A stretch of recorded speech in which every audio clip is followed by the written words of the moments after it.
Hello, everybody. We're back in the den. We're doing more Bleach. We're almost halfway through the main manga, and by no means halfway through the Bleach, because we got other stuff to check out too. And HotBoySpicy's here. Hey guys, yeah. Which sounds like an opted that, but it was just a joke. It was Yeah, just a joke. I'm always, I'm the sidekick in these. I completely subscribe to that notion. So don't worry. I'll be Robin, so you can be Batman, Crafts. I'll take it. My parents. I'm halfway there anyway. So yeah, comments. Radman. He's promised. I do appreciate that he. He says, hey, you shouldn't.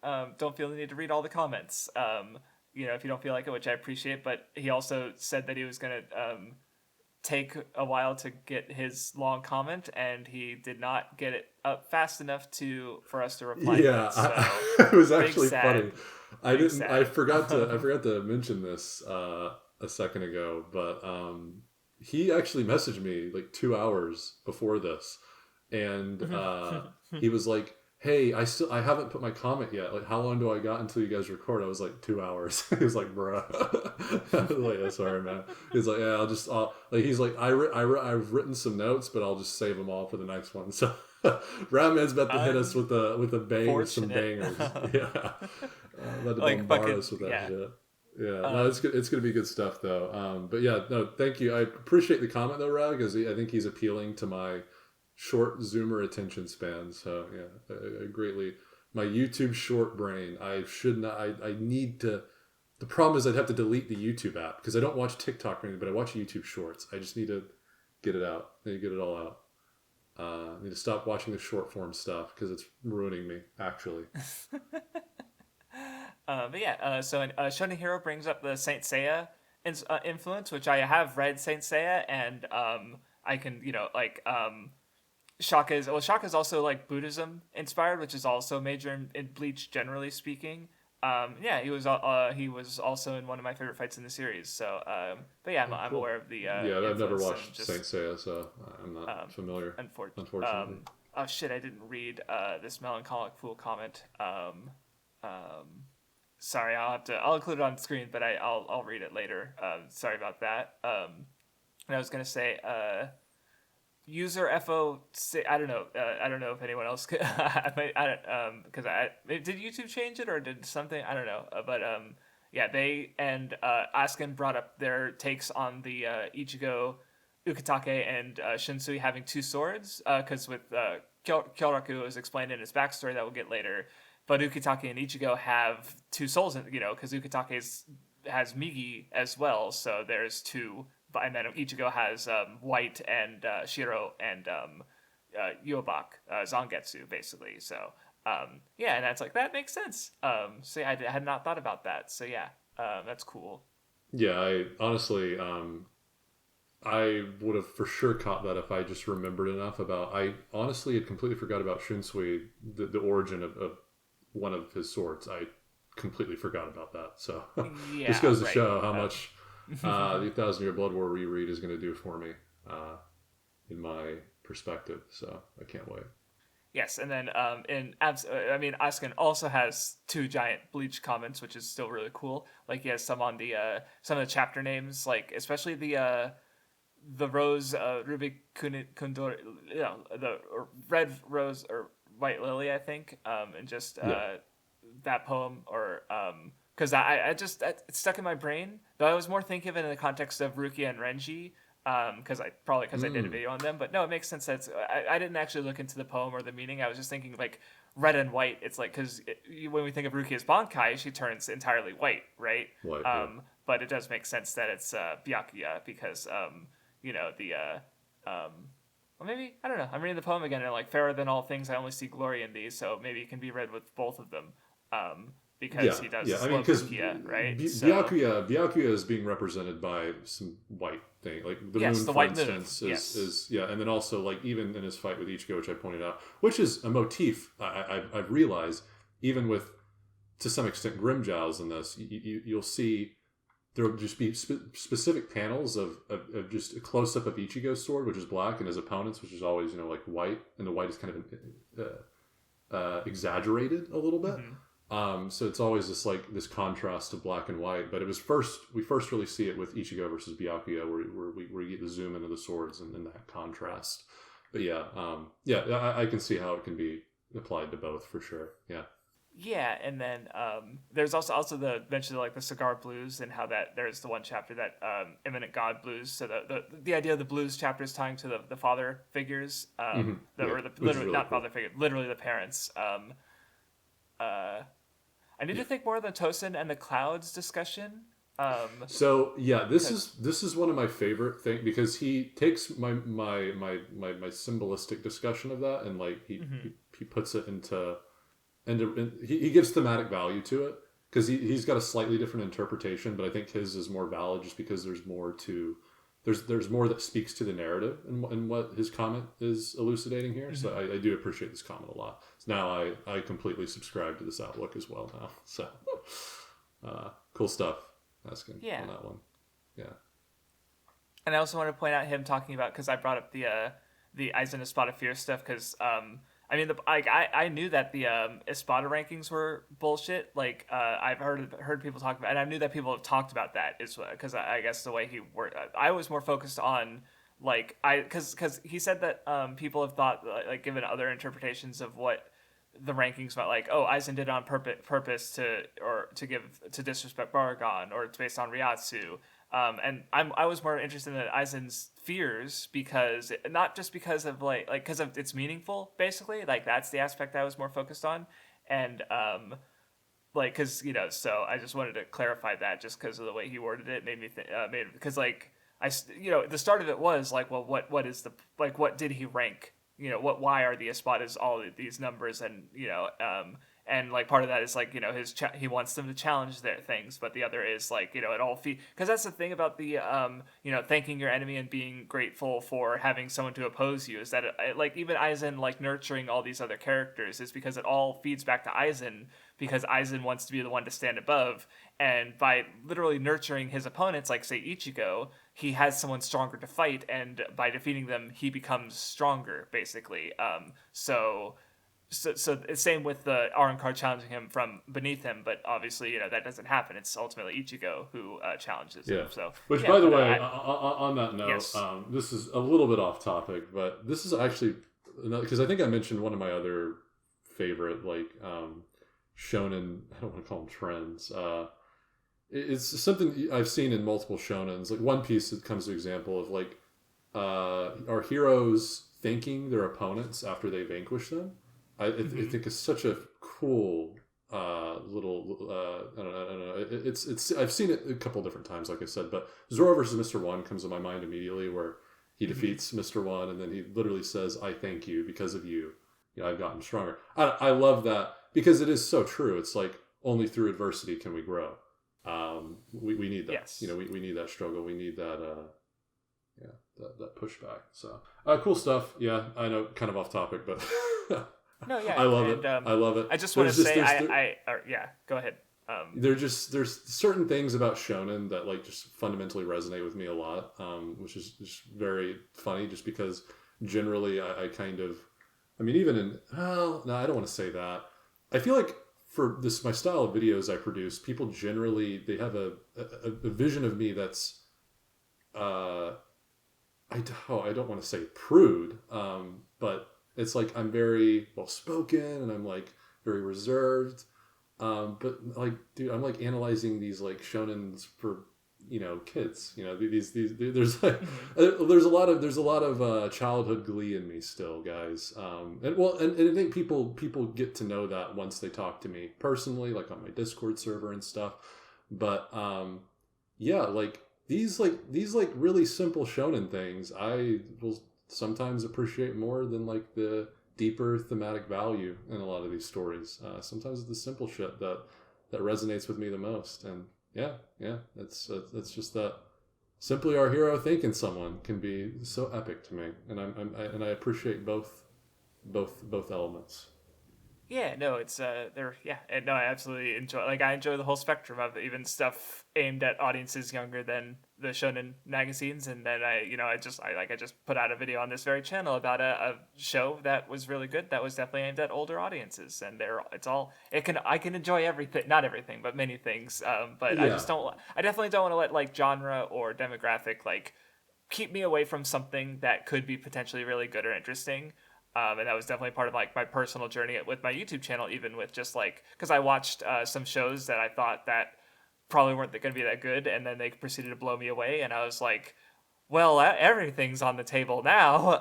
And it's also a Yeah. curse because I look at everything with the potential of getting something interesting out of it, and I'm interested in every genre and medium, and like even stuff like that I haven't gotten around to, like comic books, or I've only watched so much live action television, right? Like it's potentially interesting, and I'm never gonna get around to all of it. So Yeah, and yeah. I'm wondering because this actually is pretty relevant as a matter of fact, actually, because this ties in a little bit to what Kubo writes in one of these volumes we're reading in this Hmm. in this episode, where he writes earlier this week. I was walking and I saw some kids. They had like trading cards. They had some type of something, and one of the kids pulled Yamamoto and was like, "Don't you know Yamamoto's Shikai? It's like this, right?" And then Or okay, Kubo, yeah. Or is it the one where his Bankai? Yeah, no, that someone thought the Phoenix that was his Bankai, basically, which is yeah, funny yeah, because yeah, yeah, the kid, you yeah, even yeah, I was gonna bring it up because I thought it was interesting that because you also made the association of fire like a Phoenix and his abilities. So you didn't weren't saying the Phoenix was his Bankai like the kid was, but you still had the same like idea to associate the two. yeah, But yeah, anyway, yeah. you That's go what ahead it and was. He was finish your confused. thought. Yeah, Yes. yeah. And then Kubo said, like, I must try harder, right? I thought that was really interesting, and it made me think a little bit. I wonder, like, do most Japanese people who get into manga young, like, is it typical for them to just kind of like fall off of it whenever they get older and they don't really read it anymore, or is that kind of a part of their life even So throughout? here's what I understand about how, because I remember there was someone who was talking to a Japanese, like I forget what I assume they worked in anime, but like they were told that like, oh yeah, Americans don't grow out of that kind of thing, and they were shocked. Which that's not really Oh, true, I really? think, because I think that's true in our spaces because we're what you call an otaku, right? Which is obviously more Sure. negative than I'm using it, but it's like we are really avid consumers, and we go really in depth on things. We have our levels of highly specific knowledge, right?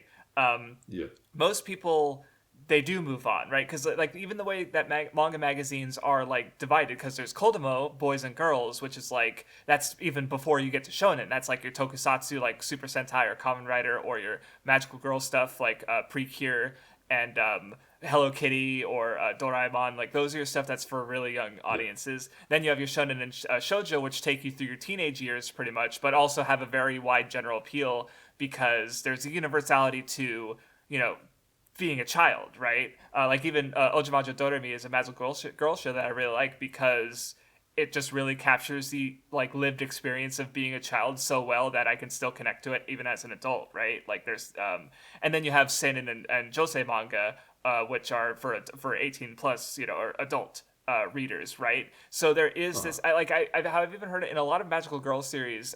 The characters lose their powers at the end, which like in Ojamajo Doremi and even Sailor Moon. Definitely the first season of Sailor Moon and like the first two seasons of Ojamajo Doremi, and both of these shows have like four seasons for Doremi and five for Sailor Moon. They lose their powers at the end of the season. Then a week later, they get their powers back and they're fighting evil again, right? And so I think it's Mm. easy as an audience member to think, huh, that doesn't make sense. Like they're not fooling me, right? Like we see the code in the Matrix, like we understand stories and we know that and just the fact like, but Damn, for Kubo a did that with young Bleach too.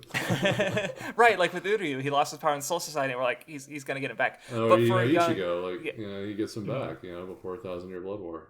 Yes, Interesting. but in Precure they more do it less through losing the powers, but there's often a tearful goodbye between the characters who are like from the other world and the ones who are more normal, basically. Oh, And just like Ichigo and Rukia at the end of the arc of Rukia. Oh my god. Yeah, so but basically what happens is like the idea isn't like, oh yeah, they're just going to be back next week. It's more that like, because one day a lot of people they just stop, right? They stop watching anime. They stop uh, watching cartoons. I remember I watched like 2 episodes of Pokemon Diamond and Pearl, or maybe it was even just one, and I just decided like I'm done. I'm not gonna watch more Pokemon, right? And I literally haven't watched any Pokemon since, which is funny because now as an adult I could actually, like, if I felt like watching 1,000 episode show, it wasn't one of the other ones I want to check out, like One Piece or Naruto, which I'd rather finish those first. But like I have it in the back of my head, it's like maybe one day I will watch Pokemon. But as a teenager, I decided I was done, right? And so like for a 7-year-old girl, or maybe who feels like she's too old for magical girl shows, they finish the show.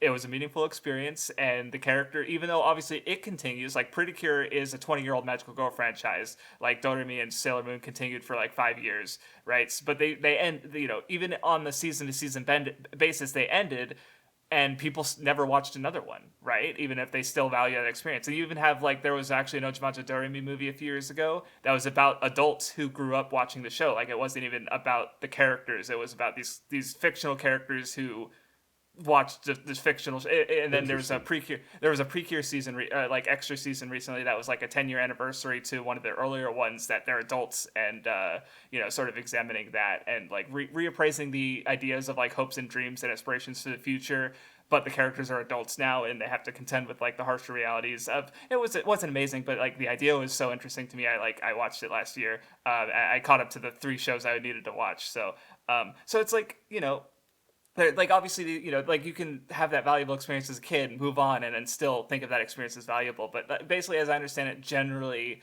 if you stick around to watching that kind of stuff, or you watch this stuff outside of your demographic majorly, like you're it's not normal. Basically, like watching One Piece and Doraemon is normal. Being an adult man who likes Precure, or magical girl shows, that's when you're weird. That's when you're an otaku, basically. So that's as I understand it, Jen. But even like to a degree, that's also true. And like, at a certain point, being a 20-year-old man who watches cartoons when you're not terminally online is weird, right? Because again, we're in online spaces, and that's a lot of people we see. But like, generally, like most adults are probably going to be watching like shows for adults, right? Or sports, right?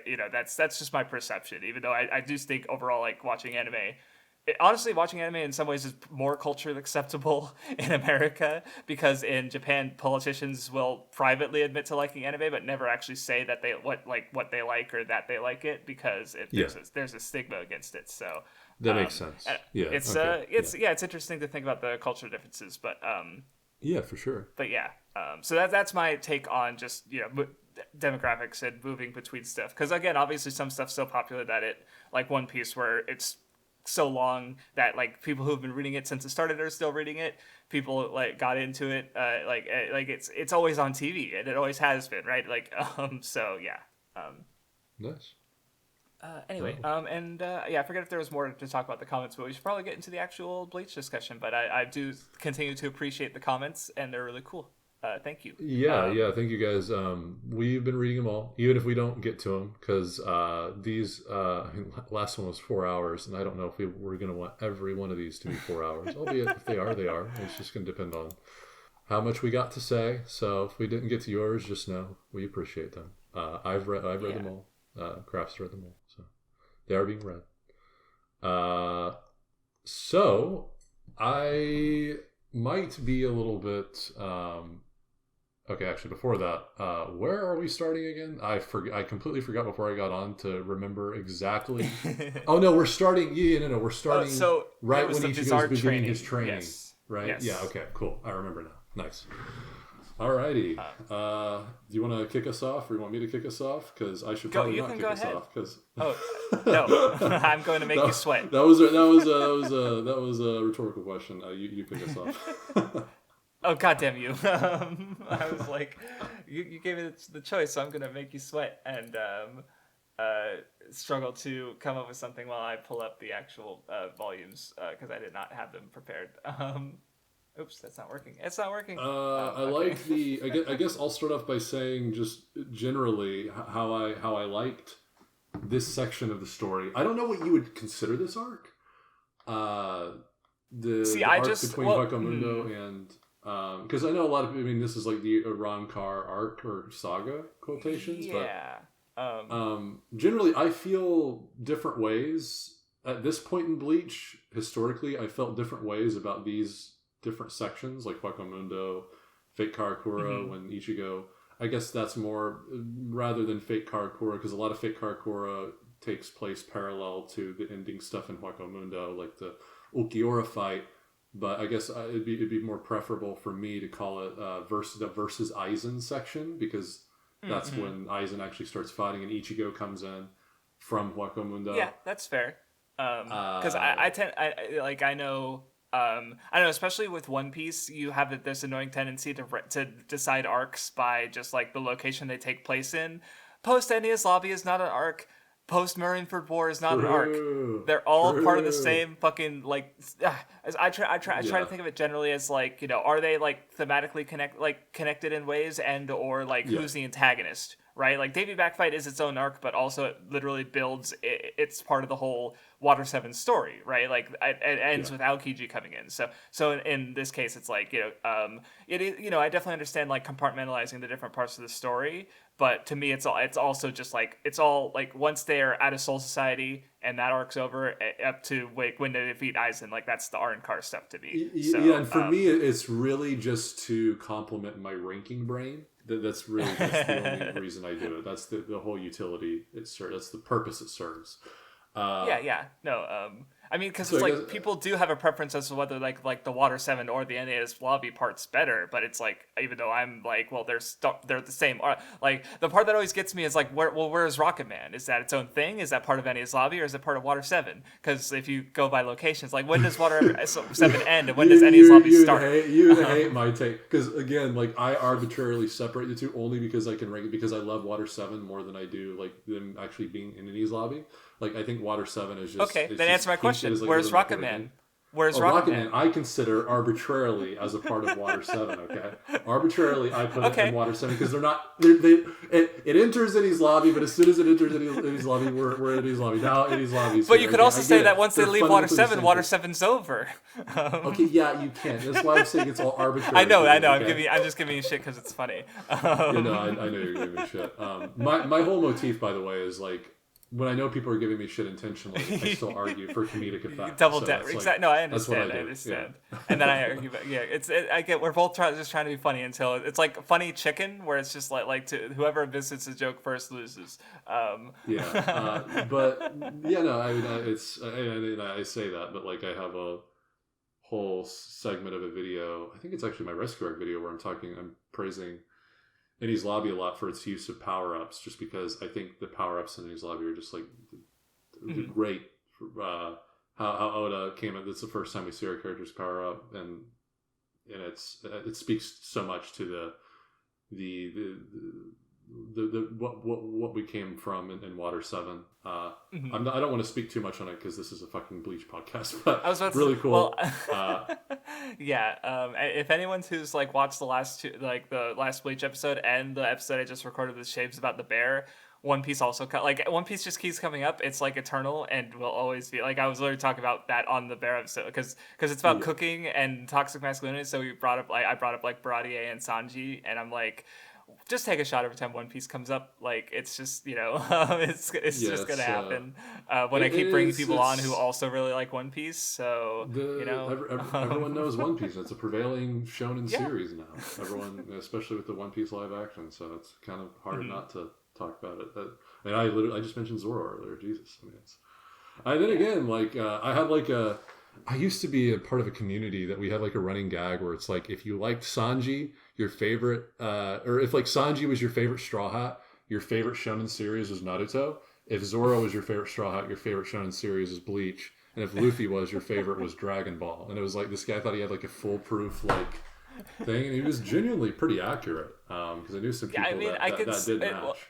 yeah, Yeah. well, yeah, it is funny, but like, there's definitely, I mean, like one of my friends, his favorite his favorite shonen is One Piece, but his favorite like anime character period is Kenpachi, and he bleaches it, like he likes Bleach more than Naruto. So and his favorite One Piece character is Zoro. So it's like, you know, There he you doesn't go. like Yeah. Bleach more than One Piece, but like it's one of his favorites that's not One Piece, and he also likes Zoro. So it's like, yeah, there you go. But if And you it's take fun. Zoro out, Bleach way better. I'm just kidding. I'm really hard on like Zoro stands, but I know there's a lot of them. There's a lot of the good ones out there. I just need to meet more of them, unfortunately. So Now just imagine, like, yeah, I'm talking to Zoro Stan. It's like, you're one of the good ones, and now it's become a fucking race war yeah, over one yeah, Zoro. But it really is. oh god, Most of the accounts I have blocked on Twitter are ones with Zoro profile pictures. they could be really annoying. They're they're Um, they're a plague to the community. I tell you what, most of them. but anyway, so I guess to talk about Bleach for a second, just Yeah, just one a mere second. second. A mere second. What do you think about I the really Bizarres like. in general?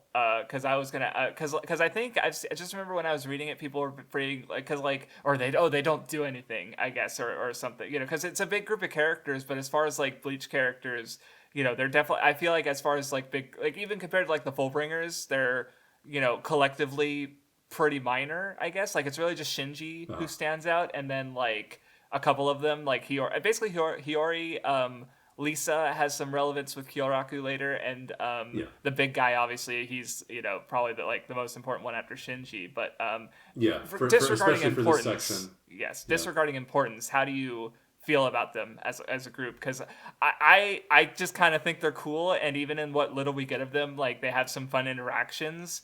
Yeah, exactly. That is pretty much So exactly my take. Well, that's actually what I was going to start with. oh, there you Actually, go. was Okay. that I think they're a fun group. I love the whole bit with the porn mag. I fucking love that. Lisa's That's great. so good. Holy shit, I love Yeah, her. yeah. Um, She's like, I only read it like twice, and it's just funny. Yeah, it's good stuff. I don't know if that's actually specifically what she said, something like that, but I just remember it was she only read it out of curiosity or something, and they were joking about Ichigo having you know but yeah, Yeah, they're all they're dumb. They're all stupid. it's good stuff, and the Hiyori is she's fun. I like her, I especially like her because of her design, because it's so much different than like, because I just frankly most of the females in Bleach are very attractive, and the same with the males though. I mean, in general. No, But that's I would actually say, because I don't know if I brought up earlier, but I don't know if he's ever stated it, because I brought up the Saint Seiya influence, and Saint Seiya also has like pretty boy characters. That was one of the jokes when me and Math read it, because she was just like, pretty boys, pretty boy. I think we opened up an episode, or I tweeted an episode like that. But I also have, I don't know, or I probably talked about it earlier. Maybe or I talked about it somewhere. But there's the manga group Clamp, who they're four female manga authors who work together under one name. They've done like Cardcaptor Sakura is their most famous work, and they've done a few other important ones. I don't know if I talked about it, but I would not be surprised at all if they were an influence to Kubo, because they kind of coined the like handsome male characters being very like long and lanky. In a sense, and Bleach's character designs haven't, like, they're not as exaggerated as the Clamp ones, but they're like Ichigo's very tall proportionally, right? Like compare him to even like adult characters in Naruto, and I feel like Ichigo, even if like his official height is small, he's shorter, but like the characters they're drawn bigger, right? Yeah, And it's also, when I think about how popular the series is with exactly, and when I think how because I think between out of the big three, Bleach is like the most popular with women demographically. that would make sense. So it's hard for me not to think about like the male characters being handsome when it was so popular with women. What specifically I was going to bring up, there's a character in a series called Tokyo Babylon, which is actually getting an anime sometime soon. But there's a character called Seishiro who he feels like a proto Aizen to me, because like his whole thing is like he's really nice and has a cool relationship with the main character, but actually he removes his glasses and he's secretly evil the whole time, and he's got some shit going on. And I remember I think he also has like shorter brown hair, like, and he just feels very much like obviously Aizen has lots of other stuff going on. Like they're still very distinct characters, but like they're so specifically similar in certain ways that it's hard for me to like, I don't know, maybe Kubo just has never read Clamp in his life, but just considering like, the way his manga appeals to women, and that character specifically, it's like that, like, let's put it this way, because the person brought up or fucking Shonen Boy, I forget what they brought up a character from Saint Seiya. I think Aizen is more similar to the character from Tokyo Babylon. So even though like both, and that's the one influence we'd know about, because I'm pretty sure he's talked about it. Even he's mentioned Saint Seiya somewhere. And there's some other structural similarities, like because a lot of the arcs in Saint Seiya, they break into a place in a different like plane of existence that feels like the Sanctuary arc. Like, it feels very much how like Soul Society and Arrancar work, where they're going into a place and fighting all these guys basically. So just there's obviously some differences in how it was handled, but I just remember reading it and being like, oh yeah, I could see where he got it. But yeah, so anyway. What were you saying about Hiyori? Oh no, you just made an aside about handsome men, and I wanted to add to that. So yeah. Yeah, so I was just saying that it's refreshing to see a character design like that in a series like Bleach, because, I mean, it's nice. It's nice to see a more, I don't want to say like unattractive, but it just frankly is what it is, just that. She's definitely not, because she's not traditionally attractive, at least, right? Because she's got, she's more of a like lowly kind of character, and that's what I was gonna say. Because why I appreciate her is because I do just appreciate like small plus angry characters. Like, there's something about them, like, because there's a level at which they're like compensating for their height, and it's always funny to me for some reason. Seriously, I think we've talked about this before. Have you seriously never seen the Toradora? No. That's crazy coming from you, especially with what you just said. Like, I can't believe I've watched I feel like, Toradora, now that you mention it, I never thought about how, like, I'd probably really appreciate Taiga for some reason, because we talked about because we were talking about tiger dragon symbolism, and because it's like, well, because I realized later it's like, wait, Taiga. That's just how like you would pronounce the English word tiger, or the word tiger in Japanese. Like, that's with the Japanese accent, right? So it's like, fuck. Like, I realized that later. It's like, wait, hold on. Her name's literally Tiger. I feel like, no, because that's definitely, it's not an I think what's the other one? Familiar of Zero is another one where the character, I think I just remember because they have the same voice actress basically, so it's like that actress has been typecast as small and angry, so it's just it's fun. Small and angry. That is Hiyori 101 right there. Essentially, just what you said. I think the cast is fun enough. Right now, they don't. Their role in the narrative was to get Ichigo trained, and obviously they're not in Huecamundo. They have nothing to do with Orihime or anything. The only one that has some connection to her is the barrier guy, but that's not, they're not friends or anything. I guess maybe they would consider each other friends, but they're not close enough for them to be chasing. They don't have any obligation to Ichigo. As a matter of fact, they did him a huge service just by training him. So it's again, like, it's. They've not really had any opportunity to show up and do anything, and I think the next time they in fact do show up, which is when Aizen and company come to Fate Karakura. I don't remember quite what their impact is. I guess my assumption is it's probably not insanely substantial, but they're at least there. From what I remember, it's like they're basically, except for Shinji and the big guy, because the big guy helps in the fight with Baragon, and he's really important for that. And Shinji is he's the Vizard guy. Like, we didn't mention it, but because I feel like it's common knowledge, but he's on the first chapter cover page, like, which might have implied that he was going to be one of the students, but then because he literally comes into the school, right? Like, that's but plans changed, and Kubo had to delay his introduction to later, or the character design was reused and he just had something else in mind for him at the start. We don't know.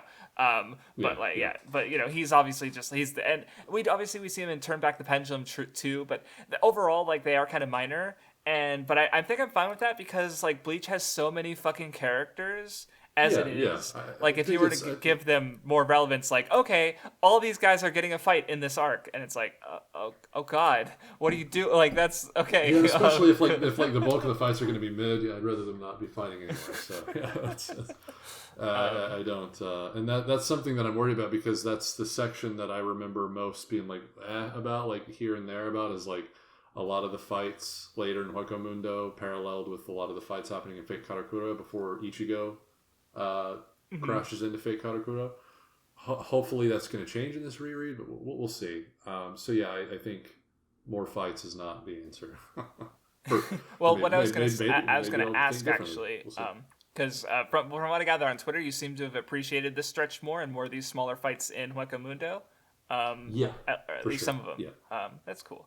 And I think yeah. the only other thing I have to say about the Vizards is just more of a note that because I think Mashiro is her name. She's the one in like the kind of jumpsuit, and she was the one who didn't need to train because she could already use her holo form for a long period of time. I think. Yeah, she's a Kamen Rider reference, and you can really see it when she gets her mask on. So because it's bug, I see. I see. it's very specific, like grasshopper themed, and in reference to the earlier Okay. Kamen Rider. So yeah, just the quick aside there.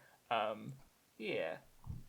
I have a note about Bleach Volume 25 poem, but I didn't actually write the poem, so now I gotta look it up.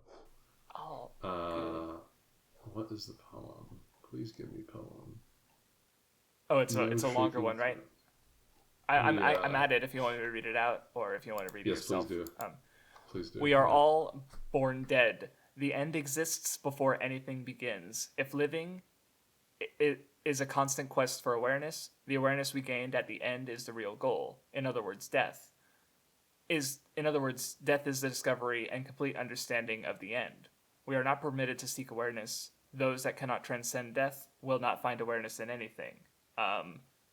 So yeah, would you have to? Because and obviously it's Hollow Ichigo is the White Shiro is the cover character for that volume. So Yeah, I wish I was more extensive, because I think I overestimated myself here in the notes. All I said is, in other words, those that dance with death are granted awareness, those that quell fear are granted strength. But I think my intention here was to use this and elaborate on this podcast, but I frankly do not remember exactly what I was thinking at the time, and and I don't think I do that much in these notes. Thank God. So I guess that well, night I mean, I was thinking, oh, I'll surely remember something this epic, but I don't. So okay. Just to see if I'll trigger something in your brain there, because I'm just one of the lines in the first part, the end exists before anything begins. That's definitely makes me think of fate and how because I think maybe it was Radman or it was either Radman or Asking, because it was one of the bigger comments, but they mentioned how like in the Ichigo solo backstory chapter, it's like fate seems immutable, but only if you're afraid. Basically, like fear means you fall into fate, but if you have courage, then you can surpass fate or cut fate. Cut the moon, basically, right? So, yeah, but the idea, like if we're all born dead, and I guess that's supposed to be like just again you like you were talking about the fear, basically just that basically the end exists before anything begins. That just feels like everything's predetermined, and just the falling into fate that happens if you cave into your fears. ooh, yeah, Basically, is how that's relevant too to Urahara's when in his volume, the poem about fate and destiny. What is the poem? It's like essentially the idea of fate and being subservient to fate is for fools that don't know how to transcend that fate. Basically, is kind of like the idea of that quote. Is that one should not follow fate, but rather have the courage to transcend that fate. I'm pretty yes. sure that's Urahara's. It's something like that. It has that theme embedded in it. Obviously, I'm not quoting it. Interesting. Okay, cool. And yeah, the other thing that I thought of while reading the poem is that death, the idea that death is the discovery and complete understanding of the end, that ties to nirvana, basically, and reincarnation, right? Where it's like, Yeah. because you only achieve nirvana in your death, basically, and the how death feeds into that cycle of understanding. So because by phase, obviously because if you're afraid of death, then you won't be able to understand, reach that understanding that you need. And also, as I was reminded by one of my notes because I forget why but because I was like thinking about like what characters, how characters are able to like the difference between Shikai and Bankai in a thematic sense. And what I remember from some of my older discussions, but maybe can't explain super well, is that I guess what I thought was like Shikai was a level of like being ready to face death in a sense, or at least or having that courage. Like I remember, or even some of the other mechanics, like when they had this hold the sphere and put their spirit energy into it so that they could break into Soul Society. Mm-hmm. And I remember when I think it was Ganju explained it to Ichigo. He described it as like having a giant darkness in front of you and plunging into that darkness, right? Like having the fear to like look into death, true, basically, yeah. right?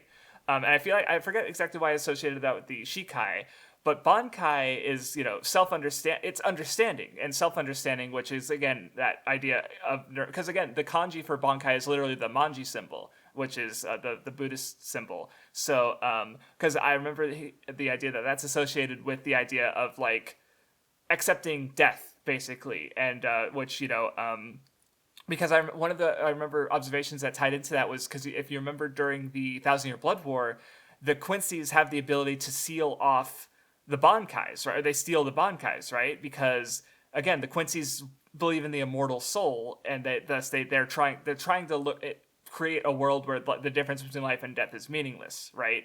Yeah. So they're removing death basically, right? Aizen, we don't see as Bankai. He's immortal. He can't die by the end of the this arc, right? The arc, right? So, Yeah. basically, the only characters who achieve Bankai and perfect it are the ones who have that understanding of death, basically. So, and how that ties into the poem. Yeah. That is very interesting. Only through facing and accepting death can one, yeah, Because I guess that's what like transcend. because if well that's I actually no I actually look at the poem again, like if living is a constant quest for awareness, which like that's just all of Bleach right there, like all these characters, like especially Ichigo understanding himself through his experience of living, which often involves fighting, right?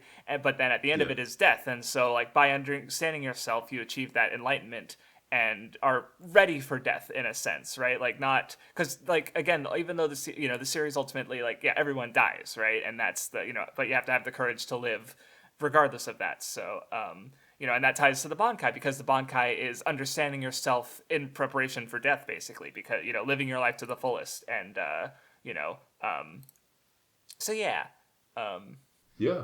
Yeah. That's I just remember reading that and feeling that like, oh yeah, this was like probably this speaks to many things in Bleach more than like any other poem yet, I felt. Uh No, you and definitely got yeah. some longer ones that I did not do my due diligence on and dig into. So, Yeah, it is what it is. We can only talk about so much too. yes, I because I I do want also to mention. go ahead.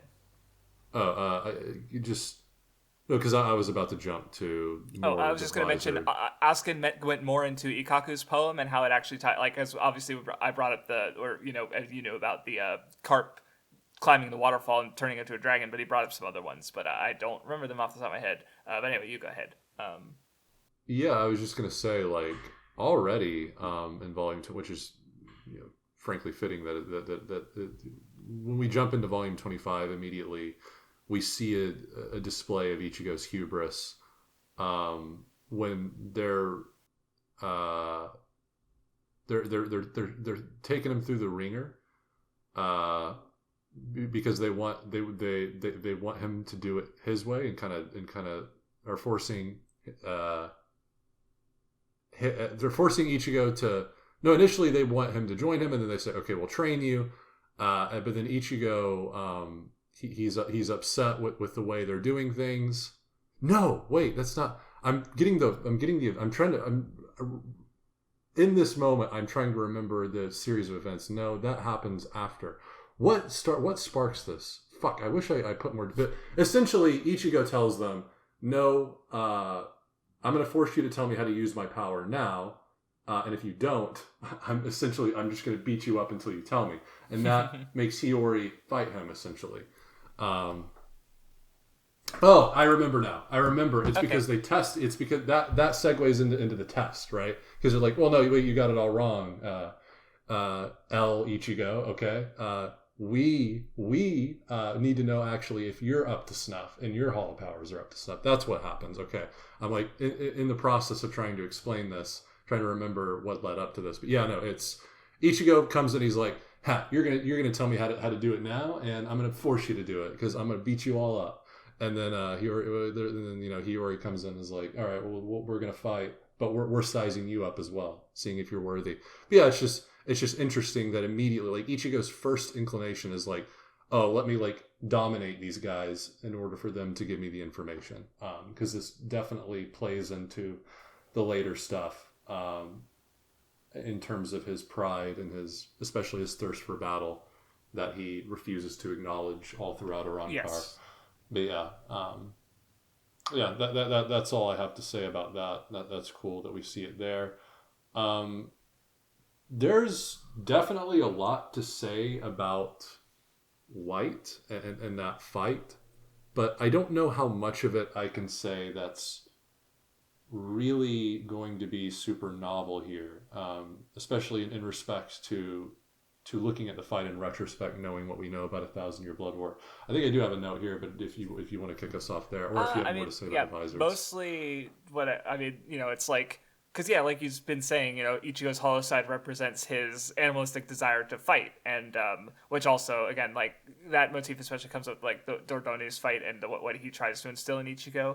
But like like Hollow Ichigo, he mentions I'm the one who used Getsuga Tensho first, right? Like Ichigo's signature attack, which I read as like, well, he has the best understanding of Ichigo, right? So Yeah, he's the first one to use Ichigo's signature attack.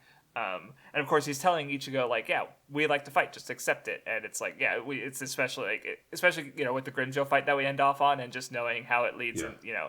and just his character in general, like, yeah, for sure. It's but what did you have to say on top of that, or if anything? Because Um, maybe you picked on something that I hadn't thought about, or yeah. So I think it's interesting looking back at the Byakuya fight. If you remember why Ichigo intervened and intervened in White's intervention, if I can say that. Um, the idea there wasn't like a Naruto thing where Naruto is always trying to keep the Nine Tails at bay because it's going to hurt his comrades. I think Ichigo explicitly no. I think Byakuya calls it as much. He's like, oh, but you didn't want to win this way, did you, Ichigo? Like that's the reason why you came back. Um, mm-hmm. in your normal form is because you didn't want to win that way with that beast's power doing it for you. So even all the way back there, we're seeing Ichigo's pride on full display. It's not necessarily about his friends first and foremost. It's like he's got this battle pride. He's got this thirst for battle that sometimes will even take precedence. And ironically, the only reason at times it takes precedence, it's as fleeting as it is in these moments, is because he refuses to acknowledge it and he lets it bubble up so much. And that's why we see it in full blast in occasion, to the point where even Byakuya is acknowledging it all the way back in Soul Society. He's like, you Right. didn't want to win that way, did you, Kurosaki Ichigo? Like, it's cool. And let's see, what else did I write here? Oh yeah, and then just the fact that like the prideful boast White is so like unabashedly projecting. It's funnily enough more Ichigo than Ichigo's being in these moments, because White is just being upfront about it. That's literally all he's doing is just like, Yes. this is you, Ichigo. I am you. This is what you feel, just you refuse to acknowledge. And looking at it that way, I think makes this contextually so much cooler. Just because that, like, if you look at it that way, that like, oh, I am the true you. I think White even says as much, right? Like, I am like more you than you, Yes. which is actually pretty true. He's just expressing what Ichigo has been harboring deep down, and I find that really cool. And it's pretty. Yeah, like I said, nothing crazy. Just that. Yeah, no, but it's still good. Yeah, especially like he hasn't realized his blade is him yet, and he's literally surprised that he could use his own sword can also use Bankai. Like, what the fuck are you Yeah. doing, dude? Like, how did you And not notice that? It's funny.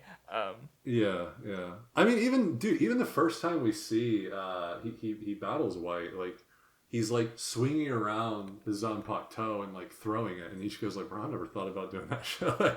He's like, "Bro, this guy's using my shit better than me." Well, it's because it is him.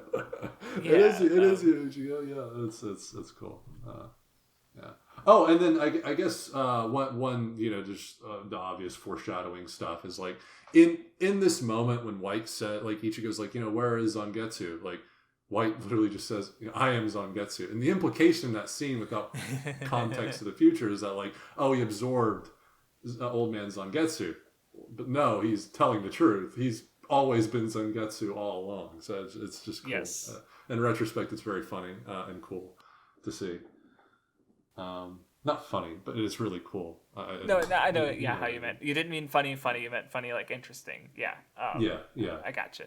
Yeah. Oh wait, I wrote more apparently. Gotcha. You can see White taking over as a symbolic notion representing Ichigo's full commitment to being a Soul Reaper. Oh, okay. Oh yeah. I mean, yeah. Past me. Thank you. Yeah, I guess it is kind of true. Like Ichigo, this is coming right off the back of, and I think we were even talking in previous podcast, or at least I think I mentioned that Shinji was like, "Hey, join us," but Ichigo defiantly says, "No, I'm a substitute Soul Reaper." So he's completely subscribed to being like a part of the Soul Reaper faction, and I think it's interesting to see that immediately after we get that declaration from him, it's kind of his Soul Reaper side that's taking complete control, and no sign of like the Quincy element, because at this point, like, old man Zangetsu has probably given up on the notion that Ichigo should be a Quincy first and foremost, right? Yes. Yeah, which I think is cool. I don't, if unintentional, it's a really cool, just a really cool detail that came out of happenstance. But knowing Kubo, it really might not be. This guy is crazy.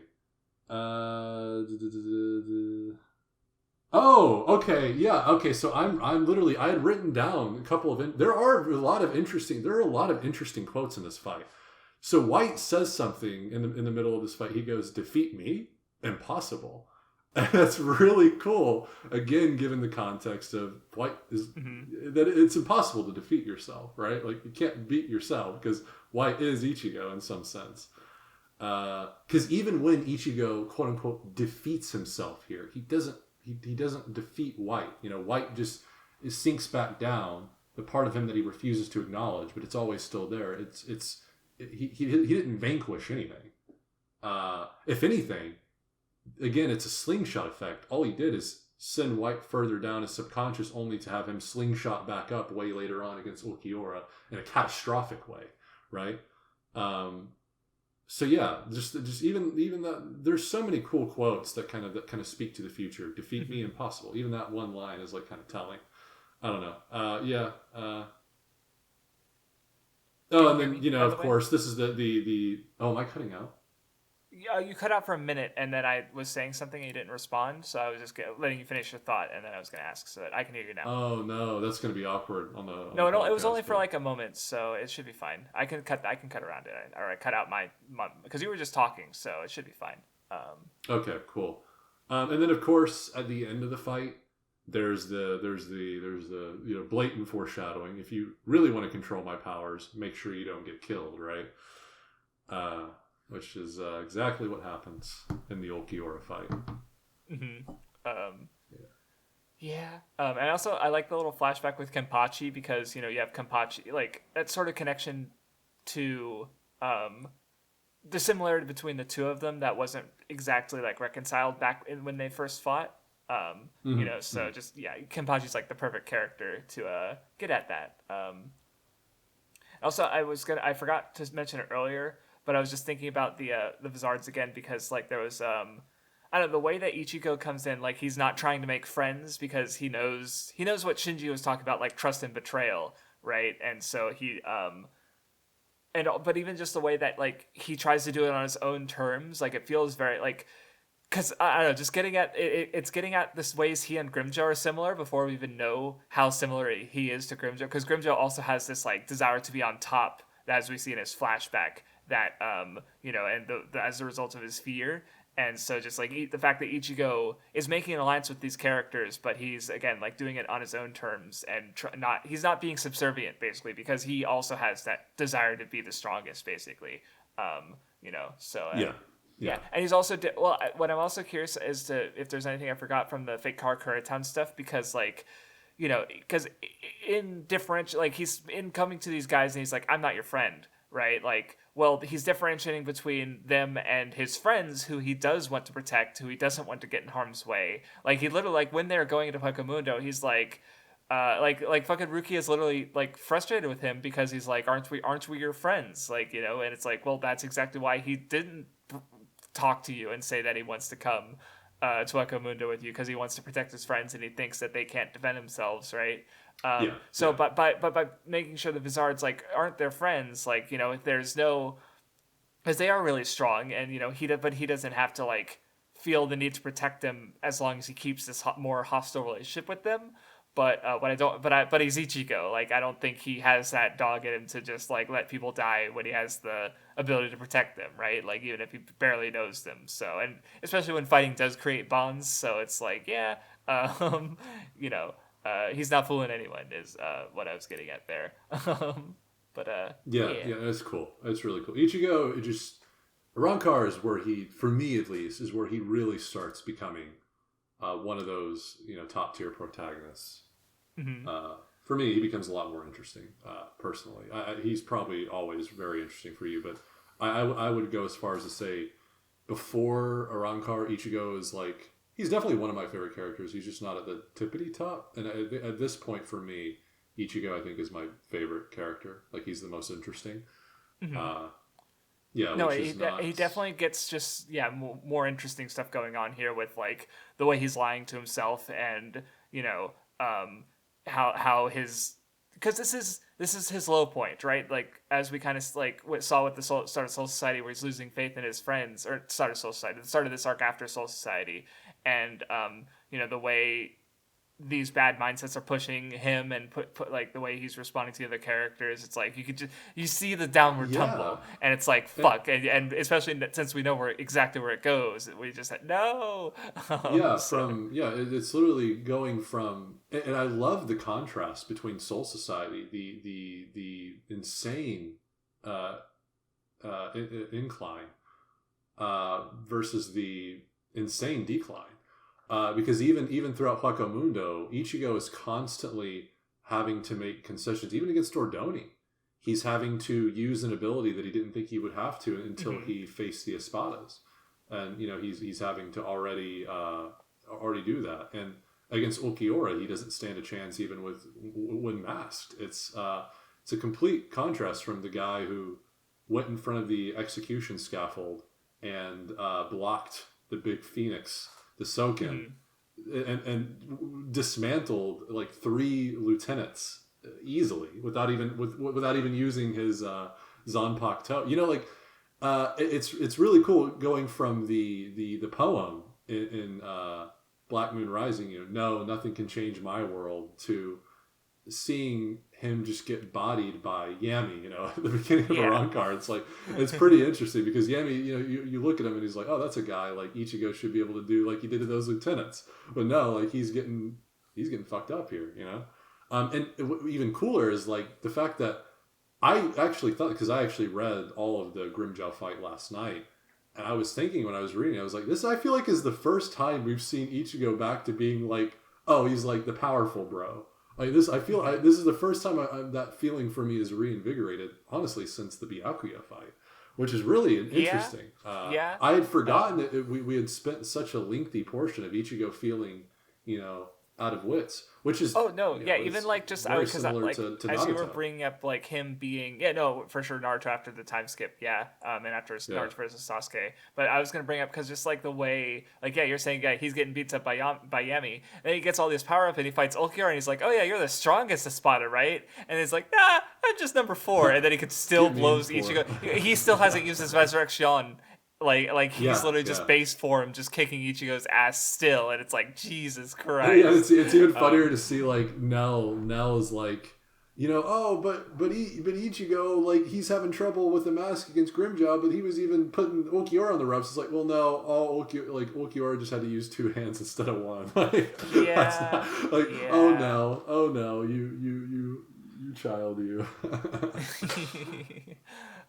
But another thing I That's was funny. thinking of, just like how I think it's neat structurally, is just how, like, obviously, like Soul Society, because one thing they really get at is obviously like Ichigo evoking whoever he fights in some way, right? And contrast, doing that contrast, like with, especially with the Grimjaw fight, with how similar they are. But obviously, Yeah, to a degree, all of his fights. But I was just thinking about how that works into, like, because like what, obviously in the Soul Society arc, he's fighting Soul Reapers, and that's also him coming into his own with his Soul Reaper powers. He learns his Bankai, right? In theory, he's peaked when it comes to understanding his power. Obviously, that's not true, but like at this point in the story, that's what, like, even now, I'd say, like, as far as we know, he's mastered his Soul Reaper powers. And so this arc, he's fighting the Arancars. Like, I even like the part where when he's fighting Grimjaw and we say Halabel, and she's like, it feels more like two Espada are fighting, right? Like, just, because he's yeah, using his hollow powers in this arc, right? And like, so I just like how that works structurally. And yeah. obviously in Even Fullbringer arc, externally, he's yeah. using his Fullbringer powers, right?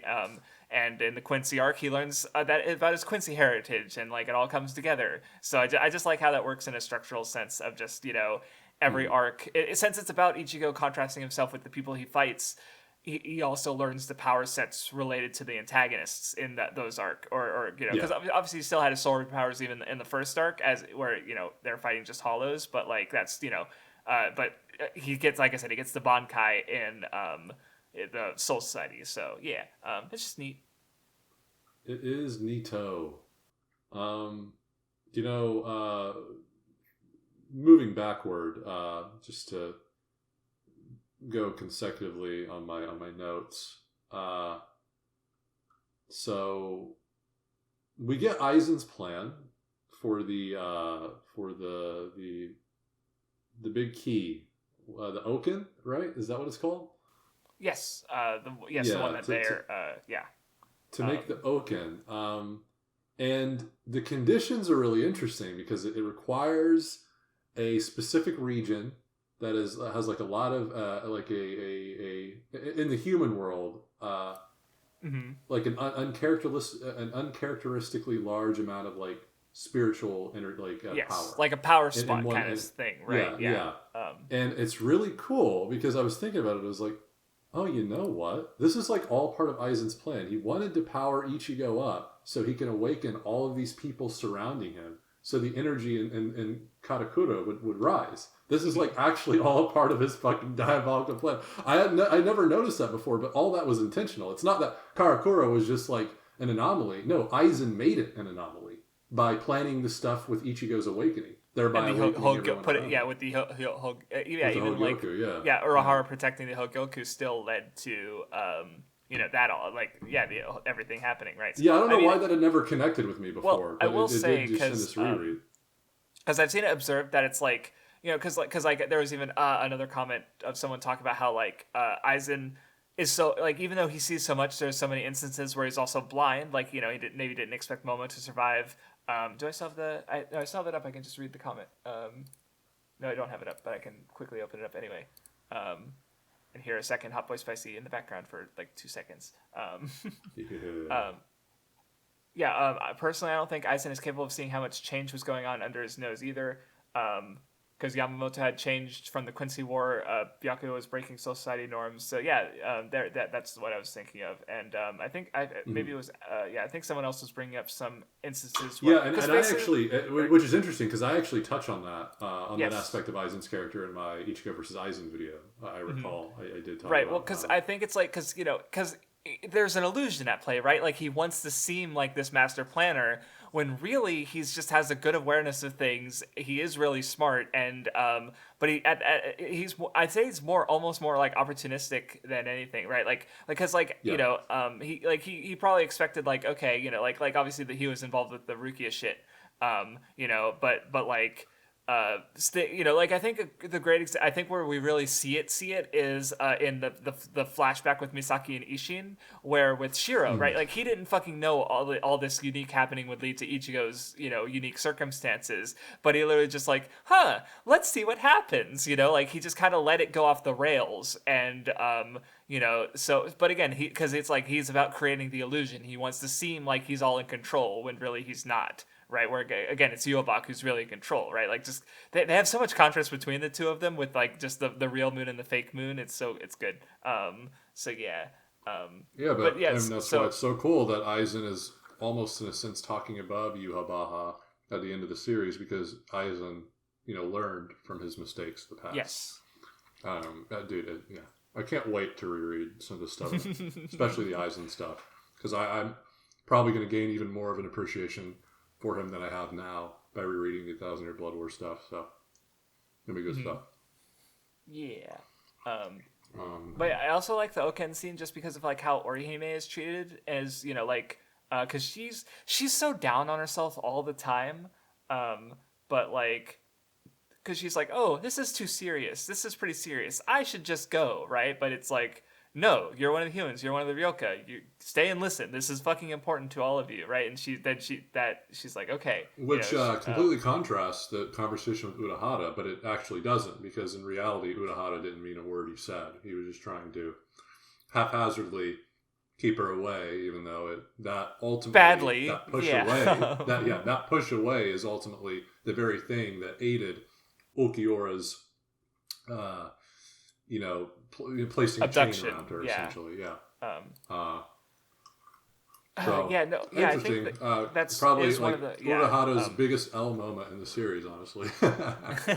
Well, no, because like I was talking about with like Shinji as well, where it's like because it is building into like this is the low point of the story, where it's just like you have all the characters failing and making mistakes. You have because I guess one way to look at it, because like you have Soul Society where they challenge authority figures and even in some ways surpass them, but in this arc you have authority figures giving them like bad advice in a sense, and or having because like even Yamamoto is like all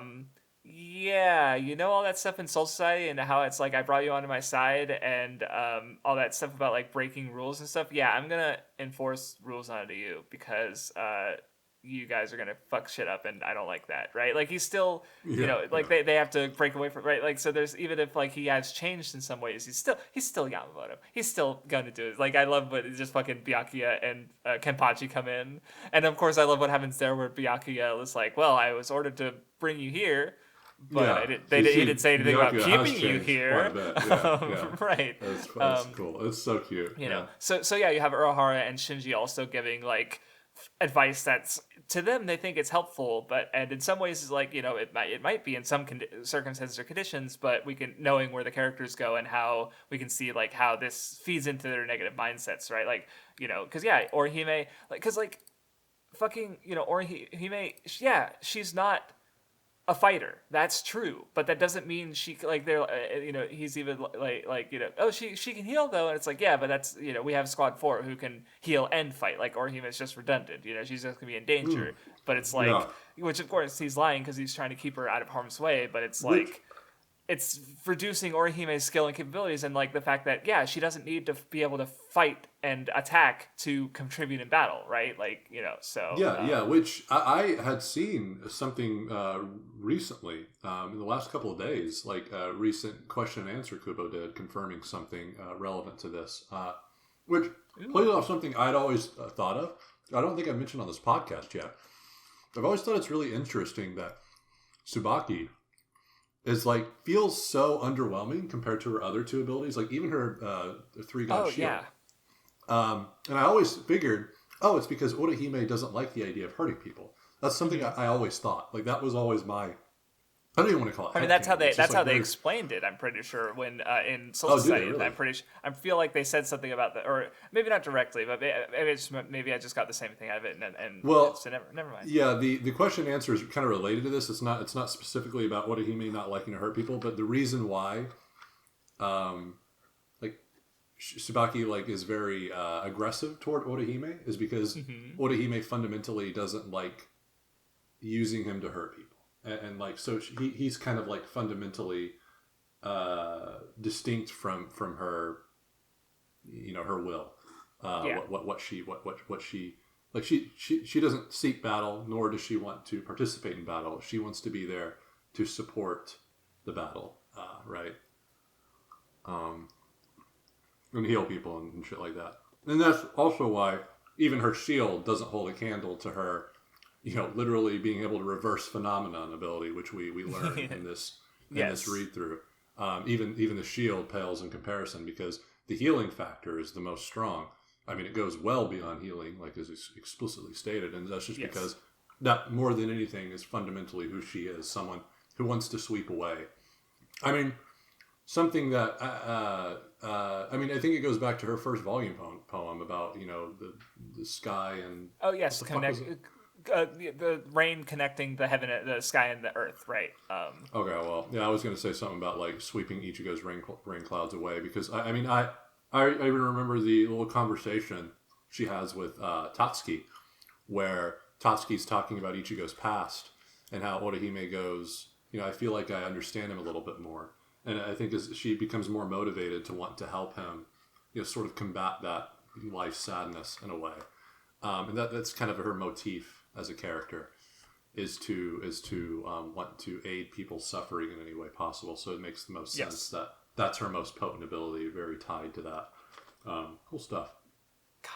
I definitely can't wait to talk about Orihime stuff later, like your favorite moment with her in particular. That stuff was just as good on reread, let me tell you. Yeah, we'll get there though, because before we get there, do you have anything to say more on the Orihime and the Oken and stuff, or do it because Oh, I mean, in regards to Orihime specifically, well, that's getting into the Goodbye Halcyon days. If you want to start talking about that, or if you have, I don't know if you have more to say. I was going to bring up Uryu's training for a bit because I have something to say on that actually. Yeah, because I just thought it was interesting that his dad was like, because Uryu sought a solution that could give him victory even if it wasn't like a violent victory, but obviously, you know, it didn't work. He underestimated his dad. What Ryuken said was like, even if you couldn't win, you should have been trying to hurt me, which I was thinking about, like the fact that the last arc is a war, right? Like even if you can't win, hurting an enemy means like you know, doing damage to them can set an ally up for victory, right? Like no matter what side he's on, whether he's fighting with the Soul Reapers or fighting with the Quincy's, because like you said, there's that thought that like Uryu will be on the Quincy side because since he has so much pride in that, and that they'll be on opposing sides of the battle, right? Like he's trying to make him a better warrior, basically. But obviously, you know, so and God, the conversation he has with Ishin about them both being bad parents is God. What did you want to say about because you said you had some thoughts. So in the training, okay, I thought you were going to mention like Urahara's training stuff. Oh, okay. You can if you'd like to, because I don't think I have anything specific to say. Maybe I'll read my notes, but maybe you'll say something too. So go ahead. Mine is actually just a question, really, because Urahara says something interesting whenever he's talking to Renji, because Renji wants to train under Urahara, but Urahara kind of pulls a reverse Uno card and was like, "Hey, train this motherfucker Chad over here." And then Renji's like protesting, and then Urahara says, "My Bankai isn't suited for making people stronger." I remember his Bankai having to do with stitches, right? Something to do with stitches. I don't remember most of the details like that, because that just got me thinking about his Bankai. I was like, is that true? Based on what we know later in 1,000-Year Blood War, would that be true? But I don't remember exactly how he applies the stitches or like how far the ability goes. Yeah, in terms let's see. So I was just wondering if that's like a cool detail. Maybe Kubo already had in mind exactly the Bankai that Urahara was going to use. Mm-hmm. I'm just trying to see if. It's fine if you don't remember right off the bat, because I don't either. And people in the comments can just respond to this. We don't have to take time mulling over that. Yeah, no, that's all. That's it. I mean, the rest of it is just pretty whatever. Like not whatever. It was just. There's not much to sink my teeth into other than, you know, it's set up. We're about to go to Hueco Mundo. Not Urahara, but Uryu's fucking explanation as to why he's helping, even going against Ryuken is funny. He's like, I prefer to look at it as like a loophole or whatever. Because Ichigo's like, you're splitting hairs, and he's like, I prefer to look at it as a loophole. And Ichigo's like, that's the fucking same thing, bro. That's funny. He's so funny. But so basically, Urahara's ability is to split things apart and stitch them back together. So I can see why that maybe isn't necessarily the best for training Renji, because it's just, I don't see how being destroyed and rebuilt will help him get stronger necessarily. But yeah, isn't that literally what you do when you work out to get stronger, though? Cool. Just cut off his head and just put it back on. Maybe perhaps an example of Kubo not planning ahead well enough? I think so. Okay.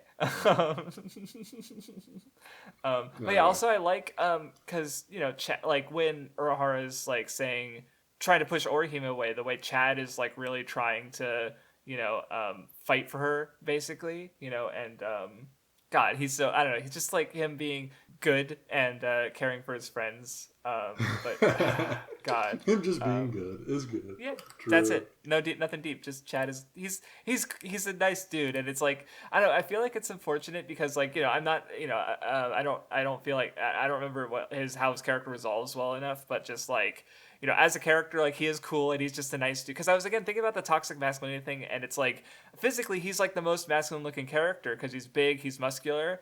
But I really think like I guess emotionally he's pretty like locked off. But like he is just really kind, and he just has no real pretensions or like need to prove himself. Basically, like he's sort he's just a cool dude, and I think and the only time we ever see him kind of exude that is when Ichigo just adamantly and outright devalues his capabilities.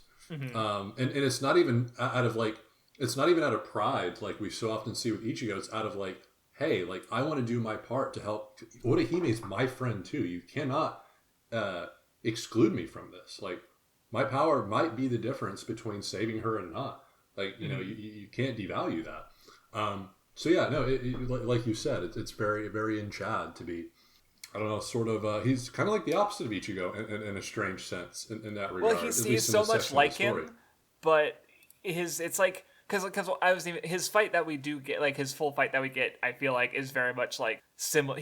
It's showing how similar he and Ichigo are in some ways, but like there's so many like personality wise, like they are really different because Ichigo is more insecure, I think, in his own power and his own ability to protect his friends, where Chad is like He gets his shit rocked all the time, but he picks himself the fuck back up and keeps going, even though he's not the strongest. He's not like, and I think that's still a valuable trait, right? Like, like it's so easy, like after getting just destroyed in one shot by like Yami and just getting fucked up by all these characters, like he just keeps getting fucked up, but he keeps getting back up, and because it's like it doesn't matter. He has to save his friends, right? Like, and I don't know. Chad's good. Like, even which is interesting because it makes it elevates these moments and helps to emphasize these more whenever he's like in this, for instance, in this battle with the Hollow when they first get to Hueco Mundo, when he reveals his attack arm.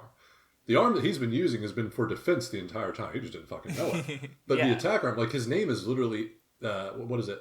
El Muerte, right? El Muerte, yes, the death, which means right? death, which is very death, when you think of Chad and his interactions and how like such of a gentle giant he is, what he learned from his grandfather.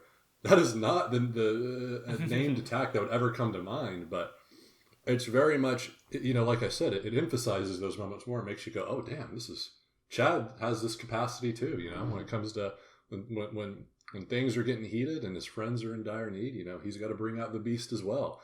Which goes into what Dordani says, like leave your sweet chocolates here. Which I love that quote, by the way. It's just so adorable. Yeah, and it's also because I was even just thinking like the reason that Chad's grandfather instilled those values in him is because he was more violent as a kid and because he was so strong. Like, right? So it was a way to sort of temper him and bring him in check. But it's like now he's spent so long with that shield. Up that he's now able to bring the devil out in a sense, right? That part of him that he'd buried, and but even then he still doesn't kill, right? Like he still doesn't kill the Arankar, right? Because now he has that foundation to be able to have Well, I was about to say hesitation. It's not hesitation. It's Resolve. restraint. He has that restraint. Oh, gotcha. Now. Yeah. That stems Yes. from his that stems from his kind beliefs. Right. He Right? had How the you read sword about as that. a kid. His grandfather told him to be a shield, and now has both. Right, because he's Yeah. able to. He's not, it doesn't have to be defined by one or the other. So yeah. I think it was interesting though. I mean, since we've already been on Chad for so long now, man, does this guy consistently get the short end of the stick out of all the groups? Like my bro last time in Soul Society had to go up against a future general captain commander, first division commander, whatever, Yes. in Yeah. Shunsui.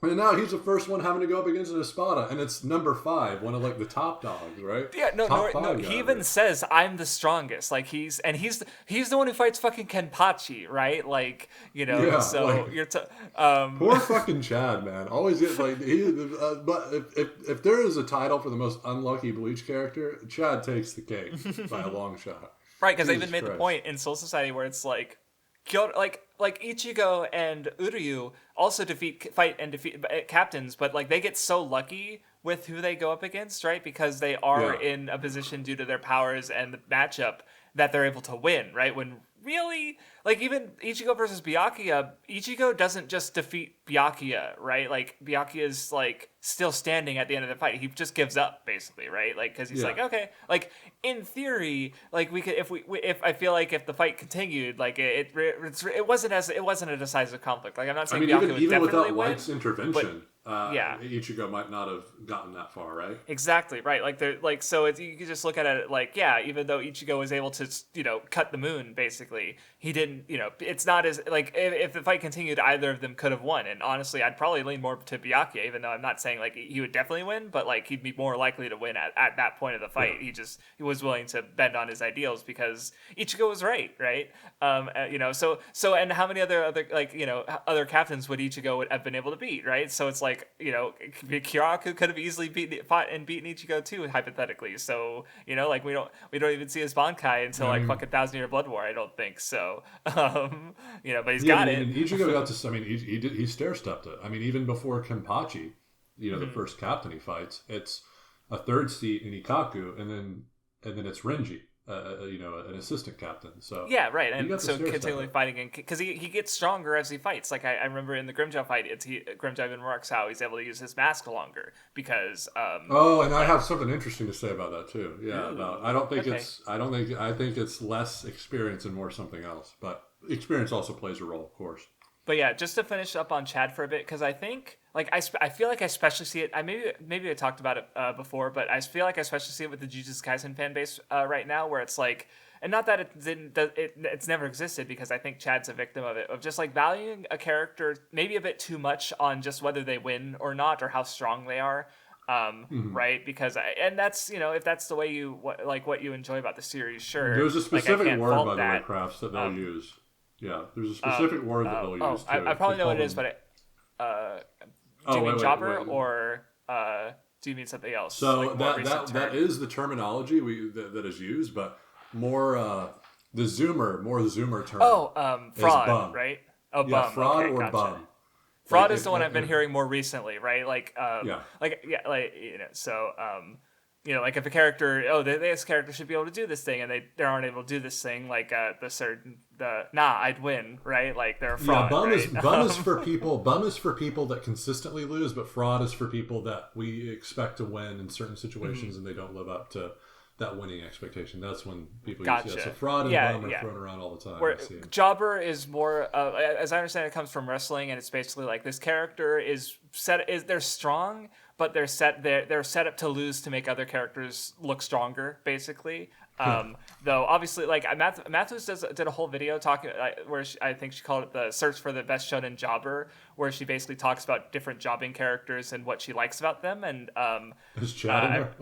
I don't remember, but I just remember the ones, because obviously Buggy's on the thumbnail because he fails upwards, and even though he's really weak, and Yeah. but she I only remember the Yu Yu Hakusho character she talks about, but obviously you haven't gone through Yu Yu Hakusho, so you wouldn't know who it is even if I described them. So yeah, because they're pretty minor. Nope. So but yeah. Anyway, Chad, but I think like because I think people see Chad as a jobber, as a bum, right? And so it's like, and again, I'll agree that I don't think his character gets a very good like resolution, but I still think he's a good character, right? Like okay, he's the Sakura of Bleach, right? Where it's like I think he's good, but it's like because he doesn't get that conclusion necessarily, or maybe there's just something missing. There it's like he and he just kind of gets drowned out by all the other characters I like more, right?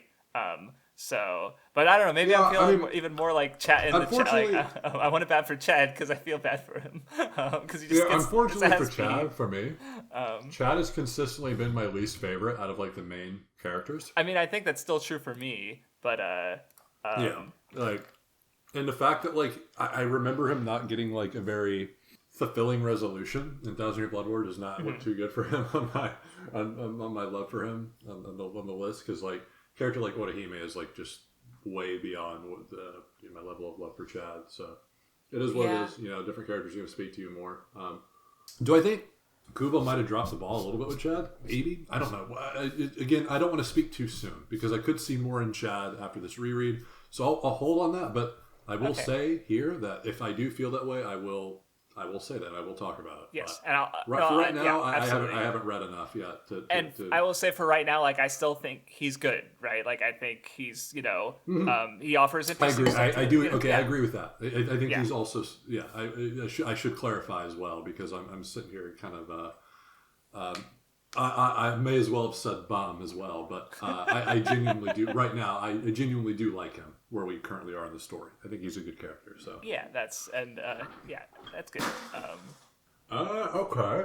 I guess we're already on Hagamundo. Do you want to talk about the other beginning fights of the what are they called? I think the previous Espada. I don't remember what they're called. But oh no, you skipped ahead because there's still we haven't even talked about Orihime leaving. Oh shit! Oh, you're so right. I do this way too often. I need to get better at this in these podcasts. You're good. I always have you. We don't have to go in a linear way, but I feel like we did last time, and it's been working. Because I feel it's with been the working. first discussion. Just continue to rein me in if I do, because it's better. It's fine. I feel like it's better to do that. Because the first couple discussions were non-linear, but there was also a level at which like we didn't talk about the Colin stuff or the Chad Parakeet stuff because it wasn't as interesting. Right, so it made sense to be less linear in that case. Yeah, because Chad was in it. Fuck Chad. But then, like, I feel like now we're at the point where like it's like Kubo's figured his shit out and like everything's interesting, so it makes sense to go in a linear way because it's like you could just go into any chapter and be like, yeah, there's cool stuff going on here. Here's this character stuff. Here's what the title means, and just be like, yeah. Because we also get Orihime talking with Hachi a bit because Hachi's the big visored guy and whose name I forgot earlier, and him sort of like observe because she just casually just slips through his barrier and he's like, how the fuck? She's so fucking epic. She's so fucking epic. And she's even more epic because like it's like this big build up and she's like. I was looking for a bathroom. Where's the bathroom? It's she's so good. And she's so awkward, too, because she follows it up with a just kidding, hee. And it's like, oh, you're such she's like, that didn't work. I better play this off. She's so quirky, though, and I love it. God. Yeah, in regards to Orihime in this section, I have to say, I don't know how, or I still see it to this day. People arguing on Twitter about like, is Orihime like a good character or not? No, she's great. She was already great for me. Like I think literally in the first podcast, I started up by asking you the question, like, who's your favorite character? I think you said that at that point. I said Orihime was my favorite. Yeah, exactly. Yeah. And the first so I obviously already have like an immense love for Orihime, but like this stuff just elevates it to a whole nother level because it shows sides of her that are really, really phenomenal. I guess first stylistically is Goodbye Halcyon Days. First of all, another banger Kubo title. Okay, he just comes out with these like so easy. He's one of my inspirations for the titling of even my individual chapters in the book. Now I finally started writing, but I love that the introduction to Goodbye Halcyon Days, it's like it's like Orihime wrote it, because it's a zoom in to her letter that she wrote for like Rangiku and the other people living with her at the time, and she folds it up and I don't know if she, I think there might be an implication there that she might have actually wrote it, but whether she did or not, it doesn't matter. It's the presentation is so cool, because that's how we get the chapter of the title, is by zooming in on that letter, and it's in writing Goodbye Halcyon Days, as if Orihime wrote it. It's so cool. What a great way to enter that chapter. And even before that, I think even before the Goodbye Halcyon Days, no, because that would have to be Kubo in the illustrations. He was drawing a flower slowly losing its petals and kind of wilting, representing those halcyon days slowly leaving Orihime. And it's really cool. And by the end of it, it like fully wilts. By the end of this chapter, I think it wilts. And then in that chapter after, it like completely is destroyed. Just really, throughout the whole volume. Yeah, it's excellent aesthetic and visual presentation all around in these sections. But specifically for Orihime, I don't think I've ever thought to an insane degree about her little scene with Ichigo. And I'm pretty sure I wrote something about it here, because I did think a little bit more about it. Let's see here. I know I fucking put a note. I just gotta find it. I'm sorry, guys. Okay, yeah, I do.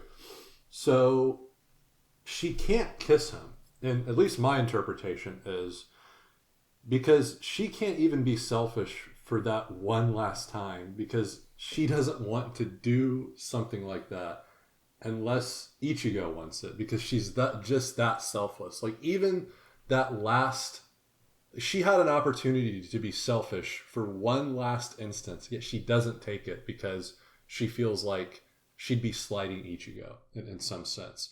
Because, mind you, at this point, Orihime, like, from Orihime's perspective, Ichigo is like not, he's looking at Rukia way more than he is her romantically. Well, yes, and because even last time with Rangiku, like, she was talking about her anxiety about that, and I was even thinking about, because like Rukia gives Orihime a pep talk because she's down on herself, and Rukia's like, no, none of you were worthless. All of you offered something when you came to rescue me, right? Like, God, and also the way later when Rukia is thinking about Orihime's feelings because she's been in this exact same spot before is really good. But like that, thinking about how Rukia would take that is like, you know, she already cared about Rukia. Now there's a reason to care about her even more and like be more like, oh, you know, I'm going away. I'm never going to see these people again.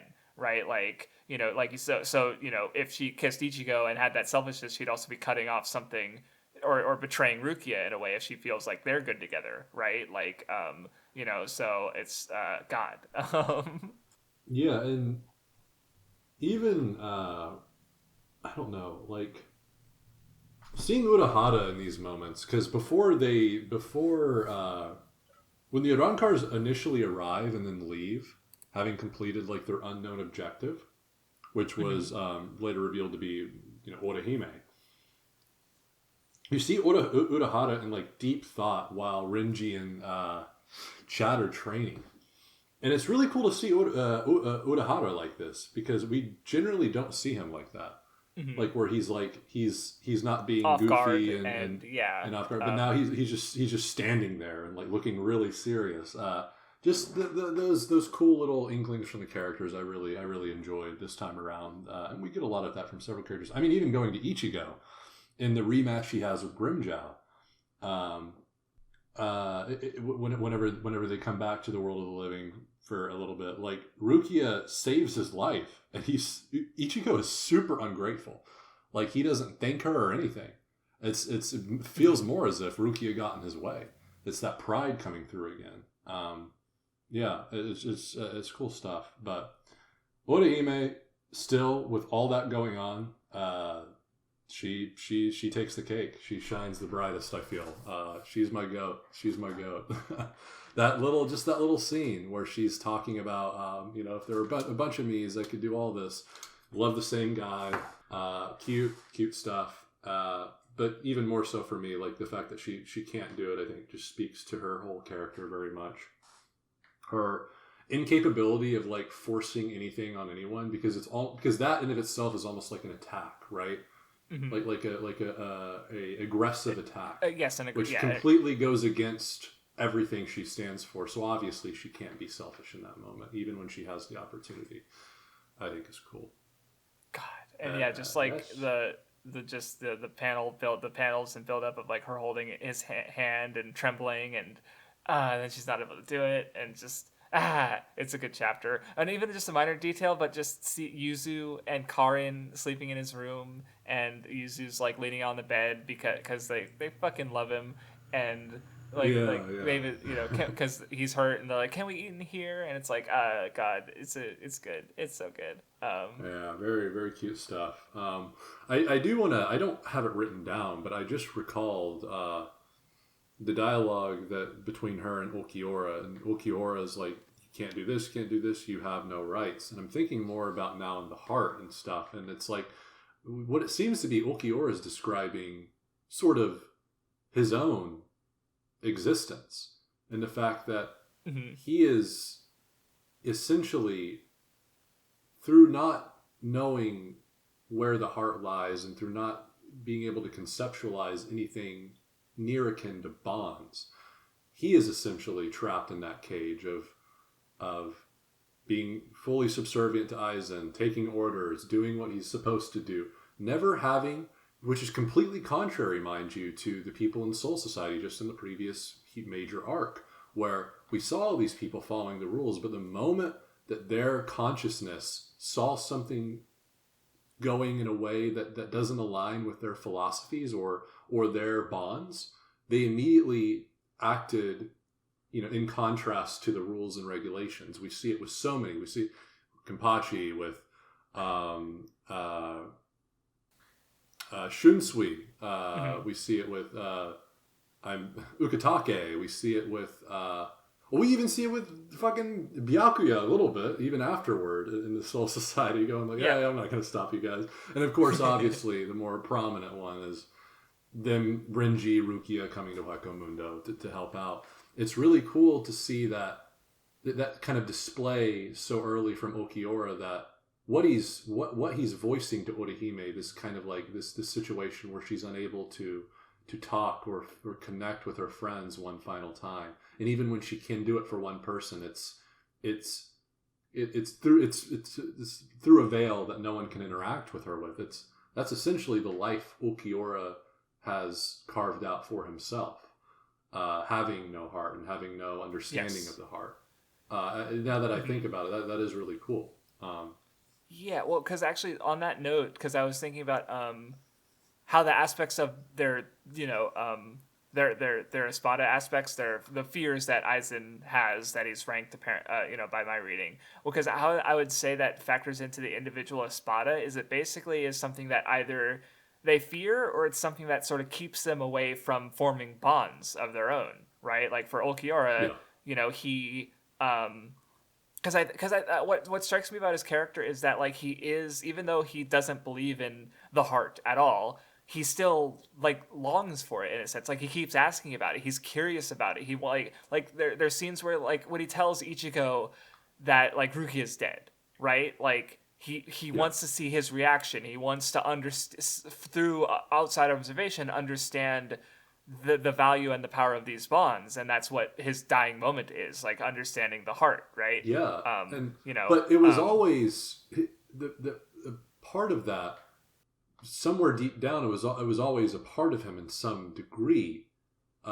He just wasn't able to fully manifest, and I think this is most apparent even this early on when he is explaining to I'm forgetting number 5's name now. Noitora. What's his name? Noitora, where he's explaining like exactly like his epic plan and how he manipulated Orihime's heart. Like he has like this. For someone who is supposed to lack a heart and not understand it, he knows exactly how to manipulate it. So I think in that scene, I even wrote it down. I was like, that's interesting that he is keen enough to know exactly how to manipulate Orihime's heart. Is that simply just from observing how it operates?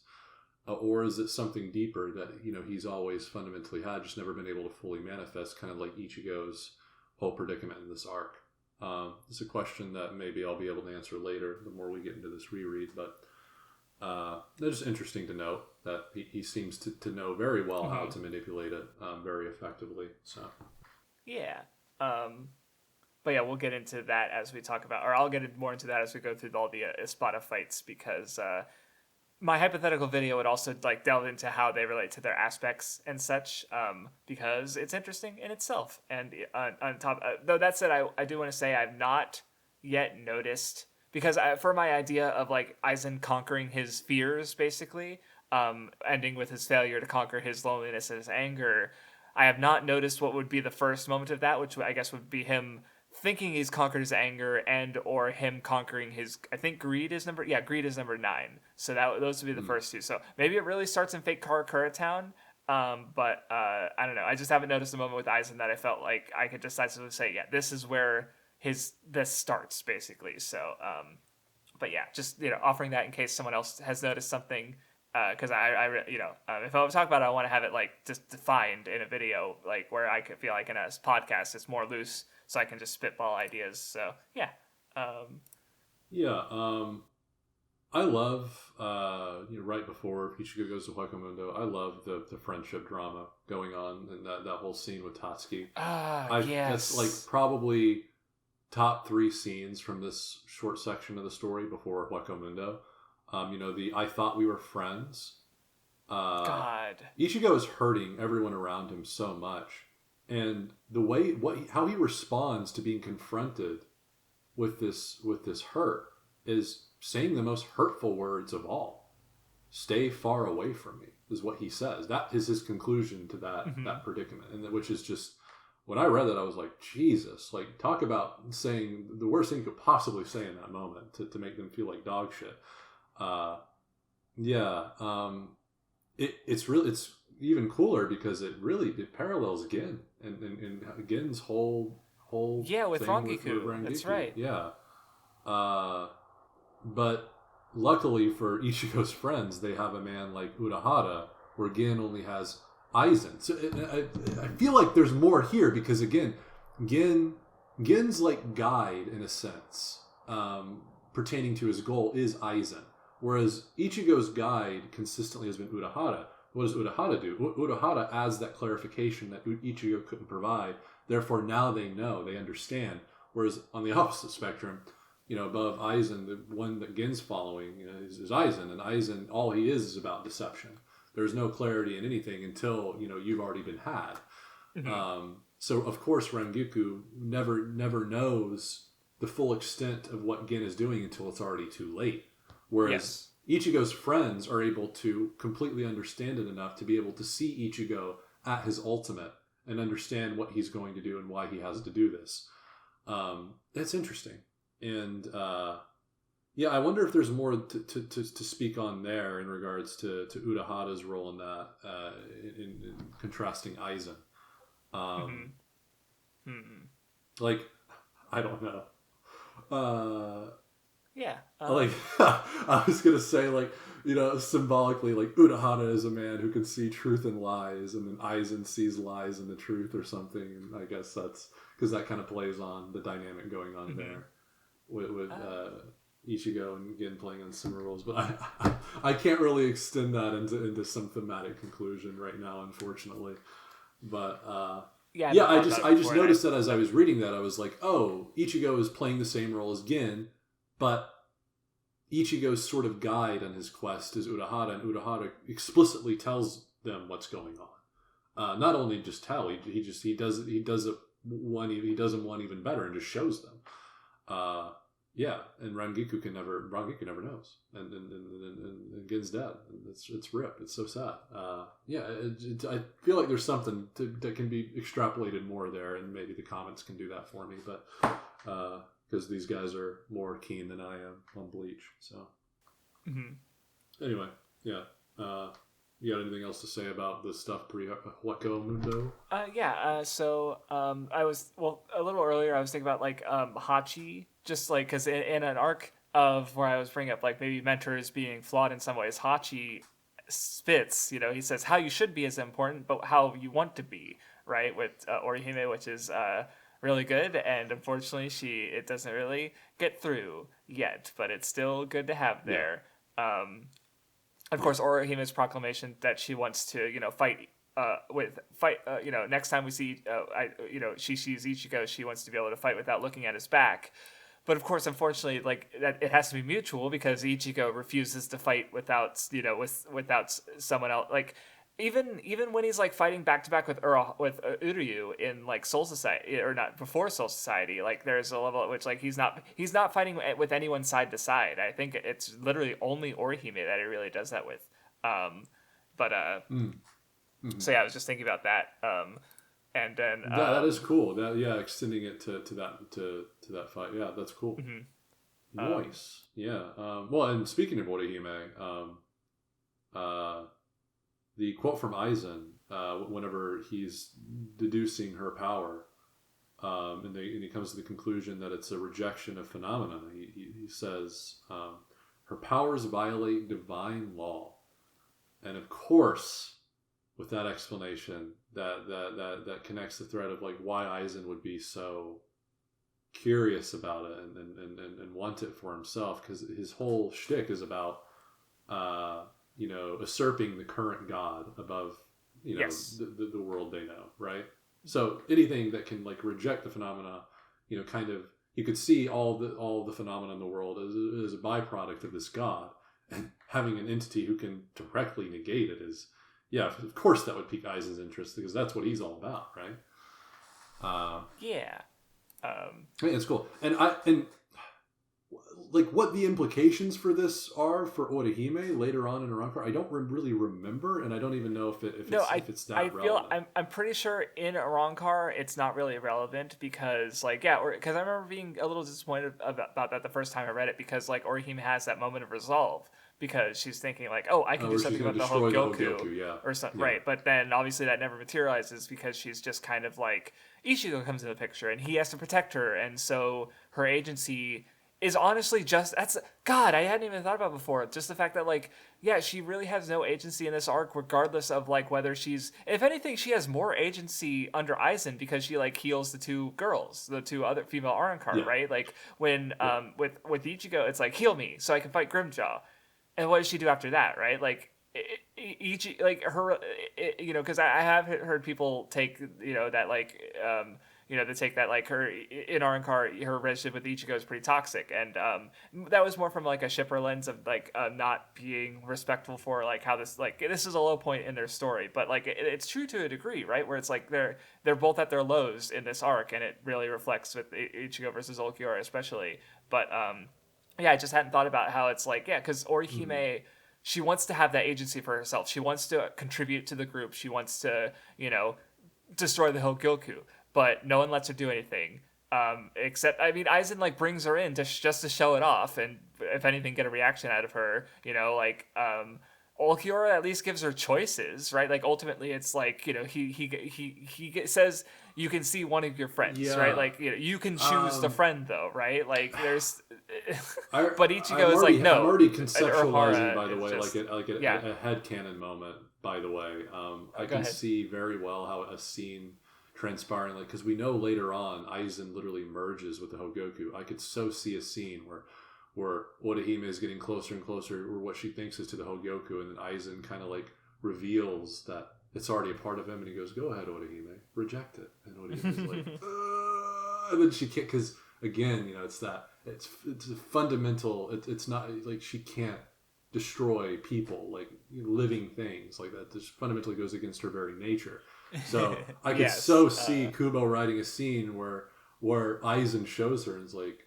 Because Aizen has such he believes himself to understand everyone's core, just a scene where he's like goading her, like, go ahead, destroy Orihime. I know that's why you're here, but go ahead. And then she doesn't do it, and he's like, that's right. That would have been now. wild. Like, yeah. that would I feel that probably. Hey, you know what? That's a fanfic right there. I feel like that'd be a good scene. That's a valid form of expression, which isn't coming from a place of bias, considering I write fan fiction. But anyway, and well, so one. I think this is the last thing. Maybe not. No, I'm looking at my notes. I have more stuff. I bold the notes that I want to talk about, so I use that as like a checklist for discussion. But I just like there's a part where we see Yumichika and Rangiku like sort of training basically, and they are both complaining. I promise I'm still listening to you, but because I got my wireless earbuds in, I gotta take a quick pee break. So while you explain this, I'll be listening. I'm just gonna be in the bathroom. Go for it. So yeah, basically it's like they're talking about their materialized sword spirits. And Yumichika's like, oh, he's ticking me off. He's so snobby and bossy, and he thinks he's the best looking guy in the world. Ugh. And Rangiku is like, oh, my Haineko's a stupid, needy, moody slob. We're total opposites. But then they both go like, yeah, but you're just describing yourself. Like, from the outside perspective, sees that their sword spirits are, just like them, but they don't recognize their own flaws, and they don't fully understand themselves, and thus they can't achieve Bankai, because even if they're willing to face death, they're not able to. They lack understanding of themselves, so they're not able to make that step. And I don't think they ever do. Maybe Rangiku does, but I'm pretty sure Yumichika never achieves his Bankai. So it's like they don't quite get that understanding in the story.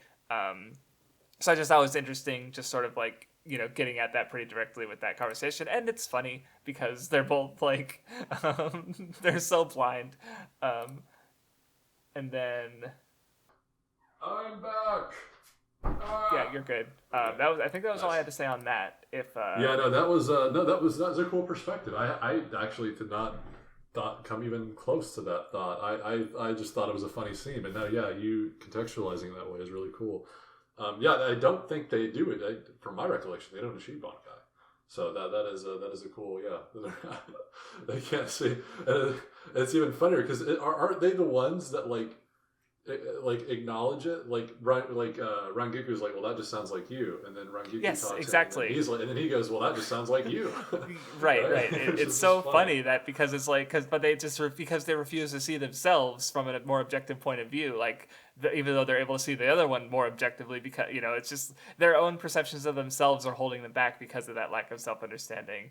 So yeah. Sorry, I was closing my window. Now I am fully back and present. Okay. I don't think I have anything to say about the fight with Lupi, the octopus. Because he fights the I think it's a he, but I don't actually know. Because he's a very feminine looking character. But he is. Okay, gotcha. I've been assuming it was a he as well. If I'm wrong, I'll take that L. But I'll, because if I'm wrong, I'll take that L too. But dang, anime! Like I mentioned this before, but this is the funny thing about anime is you could draw anything and call it anything you want, and it's just like you have to accept it, right? Like there's a part early in Yu Yu Hakusho where there's a character who he's got like a stubble and he's got a really strong jaw, and at a point Togashi literally has an arrow pointing him and saying that he's 15 years old, because it's not unusual for a 15-year-old to look that way, but in anime they rarely do, so he has to specify that yes, this is a teenager, right? Because he could have drawn a character like that, instead they're an adult, and we'd be like, yeah. Or he could have drawn a character who looks young, and like there's I think it's Index/Railgun, and it's not even unusual in other things, but there's a character who literally looks like a child, but she like drinks alcohol and smokes cigarettes, but just shit like that. Like you just have to accept whatever you're told.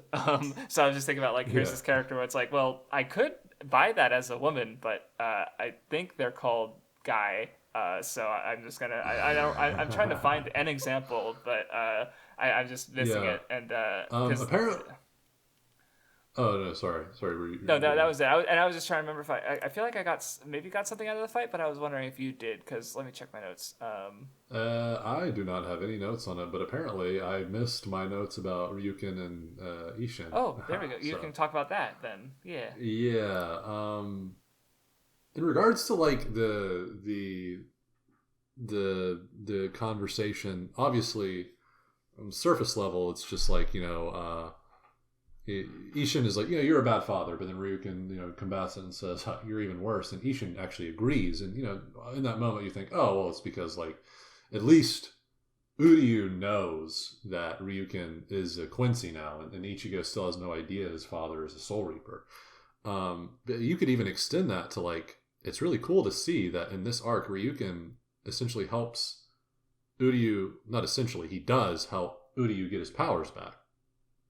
Yet, at the end of this section of the story, Ishin does the exact opposite after he reveals himself to Ichigo.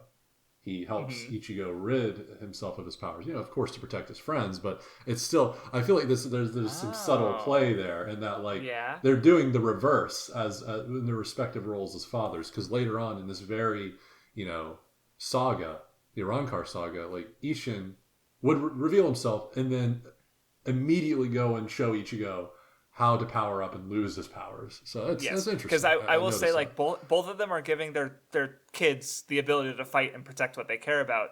But, obviously Ryuken's is more sustainable, where Ishin, it's very temporary and, it won't last. So, it ends up, while it leads to a great success, it ends up later on becoming a lot of, very painful for Ichigo to be without that power. And to be away from that life for so long, because I'm even recalling now in the Lost Agent arc, doesn't like a whole year go by where Ichigo is like powerless? Like, it's like some crazy amount of time from what I remember. I feel like it was less than that, but even a month is still a long time. But I don't remember. Maybe I'm wrong.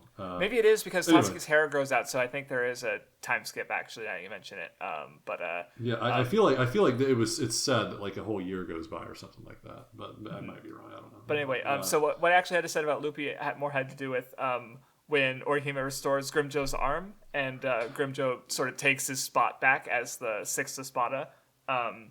Because I was just thinking about how, like, because 6 is I have something to say on that later, actually. Oh, okay, I do have never something mind. to say on that later. I mean, actually, I don't have anything to say I wrote way more than I ever expected I would for Grimjow. I'll say what I have to say, and then you can add to it. So basically, I was just observing how, because if number 6 is destruction, so like how, I guess what's interesting is how they represent destruction differently, because I feel like Grimjo's thing is like he wants to stay on top, but there's so he goes after the strongest, and like he clocks Ichigo because Ichigo's the strongest, right? And but we'll talk about him for sure. Where Luffy, I guess I took is he's as an octopus, he more strangled. God damn it, Luffy, Luffy, the Trinity, the big three. No, the One Piece is back. The One Piece is back. Where he, as an octopus, like strangles and restrains and keeps others down, right? Like he takes Grimjo's spot, but like there's no competitiveness there that Grimjo has, right? Like, and in a way that makes him weaker because he's not like because Grimjo has that adversity, that will to get that desire to fight someone strong, where Luffy doesn't. That's just a contrast I noticed with how because once Grimjo gets the power back, once he's not able, like he's no longer able to being pushed down, he just takes his spot right back, right? So that was my point. So what did you have to say about that moment? I will touch a little bit on it later because it ties into my whole perception on Grimjo in this reread, which has gotten more enlightened, thankfully, on this reread. So I have a lot more appreciation for Grimjo this time around. Oh, that's cool. Yeah. Because last time I was really thinking more about Ichigo, to make that video on the Arrancar arc. Yes. And this time, so I did the opposite approach. I looked more at Grimjo, and I saw a lot of cool things. So I'll talk about all that later, because that's like the last thing we'll be talking about. Because it's related to all that stuff, in my interpretation of that scene. So, Okay. And did I have more on? Oh, I do on Ryukin and Ishin. Jesus, why did I write so much? What was I? What was I cooking? Oh yeah, I did. I did take note of like because Ishin says something interesting. He goes Kurosaki. Like you never called that. This is like the first time I'm ever hearing Kurosaki from you. What I was really racking my brain about what the significance of that was. Like, if he has never called him Kurosaki, why here? Why now? Is it because like it's like it's this celebratory moment now that Ishin's finally got his powers back from so long, and that's like Ryukin's subtle way of like giving his like giving his pat on the back to Ishin or something. Like, I was really trying to like think like because Ishin, he doesn't just say like, oh, I haven't heard you say it in a long time. He's like, you have never called me Kurosaki. I was like, whoa, like really? Why? Because it's not really like it's not explicitly given to us as to why. Yes. We just kind of move over it. So I mean, maybe it is because I'm trying to think because as I understand, because it could be I could be completely backwards, but as I understand it, like when it comes to given names, referring to given names versus surnames, there's generally a closeness aspect. Like if you refer to someone by their surname, there's an aspect of distance where if you're referring to someone by their given name, it's generally considered like you're closer to them. Like if you watch like romance anime, there's sometimes a big deal being made about like a girl being called her given name by someone they like because or to the point of so yeah, now that so I do know this, but okay, yeah, I know you. I wanted to bring it up because I know you've watched at least some amount of like romance and rom-com stuff, so I figured it would have come up at some point. I do know this, but yeah, I hadn't thought of it in this context. But now that you say that, it is interesting that he does that as soon as he gets his Soul Reaper powers back and is in the Soul Reaper garb, he calls him Kurosaki because now he puts a distance between them now that he sees him back in his Soul Reaper glory. Because I was thinking of like Reapers. treating it like treating him with more respect by like we're basically saying Mr. Kurosaki instead of Sup Ishin, right? Like, but no, it's actually you're right. It's distance because he's a Soul Reaper again, so he's the enemy. Yeah. So okay, interesting. Okay. I'm glad I asked that then. Yeah. Okay, well that's all I had to say then about all this stuff before Wakamundo. But anyway, now we're getting into Wakamundo where where Uryu immediately reveals he is just like me and is an enlightened power scaler. Whenever he talks to Chad, he's like, "Hey, bro, matchups matter, bro." Oh yeah, no, I like the first fight where they just like, "Oh yeah, if I'm struggling, just swap partners," and and I love the side language too. It's so good. Like it's so funny that Chad immediately understands too, because all Uryu does is like the little movement with his two fingers. Like the rotation, like a rotating movement with his fingers. That's all he does to indicate let's switch partners. But Chad immediately understood the assignment. It's cool. Yeah, I hadn't thought about it before, but it's just like because I just brought up the comment to where the one in white pointed out how there's a tiger dragon thing with them, but it's like they're not antagonistic to each other at all, even though it's so easy to like because you have like one who's like nobility and you have one who's like he's Hispanic, so he's another race. Like he's kind of like looked down on in some ways, But like no, they're just bros, and they have a good understanding of each other, and they work. Like even the fact that one's a Quincy and Chad's powers are compared to like a Hollow in this arc, right? Like they should be natural enemies, like a tiger and a dragon, but instead they're just cool with each other, and they just get along really well. And like because in Soul Society, Chad was worried about Uryu because he cares about all his friends, but here it's like no, they have this good understanding. They swap partners, no problem, and they just fucking ruin these Arrancar's day, and it's cool. I like it's not really a dynamic I've thought much about, but now that you mention it, it is cool to see them. They've never had a problem with each other. Yeah, like they're always very cooperative. I mean, extending that to even because it's more surprising to see it with Renji because Uryu immediately whenever he's going into fight with Renji like starts having some good banter with him. Like they're best of pals. Like he's so effortlessly it's as if he really did learn from that first fight with the Soul Reaper with Ichigo all the way back in the first arc to disregard these in moments of true peril whenever because I mean it relates very much in that Uryu, like it's not just that he overestimated himself whenever he broke that thing that would attract hollows. It's also that like he put a lot of people in danger. But now that he's got friends, now he understands the gravity of putting his pride over over the objective, which is to save and protect your friends. And so what does he do with Renji? He doesn't even bother thinking about the Soul Reaper shit. He's just like, hey, let me help you with this, bro. You got this. You're stupid, but let's do it. I don't know. He says something. He's making fun of Renji, and then they start fighting. You need any help? You're looking kind of rough, buddy. So yeah, I don't know. It's cool to see because you can really look back at that first confrontation he has with Ichigo and see the growth there.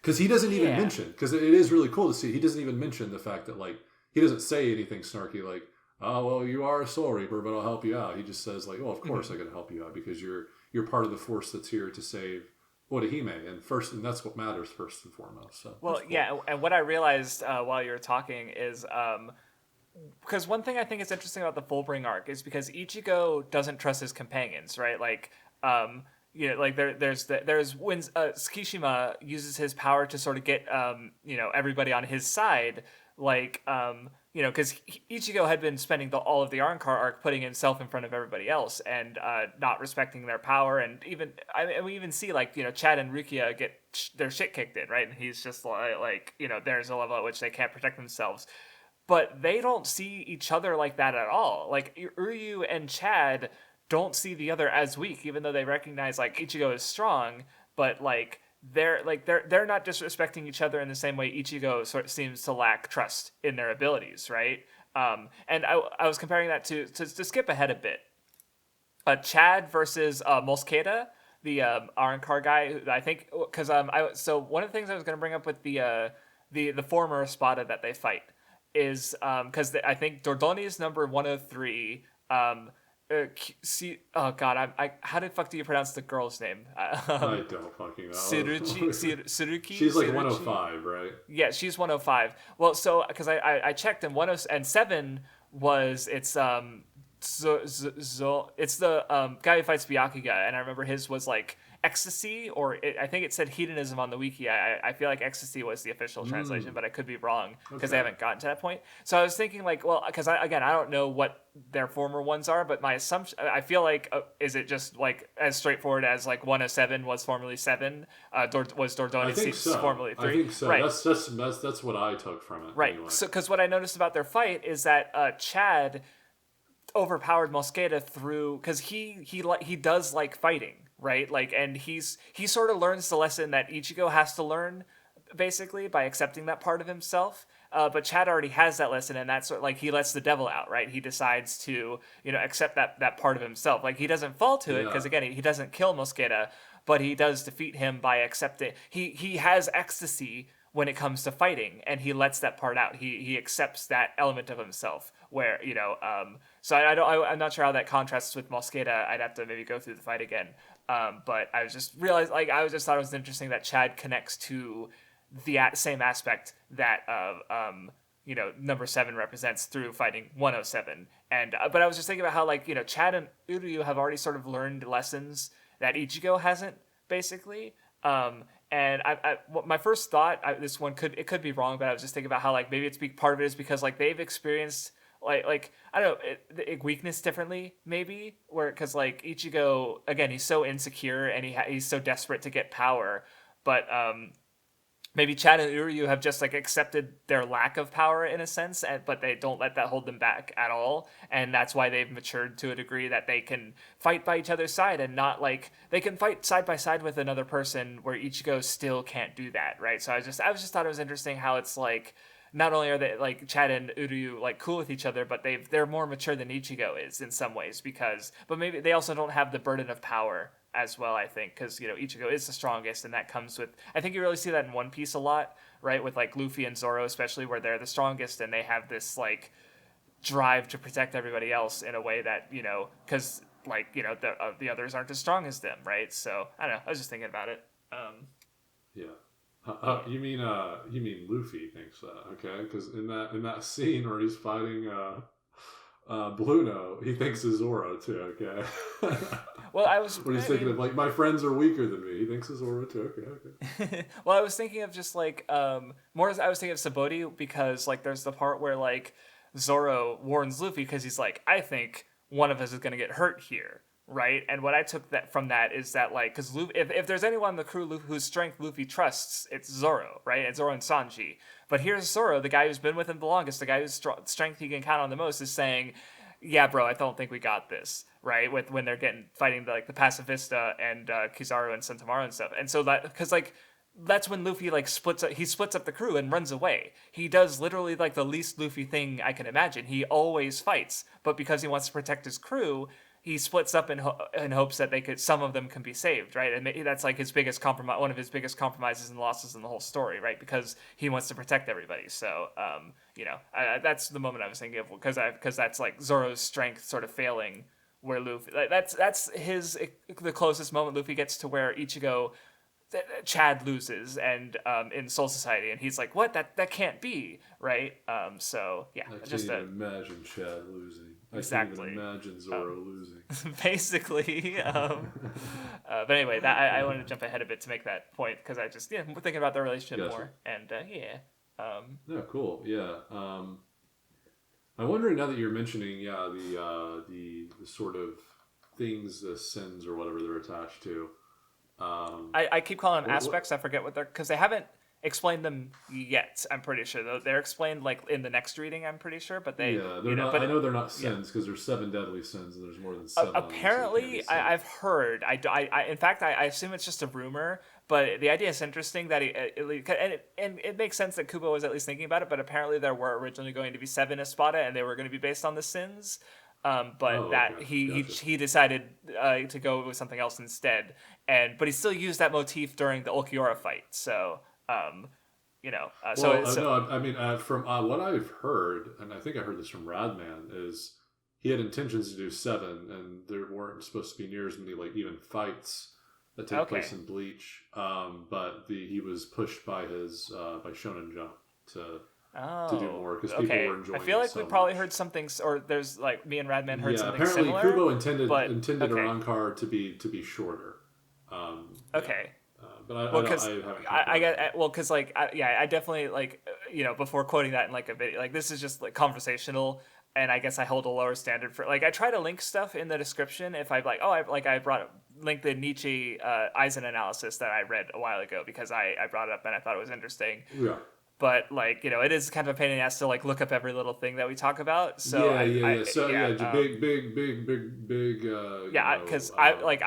Since it's conversation, I just want to say because we're kind of I feel like we're referring to something similar, but I feel like the difference is like because like the big question is like, well, did Kubo decide to make this change, or did Jump push Kubo to make this change? Because that sort of changes the narrative. Yeah, right. And I don't want to make because if anything, I've heard the opposite that Kubo butted heads with his editors a lot, and because which gives a sense that he had his very creative vision that he wanted to stick to, and because people use this argument, I think Super Perpetual Wolf had his 2 not very good Bleach videos, and in the first one, I'm pretty sure he said that like he felt that Kubo should let the editor decide more things because arguing that the editors affected this one arc in Dragon Ball and it was like the best arc in the series, and but I think it's I just want the story to be good, and both stories are good, so it doesn't really matter that Kubo didn't listen to his editors and Toriyama did or whatever, but so it's like I mean even think about like Bleach, because one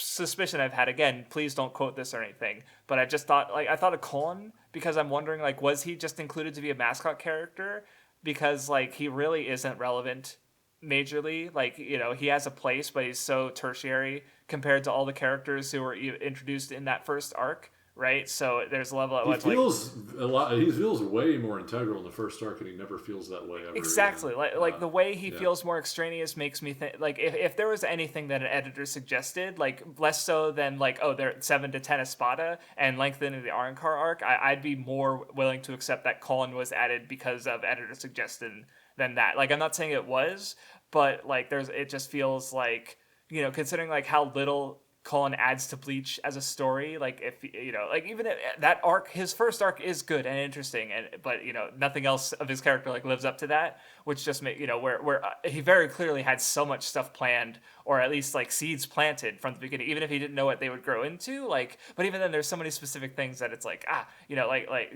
so Cullen feeling extraneous in that way, like I don't know, but that's a whole conversation, and I'd be really curious as to what the story, because there's so, especially with the big three, there's, I feel like maybe less so with One Piece, but especially Naruto and Bleach, there's so much misinformation and rumors being spread. So I really hope I'm not contributing to that by just spitballing and just thinking vague things from memory, but I also don't know where these things came from and what the source would be. So, because I don't remember reading it in any of the interviews I read for Kubo. So, but I also maybe didn't read all of them. So, yeah. Yeah. And yeah, that information might not even be out there. So yeah, take all that with a huge cup of salt. Salt. Yeah, exactly. Yeah. At least a cup, maybe a barrel. Yeah. But yeah. So what I was getting to is, I was wondering, like, what is number 3, for instance? What is Dordoni supposed to? Oh, that's sacrifice. Oh yeah, because it's cool too, because it's not just 103. Nell's there. Nell was the former third Espada as well. Because I have an idea of how like Holabelle and her like 3 companions and because they make like a chimera, and I have a vague recollection of how they tie to the idea of sacrifice, but with Nell and Dordoni. I'd have to think about Dordoni, because we have basically most of the context. It apparently shows up in Camp for Your Own World, but at least for the manga, we have basically all of his context. With Nell, I just don't remember enough to say anything as to how they tie to the idea of sacrifice. But yeah, we'll get there. Yes, that's next time. I made a tweet about this, and I think really the only reason I tweeted here in this moment is because I happen to be taking a break at work, and so on my iPad I can't take screenshots and stuff and put them on Twitter, just because it's a very outdated iPad. Oh, unfortunately. But on my phone I can, and I commented. So Udiu says something here to what's her face 105 girl. He goes, "This war is so important to you that you'd risk everything to win?" And she goes, "What? Are you kidding? If it weren't important to us, we would have gone to war. We wouldn't have gone to the war in the first place, right?" But like, Udi is acting like this is like an alien action, but like, and literally in the last like quote unquote kind of war he was in, big widespread battles in the Soul Society, and he risked everything to help save Rukia, like. So it's interesting because to me it looks more like he can't see the similarities right in front of him, because he's looking to him. He might still be looking at a hollow, like the enemies more so than Soul Reapers to the Quincy's, right? I don't know. I just noticed that, because I was like, oh, that's interesting that he's vocalizing that he can't understand, but like, bro, like, just last arc you were kind of doing the same shit. So yeah, he's kind of like fencing himself off from understanding himself, basically, because he's not looking at the Arrancar like people. Is that kind of what you're saying? Yeah. Like he's unable to. He doesn't see any humanity in her like he has been able to with like the other Soul Reapers, at the very least, to where he can like cooperate with them. Anyway, nothing much more to say there, other than the fact that I remember thinking this fight was like boring, but like it is very short and very sweet, and it's like it's cool stuff at the end, with the revelation that like, oh no, hey, Quincy's only use bows and arrows, and he makes the sword an arrow. It's cool stuff. No, it's cool. Well, I like the fight because her poem talks about like because like we think of painted nails as beautiful, but cut nails are kind of gross, right? Or hair can look nice, but cut hair, and it talks about how like the things we shave off remind us of death, and that's why we fear them. But I was also really cool quote, yeah. Yes, or poem or whatever. Yes, I love but other things I got out of the fight is because like she because one of the aspects, again, I've mentioned it ad nauseum, but with the Arrancar, they are animals who are becoming more like humans, and in her sort of like, what's the word, imitation of humanity, she appropriates like beauty, like appearance, like the idea of like dressing up your hair and nails. Like I've never seen a dog with a wild wolf with a nice ass manicure, right? Like that's not something that animals do, right? But ultimately she sheds that beauty to win, right? Like you were talking about with that quote where it's like, well, what will you do? You'll really do anything to win. Even shed her humanity, right? Like that if her beauty and these, because she has her big old wings that she, was using as weapons, but to win the fight, she shed them, and they don't look beautiful anymore. Like a bird's wings, they look like they're just sticks, right? She's compromising on her aesthetic values to win a fight, and so Uryu isn't seeing humanity in her, but there's also a level at which like she's shedding her own humanity. So that's sort of what I got out of the fight. Yeah. I agree with everything you said. And like that final panel too, of like it's like her shaded out, and then like the cross arrow, like the arrow in the shape of a cross. And it's cool. It's cool visuals. At the end of the fight. Just all around a fun one. Like I thought it was short and sweet. A lot better than I remembered. So I'm appreciating some of these fights more, which is good.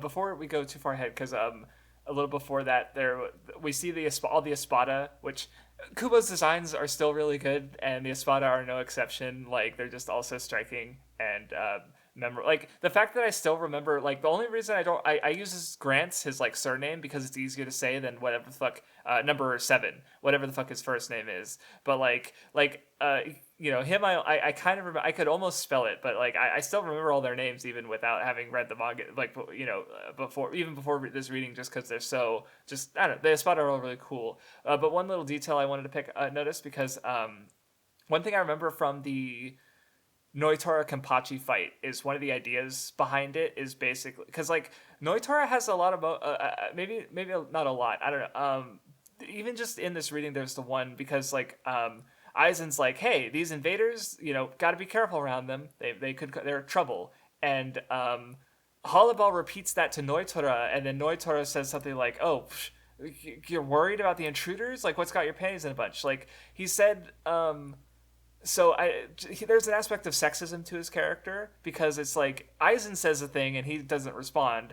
Holibel just repeats the thing and he's like, "Oh, are you afraid of them?" Like he's looking down on her, right? Like, and so I'll think about that more with also, because also he has a very notable relationship with Nell. But the obviously contrast there with Kenpachi is that, again, Kenpachi, the one who he respects most is Unohana. Like, he doesn't see gender when it comes to fighting, right? Like, all that matters is strength, where Noitora sees himself as the strongest, but, like, who's the one that he casts out of the Espada? It's Nell, right? Like, he specifically goes after her because he sees her as weaker or whatever, or has issues with women. But I'll have to read we'll really get into that in the next reading because I want to solidify that. But I just remember that being a point of discussion, and so I wanted to point out that little tidbit, because it, like, again, he's like, he won't speak against Aizen, but he'll speak against Holibel. So it's like, okay, bro. I didn't catch that they literally say the same thing. That is cool. Who was it who had this quote? Because I wrote it down. Was this Dordoni? To us who were born from fear, the path he walks, the path of fearlessness, shimmers like moonlight, in reference to Aizen. I don't think it's Dordoni. I think it's one of the just other Arrancar. Yeah. It's one of the initial Arrancar they fight, isn't it? Yeah. Because it's just how he's basically their god, right? Like he's created himself as, propped himself up as the god of this world, and so they see him as like, because he does seem very all-knowing, right? He is he does seem without fear, right? Because and like, oh god, think about that line, like he walks the path of fearlessness, shimmering like the moonlight. Well, we know he has fear because like he's literally ranked them. He has defined the Espada by his own fear.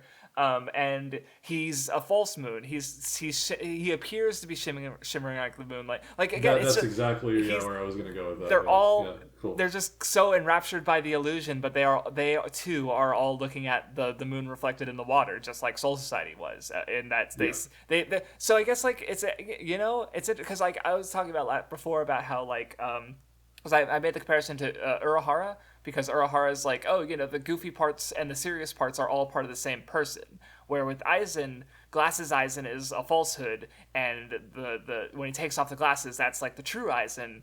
But even then, no, that Aizen too is an illusion, right? Like he's just because there's a level at which he's not being genuine. And he's creating this illusion of this image of himself that doesn't represent who he is, right? Like, you really have to like dig, no one understands Aizen except for Ichigo, and which makes that more meaningful, I think, because when the stuff in Thousand Year Blood War happens. But Aizen's still really good. Gasp. So. Because even before that, at the end of his battle, the one who was closest to Aizen in terms of being able to spend a length of time with Aizen in his power, he's able to have a perspective that no one else had ever come close to describing, which is really cool. But yeah, we'll get to that when we get to it. Before that, I really love, and I guess I had not really given due diligence on it. The introduction to all the Espadas, when they're all sitting on the table and they're having that meeting with Aizen, I think what Kubo does there visually is really, really cool. Because you get a sense of like most of the Espada's personality based on just how they sit. I noticed in the paneling. So like, for instance, like Grimjaw like aggressively plops into his chair.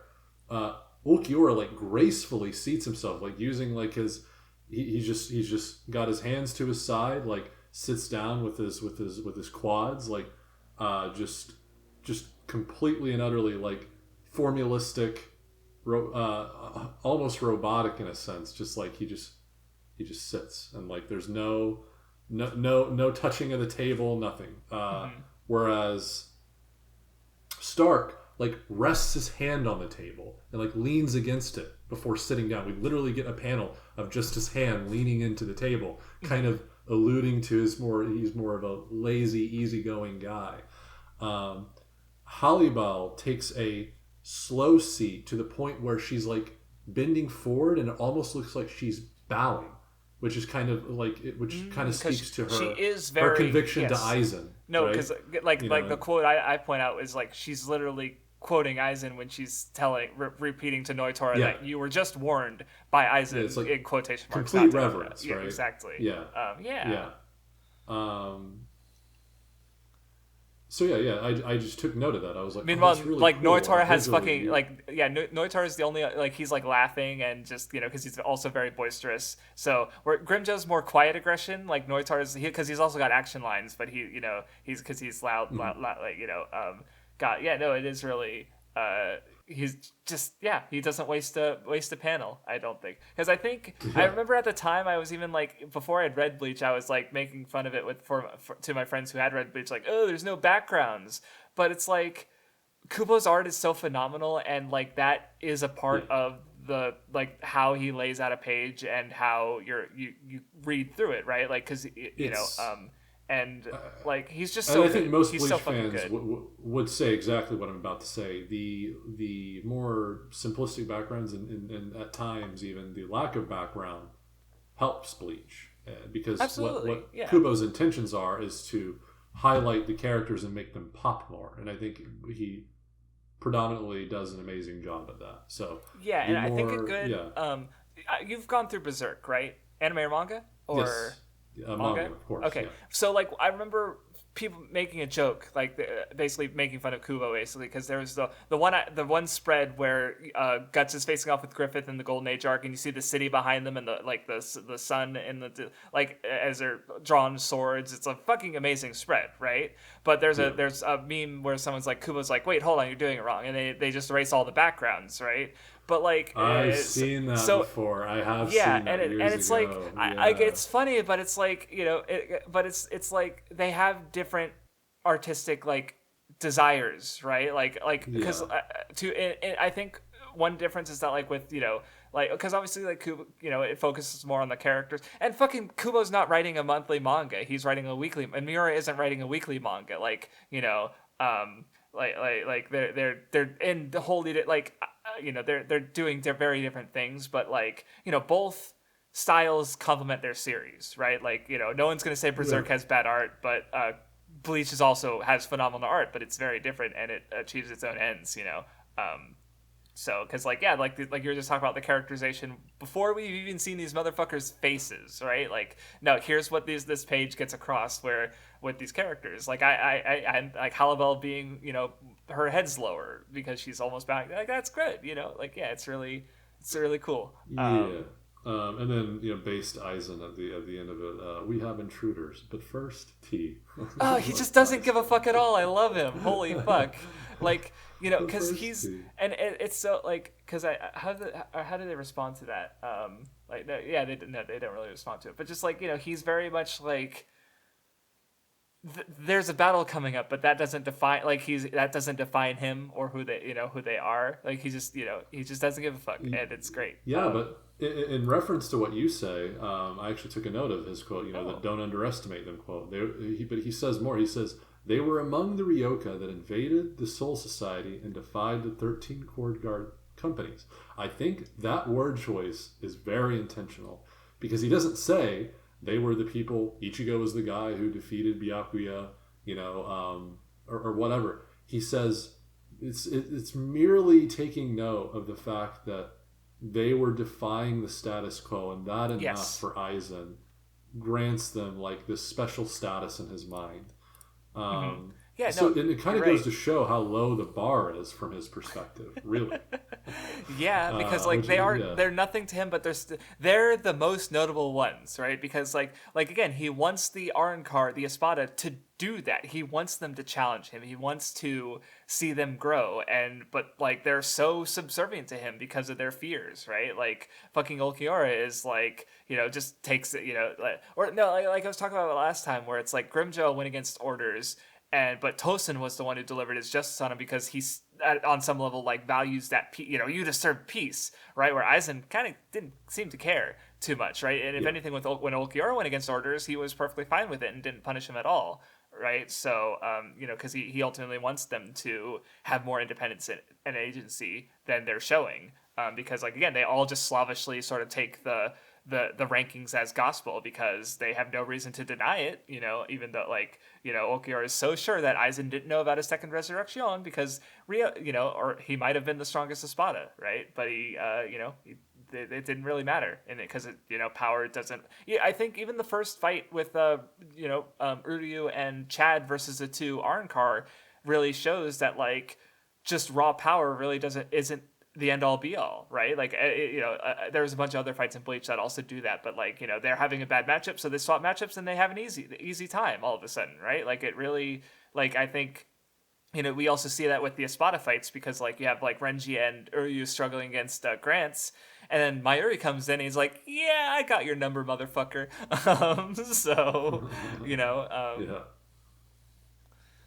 But yeah, it's cool, and even more interesting is what Aizen says at the end of this meeting. As long as you're with me, no one can defeat you, which is a bold-faced lie. He foresees all of their defeats. Like, all of them. He knows all of them are expendable and all of them are going down. When I read that, I was like, oh, this motherfucker. Yeah, and that's exactly why they need to challenge him and surpass him, because otherwise they're just expendable, right? So, and they'll die if they don't, if they just, kind of like, he's basically, almost, in a way, he's basically saying, like, be Momo, right? Like, be someone who's so subservient and who idolizes me so much that you can never ever understand me, or and the fact that like because like the idea that they are because they're Aizen's fears ranked, but also because I think the one where I started to realize that because some talked about how like Stark is loneliness and Aizen is also largely defined by his loneliness, right? And it's like, wait, he literally has these characters who are in a position to understand him, right? Because they also fear the same things Aizen does, but they all succumb to for the most part, succumb to those fears, where Aizen overpowers most of them, but not all of them, right? So, but they ultimately like Ichigo's the one who understands him, not any of these guys. So, Yeah, it's cool. God, Bleach is so good. Are we even halfway through? Almost. I Oh have my no god. idea. We're almost halfway through. Holy shit. Yeah, I wanted to touch a little bit on Nell and her brothers for just a second. Yeah, the goofballs. Yeah, Family. I love them. They literally just are the comedy in Yes. Wakamundo, and it's rightfully like that's fine. Like to have gags and for them to be the comedic relief is fine because they're doing an excellent job from my perspective so They've far. got But yeah.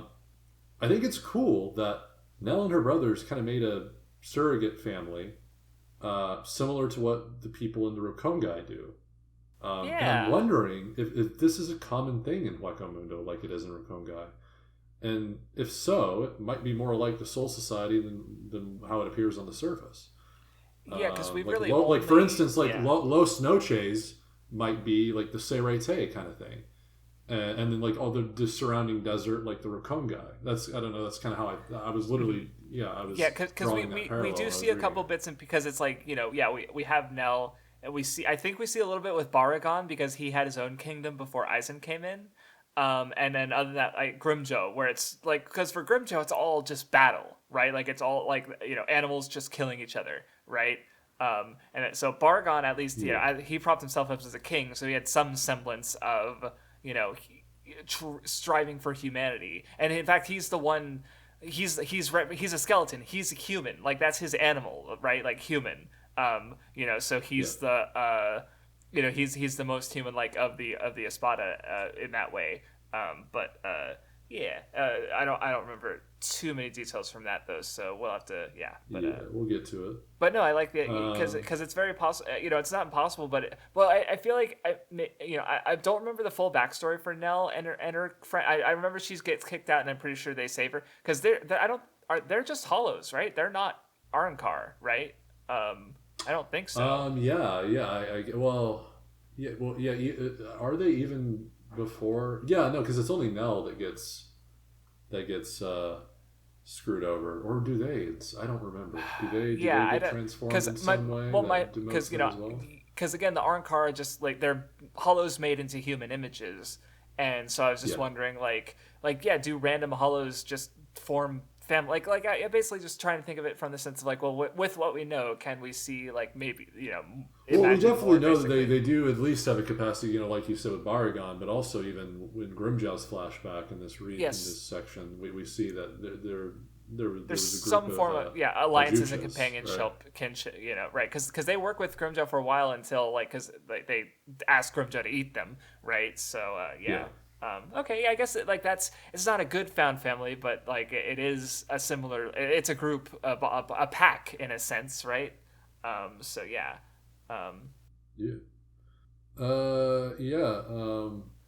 real quick, I wanted to know. I just thought there was an interesting line when Ulquiorra gives Orihime her uniform, and he's like, what's the purpose of that uniform? And she says that like my body and soul are all for Aizen and his heart. And I was like, heart?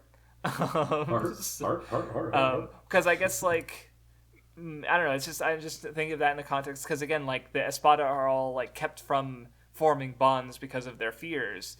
And I think Radman was the one who posted like Kyan talking about the heart or the loneliness and but with the panel of Aizen from his like backstory because him being lonely basically and just or something about like if someone is alone they can never form a heart basically, right? So which ties to both Aizen and also Yuabak because I think someone in the comments of that tweet respond to that but just like the fact that like Aizen does have bonds in the sense that he has people around him, but like ultimately, like even his closest bond, Gin, is like he sees himself as above all of them, and the reverence they have to Aizen is very much one-sided, I guess, is what I'm getting at that maybe. But I just every time I see the word heart, my neuron activation. And I guess on Aizen, he's fine with the number 8 Espada guy, I forgot his name, doing something without his permission as long as he has good reason. Mm-hmm. And this is interesting because this is something you never see in the Soul Society. Like Aizen takes a very contrary approach to what they do, because for him it's all in it's all a matter of practicality. It's like, well, what's the reason? Oh, the reason's valid. Okay, whatever. Very very interesting, very cool. It's like he's making a conscious effort to go against their ways, that he's so easily exploited. Yeah. Also, I mean, I did have a little short note, not much on when Rukia and Renji appear. They're in Huacamundo, and they're like, "Aren't we your friends, Ichigo?" Which you mentioned earlier. This scene. Mm-hmm. It's interesting because it really does highlight the fact that he's really being uncharacteristic of himself when he's doing all this stuff, because he's supposed to be the guy that connects people, rather. Yeah. What does he do? He connects factions together. He makes friends with people and bridges gaps. That's what he's all about. Even his powers speak to that. His Quincy, Hollow, Soul Reaper. Even full ring powers. That's the guy. But in what he's been doing recently is he's been becoming more and more. He's been allowing himself to be more and more disconnected to people closest to him. So yeah. It's cool just being confronted with that. Not really much to say there, but that's I did have a note on that. I thought that was a cute moment. One thing I wanted to talk about before we go into the fights is so when they're splitting up, Renji has a chant, basically a battle chant about their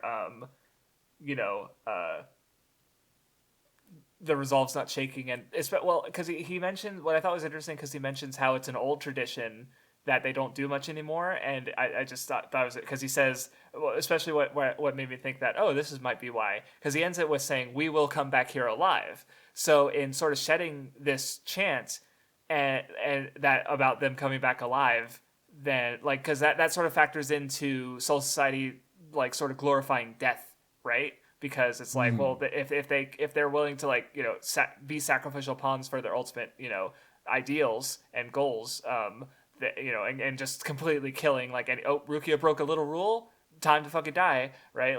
But so I was just oh, that might be why this saying fell out of favor, because this is about life matters versus death matters, basically. So just a little thing. I was oh yeah, that makes sense.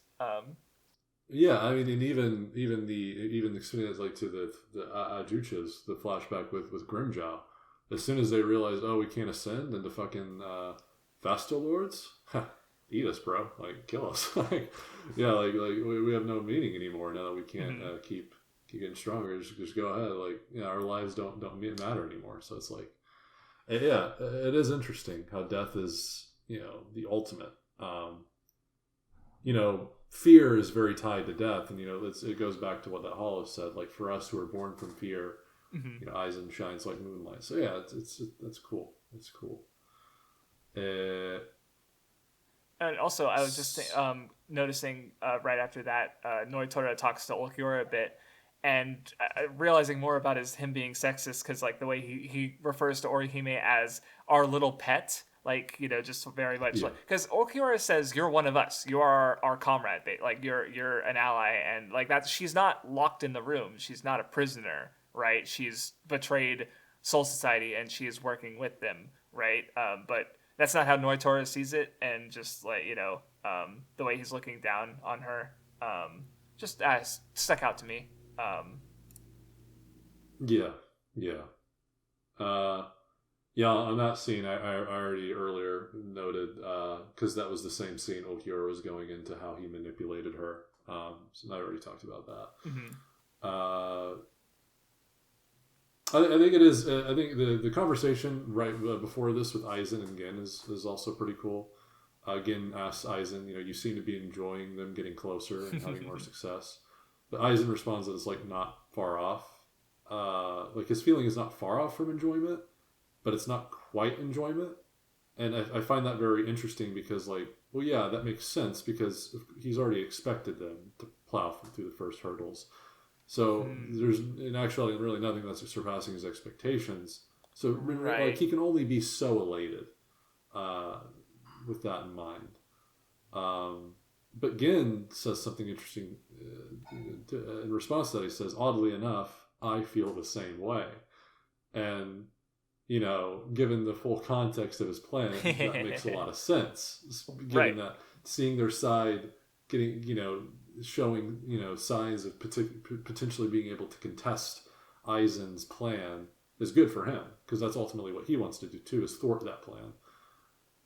So a cool little piece of dialogue that's really, really cool to see in retrospect. But well, and what I was just thinking about is, again, trying to tie aspects of Aizen, like overcoming his fears. I just had the thought of, like, you know, enjoyment. Oh, ecstasy, hedonism, right? Like, that's number 7. So, like, you know, maybe he feels like almost he's playing off his enjoyment. Yeah. Right, but also not succumbing to it, right? Because that if he's afraid of, you know, enjoying something so much that he'll lose himself or lose his way, perhaps. So, like, you know, like, sense. He enjoys being challenged, but or maybe, or, you know, because like you know, but he does, if they challenge him too much, then he might lose something valuable, right? So you know, saying it's not far off, like, because, and like you said, he is in control, right? He's there's a part of him that's enjoying it, but he's not, like, super excited. Like, he ain't Madara when Hashirama comes in, right? Like, because like that's a level of ecstasy for battle that Aizen, and being challenged, that Aizen does not have, right? Of just, like, you know,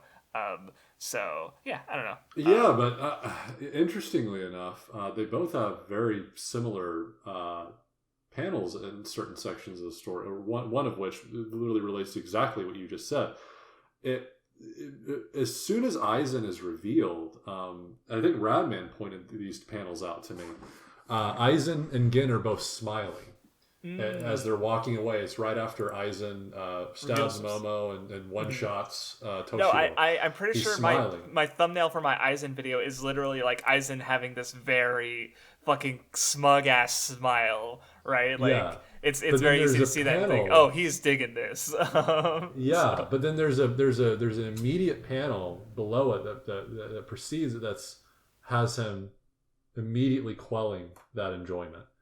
And in Naruto, there's a scene, it's where Madara gets freshly revived, and he's, like, laughing and he's exhilarated and he's like, yes, this is what it's like, this is the flesh and blood I remember. But then he immediately just goes back to serious face, like he's elated, and then boom, he's like, okay, yeah, just sort of, because God, I always think of the Hashirama scene, because just the way that Hashirama's like, shut the fuck up, ain't here for you, bitch, and then Madara's, like, still smiling, but he's like, it's very clearly, like, toned down a little bit, because he's like, oh, he's disappointed. It's so good. They're both very similar in that way, is that they operate. They operate in the system, but they constantly try to they constantly try to place themselves above it and help the world escape it.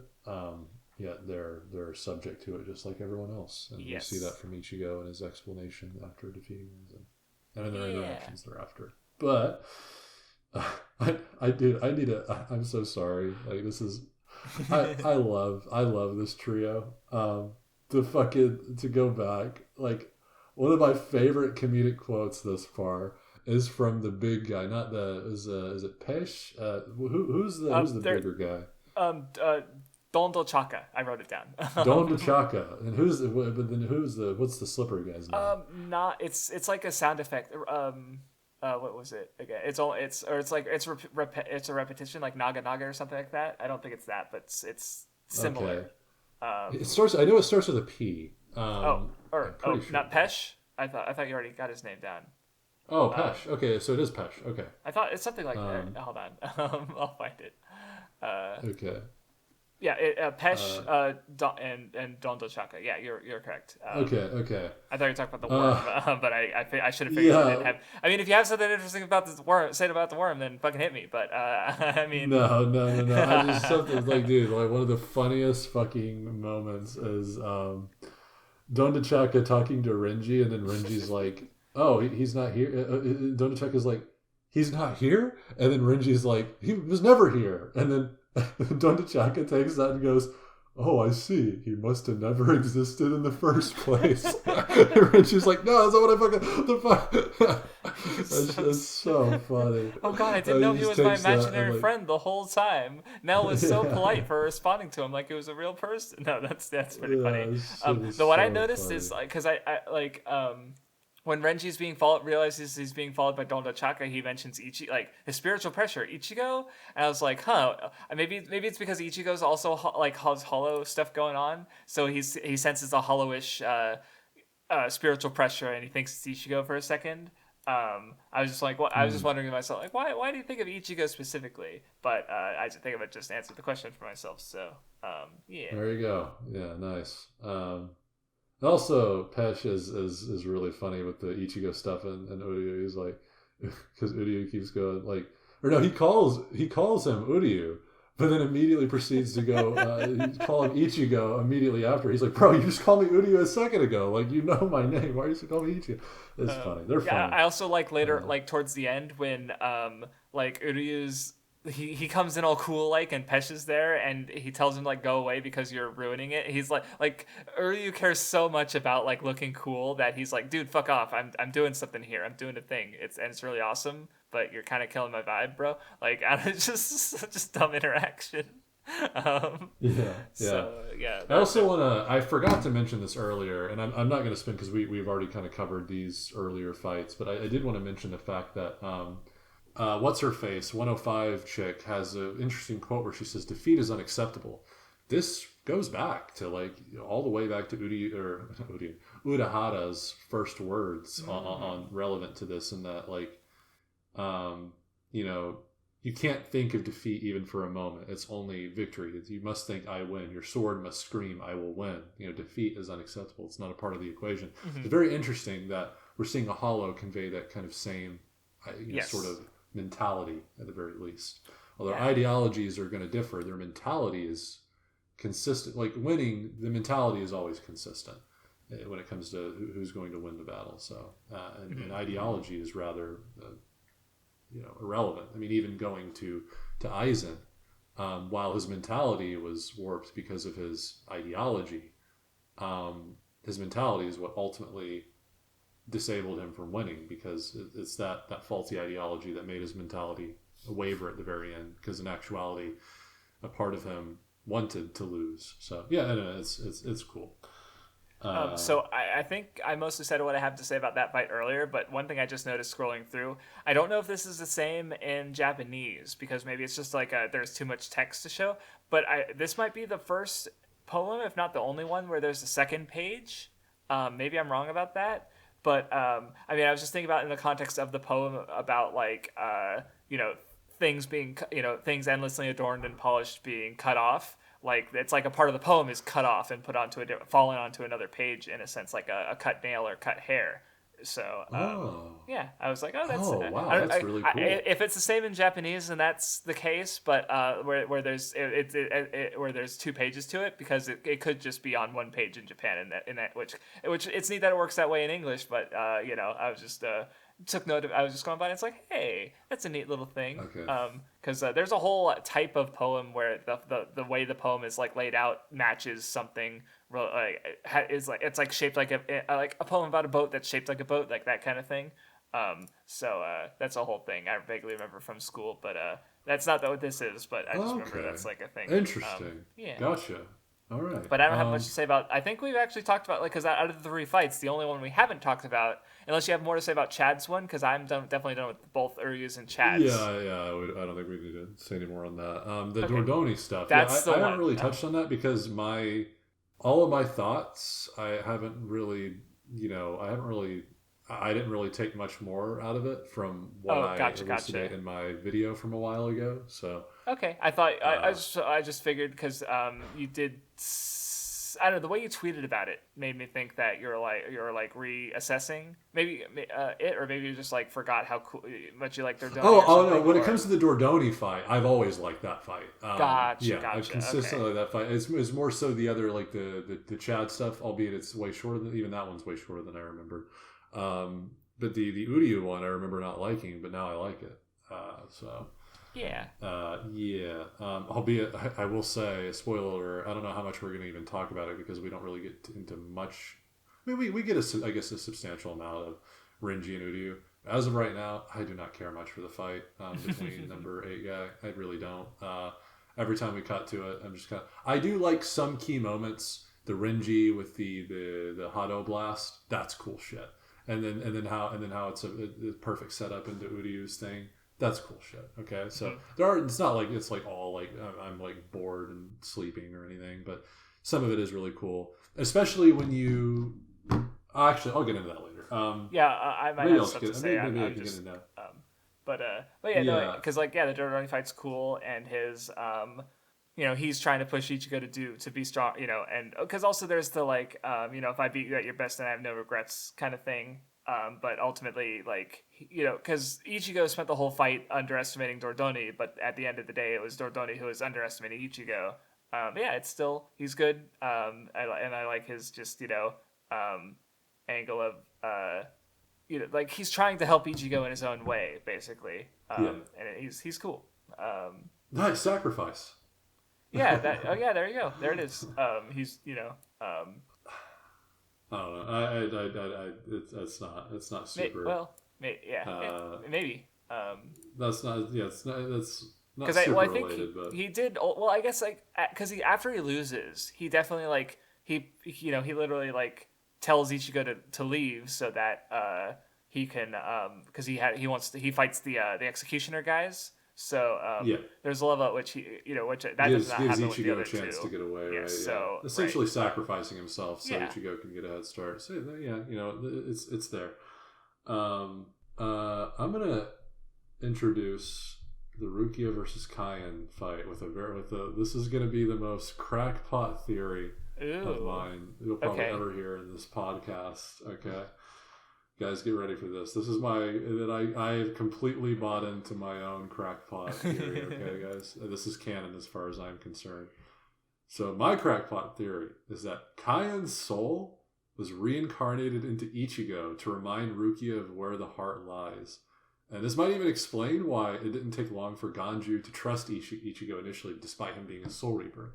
That's my crackpot theory, is that Kaien was reincarnated into Ichigo. Okay, Ichigo is a reincarnation of Kaien, and obviously, they look just alike as well. So Yeah, no, well, that's an where it interesting stems from. idea, especially like thinking about how Byakuya. I mean, because I don't know how well, I mean, it's reincarnation. It doesn't have to be like temporally linear, right? So like, it doesn't have to be like, Yeah.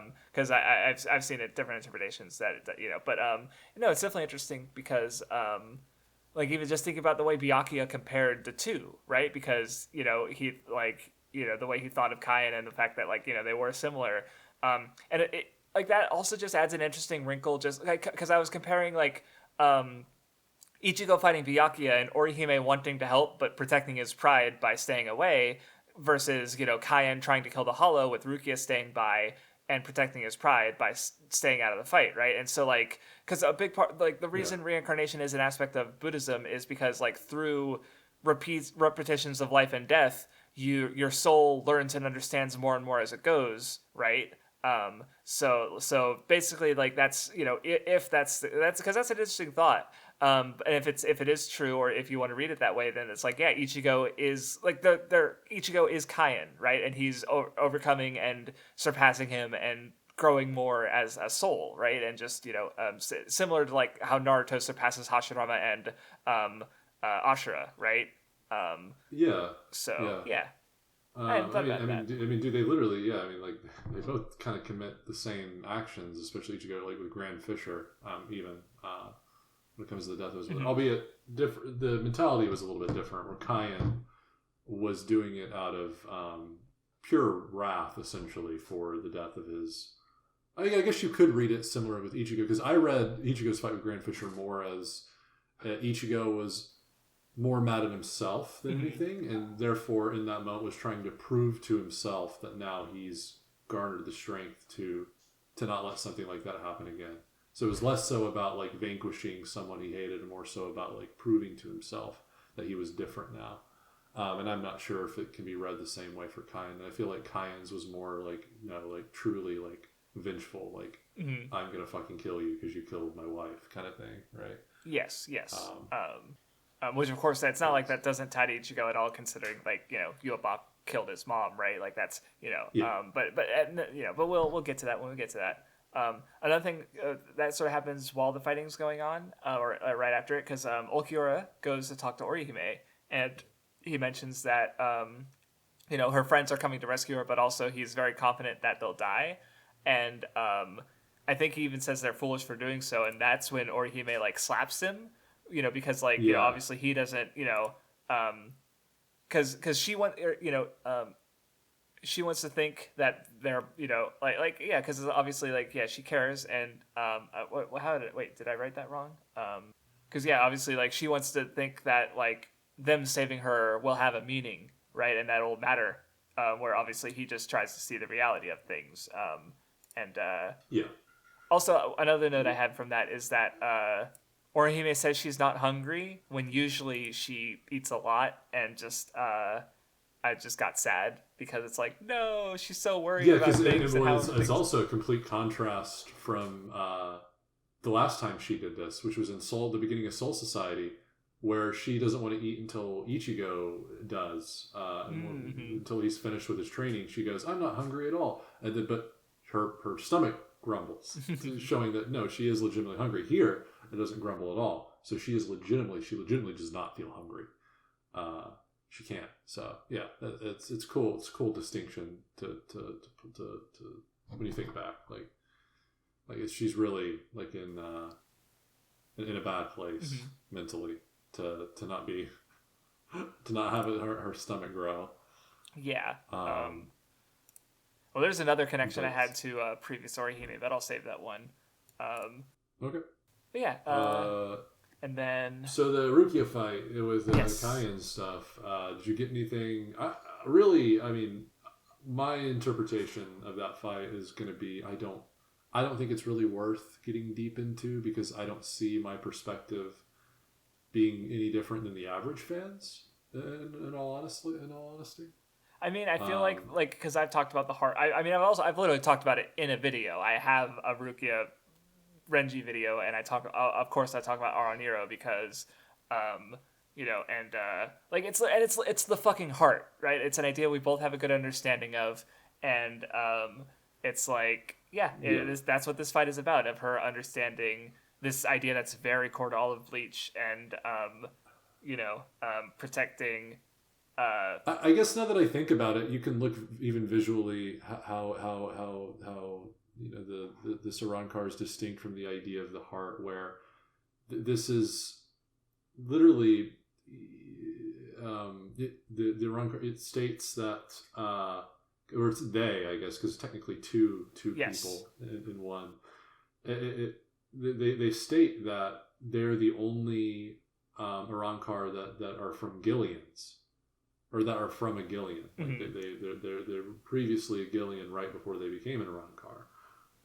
Where we know later on with Grimjow's explanation that Gillians are literally people that eat their own, that consume their own, and become one with mass with no personality, basically, right? No personality. Yes. Whereas like the heart is dependent on externalizing yourself and merging that externalization to other people's externalizations, kind of like spreading yourselves outward, merging it with other people. And so it's the exact reverse. The Gillians are like the exact reverse of that phenomenon, where people are literally emitting their most, their deepest aspect of themselves to be closer together, whereas Gillians are as physically close as you can get in a literal sense, where they literally become one, yet they literally have no individuality because they're so warped from the process, right? So I did catch that. That's true. Because even the fact that there's two of them, right? The Aroniro is two. That's what actually. Oh fuck yeah! Because I literally wrote that down, and I completely skimmed over it. But again, there's no heart within them at all, right? And they don't. I don't even think they refer to each other, right? Like it's just they have separate identities, but they don't. They operate as a unit without acknowledging the other. So yeah, it's interesting. And And well, I guess Yeah. because like because I think with Rukia, I feel like it's pretty well understood. Because she even says a lot of it, right? Like, his heart is still within me. Um, she's not running anymore, and by accepting, you know, getting over Kyan's death, she's able to overcome this false image of Kyan, and But I guess more with Aaron Iro is Aaron Iro. I can't pronounce his names for shit. Irani, I don't fuck. Number But because nine, I number don't know, just nine. like a couple things, because like his like last moments, I was thinking were interesting because he says that like he followed Lord Eisen because he wants to be free of suffering. So maybe that applies like the state of a Gillian and not having this identity at all is just horrid for all of them. Like they just exist in suffering and they only mindlessly kill maybe as a way to alleviate it, right? But like obviously his greed and his desire to consume didn't lead to him like he's suffering a lot in his last, right? Because he's just screaming and Yeah. crying. But also I hadn't really been paying attention like which one was talking because when they're finally separated, they have different personalities, right? Like when operating together as a unit, they seem to be unified. Yeah. But here it's like you have one who's just like complaining and crying and lamenting and but even bemoaning Eisen and still calling to him, where the other one just goes like blast, fuck, it's over, and he just because the first one goes silent and there coughs and there's a bunch of Yeah, blood, yeah. and the other one just splits in half, right? So and yeah, I was just thinking about how like the because again, obviously greed factors in because I'm pretty sure he's the aspect of greed, and it factors in where it's like he consumes all these spawns, but like he doesn't get anything out of it, and it never alleviated any of his suffering. So it's like all that greed amounted to nothing for him. So yeah, just trying to spitball about him because yeah. Yeah, no, and then I guess extending on the Eisen, I mean, even in terms of like the light he provides to Wakamundo, it's only debilitating for this for this guy, for them, I should say, right? Yes. It only serves to hinder their abilities. So interesting, yeah.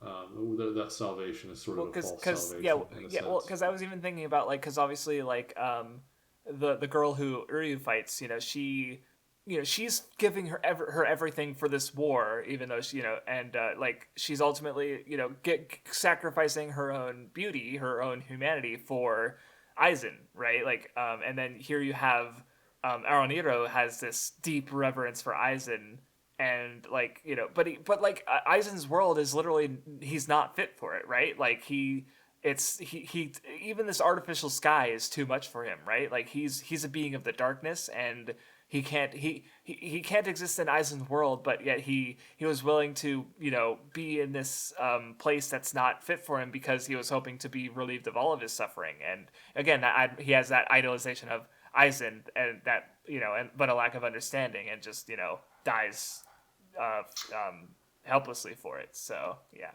Yeah, and I think there's more to say there about Eisen and the sun, and extending that to all the Arankars. And I'm thinking now about a quote from Grimjow, when he's kind of mutilating those girls that are attacking Orihime. He says, they're like, we're gonna tell Eisen, and he goes, fools. Eisen doesn't care or Eisen doesn't care what I do to you. I think in that quote, I get like a sense that like he's applying that to himself too. And I feel like this kind of goes with like the artificial sun, and that like Eisen brought this light and this warmth and this radiance to Wakamundo, but it's ultimately fake. It's ultimately a facade. He has no intentions to envelop them in grace and kindness.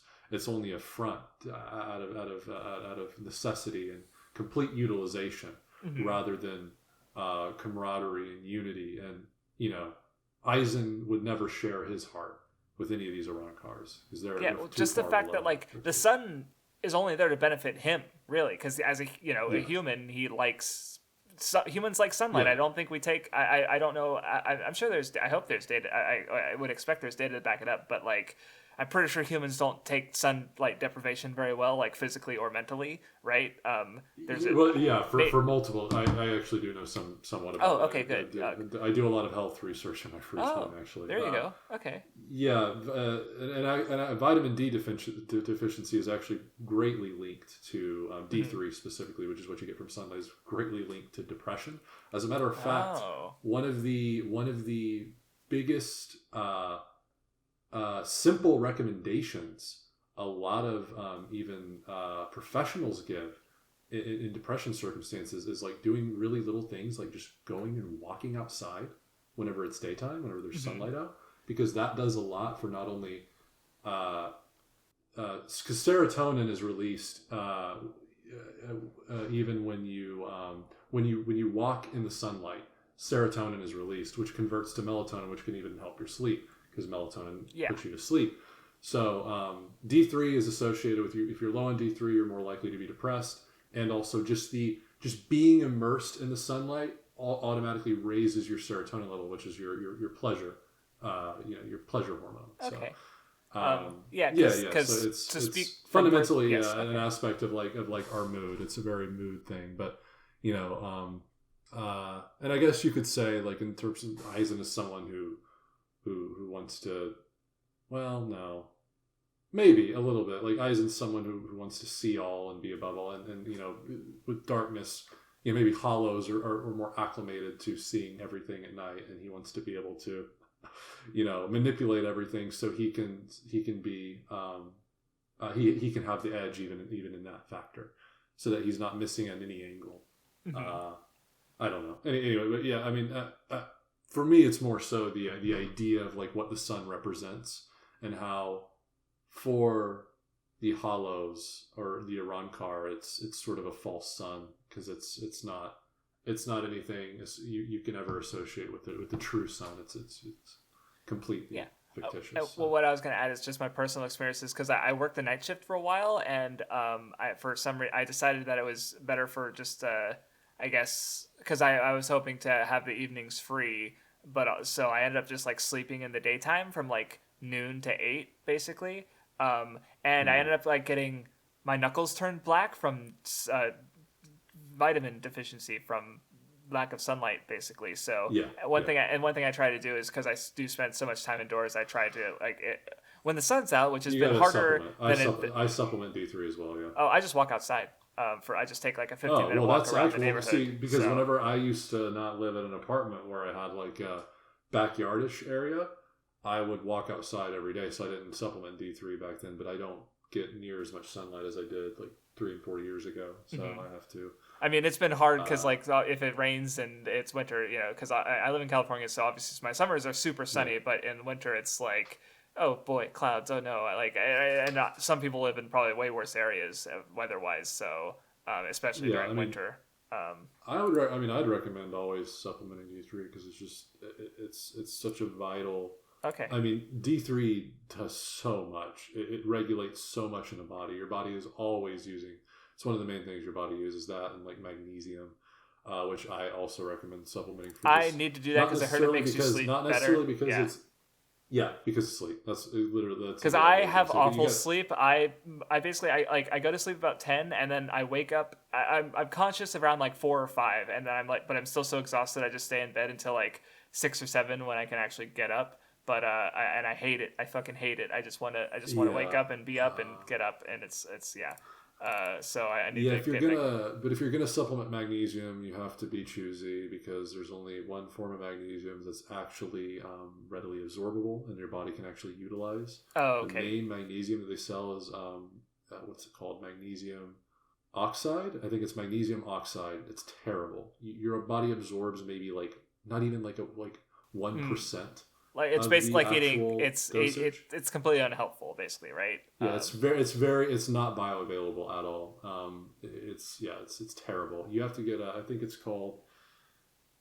Please double check that and hit me up. It's magnesium glycate. Magnesium glycate. Okay. Magnesium glycate. That's what. See, because I could have easily gotten a bad one. So. Yeah.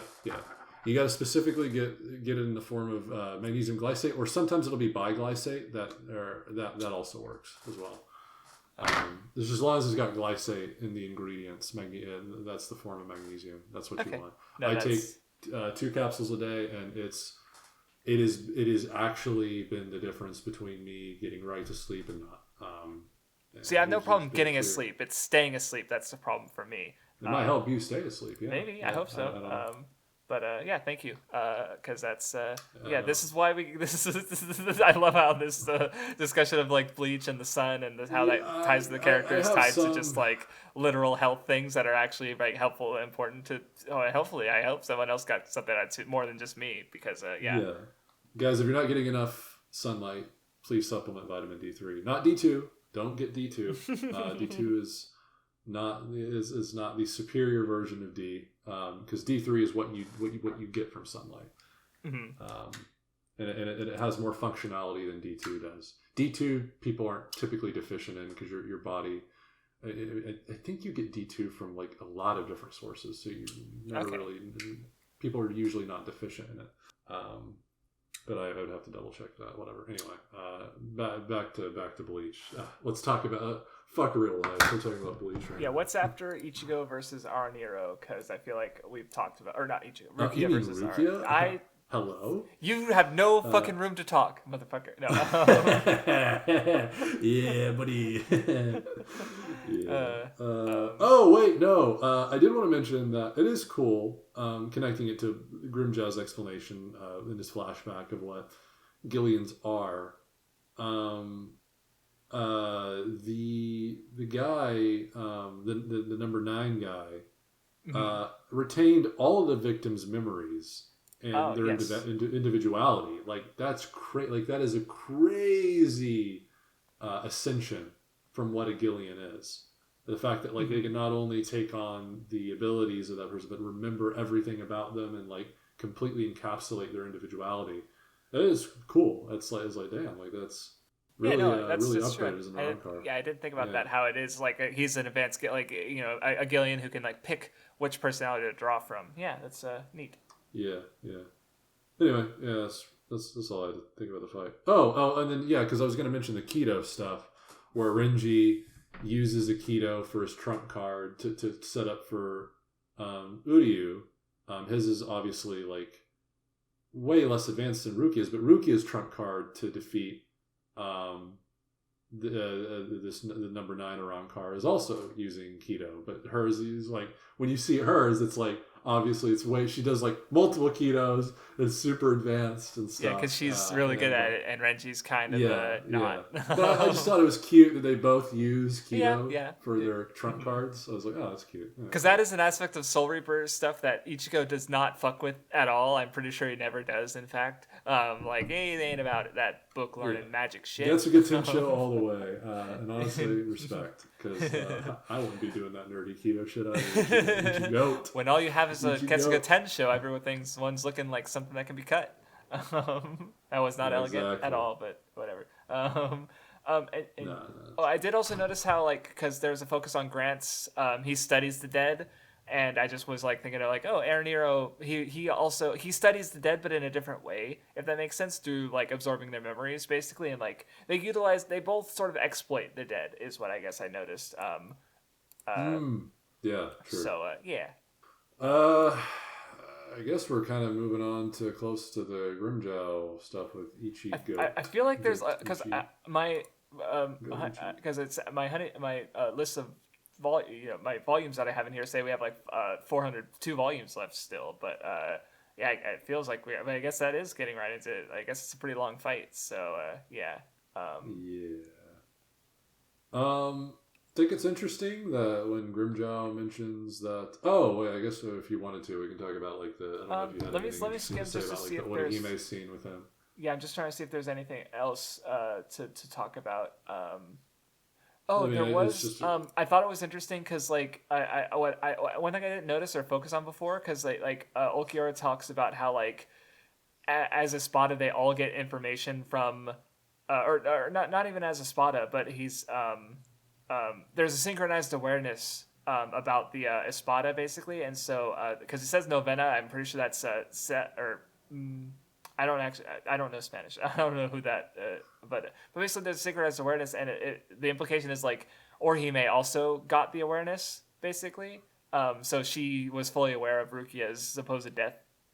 But I just, for some reason, that didn't stick with me, I guess, because like she's freaking out. Like I'm looking at it now, it's really clear actually, because she's she's like, she literally imagines her head, but I don't know, like I said, it didn't stick with me from my previous two readings of just okay. like, Okay. I didn't know that was like an ability she inherited from them. I thought this was just her natural like spiritual okay. senses. Well, because I know the way, like, because she's like banging on the door, and then there's a little, like, she's leaning against it, and then there's a panel of Rukia impaled, and then she closes her eyes and starts crying. So it seems a bit more intimate than that. So, and the way he's like, he's talking, because the way it's like paneled and laid out is he's talking about it, and then it's like, oh, he could instantly relay data about any enemies he was facing to his comrades, and then that last part about to his comrades, it cuts to Orihime. The implication that, and he considers her one of their comrades, right? Yeah. So, okay. Yeah. That's yeah. No, you're right. You're actually right. Yeah, I'm retarded. Yeah, I forgot about that. Yeah. Well, now I feel less bad about missing it somehow, even though because reading it's like, wow, this is actually really obvious. Maybe I'm just really dumb, and then it's like, oh no, we're both stupid. No, I guess. That's fine. Yeah, we can go together. It's chill.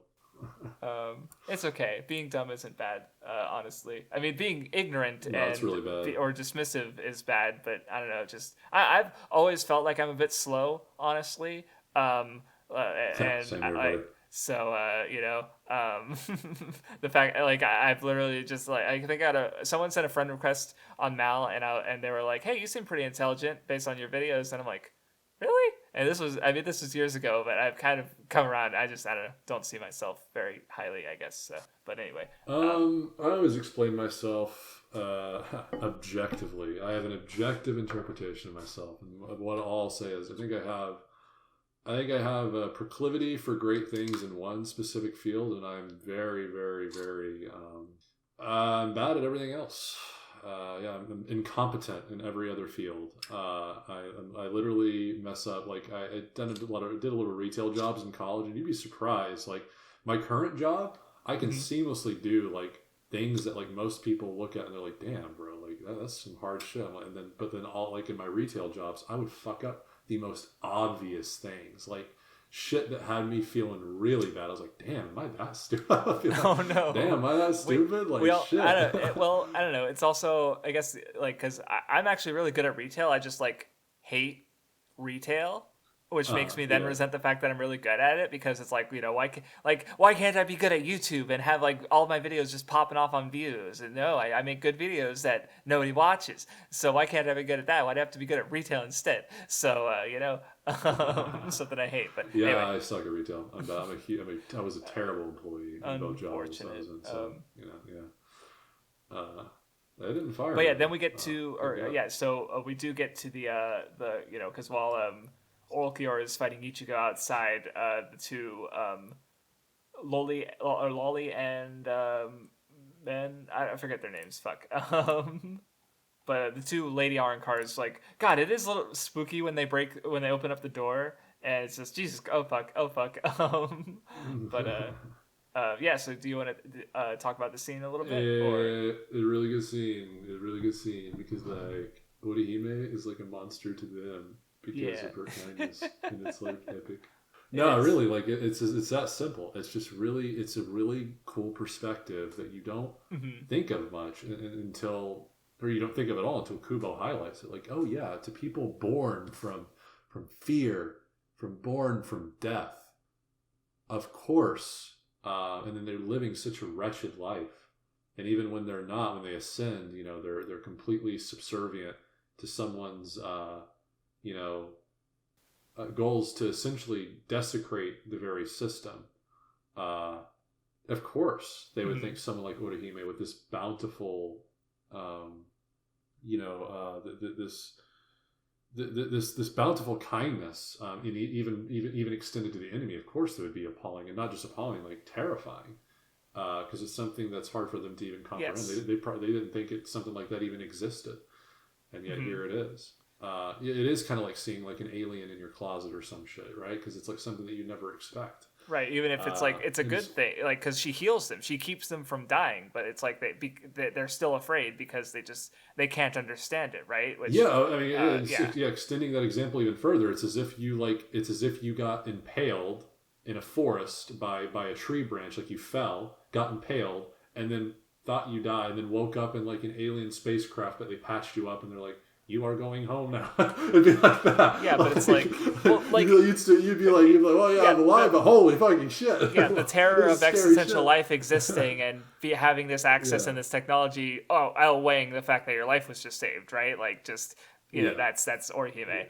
Another observation that something I realized is because like I was just thinking about the way that like she wasn't, because she was being beaten, getting the shit beaten out of her, and it's really brutal, and it's just like I don't want to see Orihime like this. This is sad. Oh yeah, that shit is. And that's another thing. It's so raw too, man. Just like that. Yeah. That where you see her face after all of it, like God. when she's looking up at Grimjow, her face is so fucked up. It's like God damn. Well, because I was thinking about her not reacting at all, and there's a couple ways to look at it. Like, because part of it might be like a form of quiet defiance, but then a couple other possible interpretations I was thinking of is like maybe part of her thinks she deserves it because like That's you know. my interpretation of it. Well, but what I also yeah. remembered, and I went back and checked, and how Sora described her parents was that they were abusive to the point that they would beat a baby to keep it quiet. That's a great connection. Right? That's and a great. so I it's just hadn't thought like, about that. because Yeah. I was like, wait, hold on, wasn't she abused as a kid? And I went back and checked, and it's like, fuck, like she was abused into silence, right? So there's a level at which like maybe Yeah. that's her Natural unknown response to that. right, because like literally from before she even like had cognitive function, right? Since she was taken by Sora when she was pretty like 3, I think, very young. Damn, that's right? even another layer to that scene. That's so damn Orihime, damn. Yeah, I just thought about it. I was like, no, because she just she just stayed silent while she was being abused, right? Which is what happened that's what Sora saved her from, right? So like, and she needed, ironically, her savior isn't her brother, it's fucking Grimjow, right? Like, and he's not warm or kind at all. He's like, nah, I'm paying off my debt, but also I need you to do something for me, like immediately. And, I take you to kill friend. I take you to kill friend. right, like there's no that like, oh god, I'm seeing that panel of her, like her eye won't even open properly. So it's like oh, God. But yeah, it's a good scene, not for positive reasons, but art do be like that. So yeah. Yeah, always. And it's always the good stuff too. Interesting. A little bit after this, Grimjow points out that Ulquiorra always makes a hole in his victims in the same spot. And it's exactly in the specific spot we see from Ichigo is the spot where his hole is, as in Rancor. And I guess this is his subconscious, because this kind of ties in what I was saying earlier about like he seems to have it deep down somewhere, especially given his wherewithal to be able to be able to adequately manipulate it. So this might be a subconscious way to find that heart that Kyan talked about, that can only form with connections. Like again, that can only be externalized, right? He's literally he's externalizing the hole in his heart, right? Yeah, or in his chest, right? Because it's a distinguishing part of him, right? And he's putting the same thing on his victims, and which is the same. Ooh. It's very similar to the idea of the heart that Kyan talked about, where you're externalizing your own heart. Well, what I just thought about is because for him it's an emptiness, but so by attacking that part specifically, he's trying to create that emptiness in others, which I think you could also maybe argue he's kind of doing by challenging it, right? By saying your bonds don't matter. He's trying to make in a way he might like part of it is I think he's trying to he fears the nothingness, and he wants to there's a longing that he has to understand it, to create these bonds, but he's ultimately kept away from it because of his ideals and his beliefs, or his lack of ideals rather.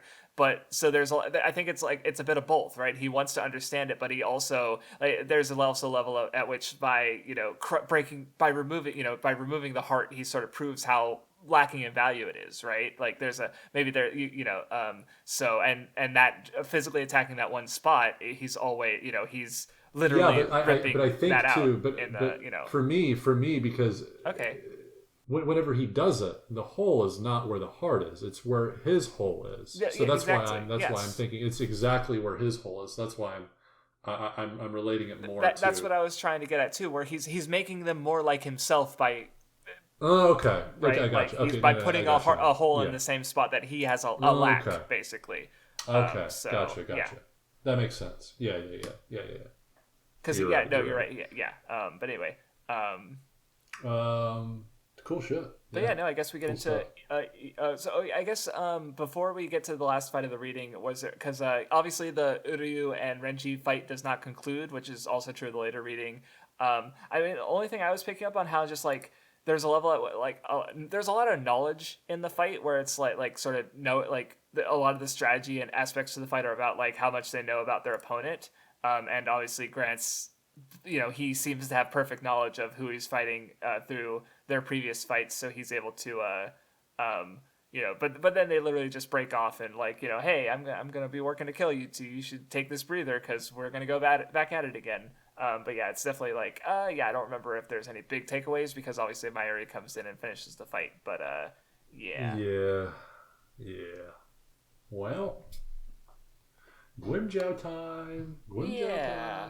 Time. It's really good. I like especially like just how like much there is going on with the Grimjo and Ichigo contrasts. It's a really good fight. Um, Yeah. So one of the interesting things Grimjow says earlier into the battle is he mentions that Ichigo has had the mask on for longer than his other battles, so it seems like he's sort of mastering it, and he's got more acclimated to the power. And it's not just long. Holy, what was that? what was Oh that? my god! Something just fell in my room, but my room is like pitch black, so I didn't see what it was. Shit. Hope it wasn't anything important. Whatever. I'm just gonna disregard it for now. That was a cool little. I'm just imagining in your head there's something very, very fucking terrifying behind you, and you're just not you don't see it because it's dark in your room. Whatever. It doesn't matter. If someone's here to kill me, then I guess I don't it's have my fear. time. I read Bleach. Yeah, exactly. I have courage. Fuck you, demon. Get fucked. Anyway, so it's not just longer; it's like considerably longer at this point. Like he fights with a mask for a long time. So it can't just be because to go from like where he's barely able to utilize it for only like mere seconds, to now where he's fighting for minutes, leads me to believe it's way more about his mindset rather than his experience with the mask, because we know that his hollow power is very much tied, or white specifically. His hollow power comes from white, and white is very tied to the part of him, his battle pride, his sense of battle exhilaration, right? But what is he exuding here constantly in this fight with Grimjow? He's exuding just that. Grimjow even mentions in the middle of the fight, like, hey, you say you're here to protect Orihime, but remember what you what you first say in the battle. Your first thoughts weren't for her; was to fight me. Looks like your mind's more on fighting me than it is necessarily to first and foremost save Orihime, because obviously she's always going to be a part of it. But so that's really cool. That's a really cool detail I picked up on.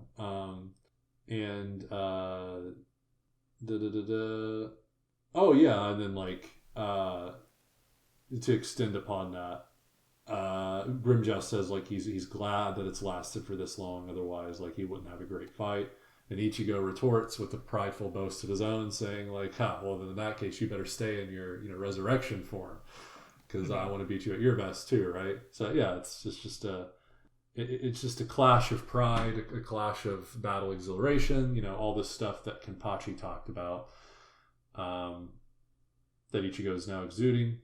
And I do have a lot more to say on especially Grimjow, but some on Ichigo too, but if you wanted to touch in here and say some stuff. I mean, like, because we talked about like Grimjaw as hollow, and just how that like because again, he's tied to destruction, so he's afraid of he doesn't want to like die. I kind of compared him to Yuobak in a way, because like Yuobaha he's sort of carrying on the will of all the Quincy's that he's absorbed into himself, right? Like, because he's sort of like, if he dies, everything is lost, right? So he will sacrifice even more Quincy's to continue his own existence, and there's like a sunk cost fallacy basically. And Grimjow's a little similar in that, like, he sort of has this, all of his former allies that he consumed have placed their will on him basically. So so he has to like fight on for them, basically, because if he dies, if he doesn't become a Vassal Lord or Arrancar, because like, and he's afraid of losing, and like part of the reason, like, he hates the look in Ichigo's eyes, because he like they the because he's so used to defeating people weaker than, here's someone who he's just like Grimjow. He thinks that he can win, right? Like, because I imagine, like, Grimjow he hasn't picked a fight with Aizen. He doesn't pick a fight with the other Espada. He doesn't pick fights that he can lose, right? But he's still threatened by Ichigo, and because he thinks he can beat him, but then he sees himself in those eyes, right? That desire to win, and overcome. Where, of course, Orihime sees Ichigo's eyes and she's fucking afraid, because she doesn't see a desire to protect her at all, right? Like she's only seeing that desire to fight from him. And to actually, to you bringing up the fear stuff just had me think of something else, in regards to Ichigo, and the fact that Halle Bell mentions that it feels more like two Espada are fighting rather than an Espada is fighting a Soul Reaper, and extending that to fear. Hall is being born from fear. In this section of the story, Ichigo is the most fearful he ever is in the entire series. He's constantly plagued by the fear of even his own makeup. Like, by that I mean, like, the pride that defines him, his love for battle. Yes, that he's constantly that he's sinking down. His fear that his comrades won't be up to snuff in defending themselves and staying alive.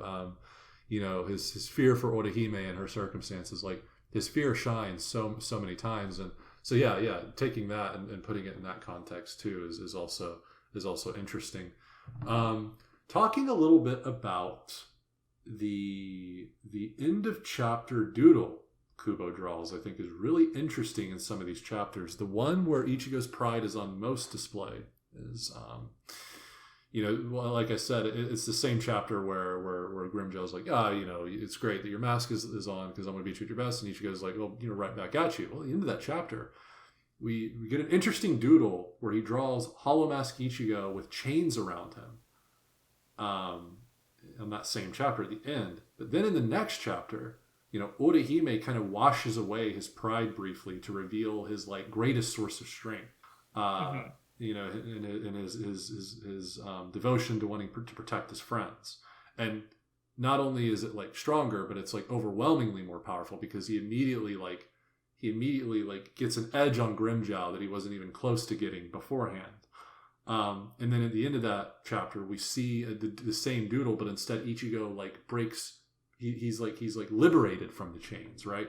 Liberating from the chains of his own hubris, essentially, right? But where else do we see Ichigo with chain? If you guys should remember, there's a specific form Ichigo has where we see him with chains. Right, yeah. Before final Getsuga Tensho, his pre-final Getsuga Tensho form.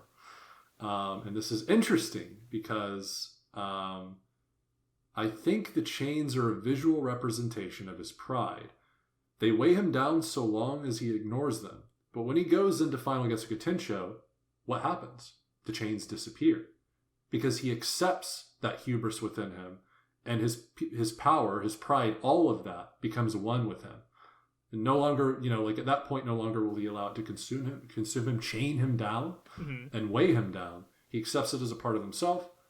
And what does he do? As quickly as he accepts it, he's ready to let it all go for the sake of the people behind him, for what he protects, his greatest source of power, his greatest source of,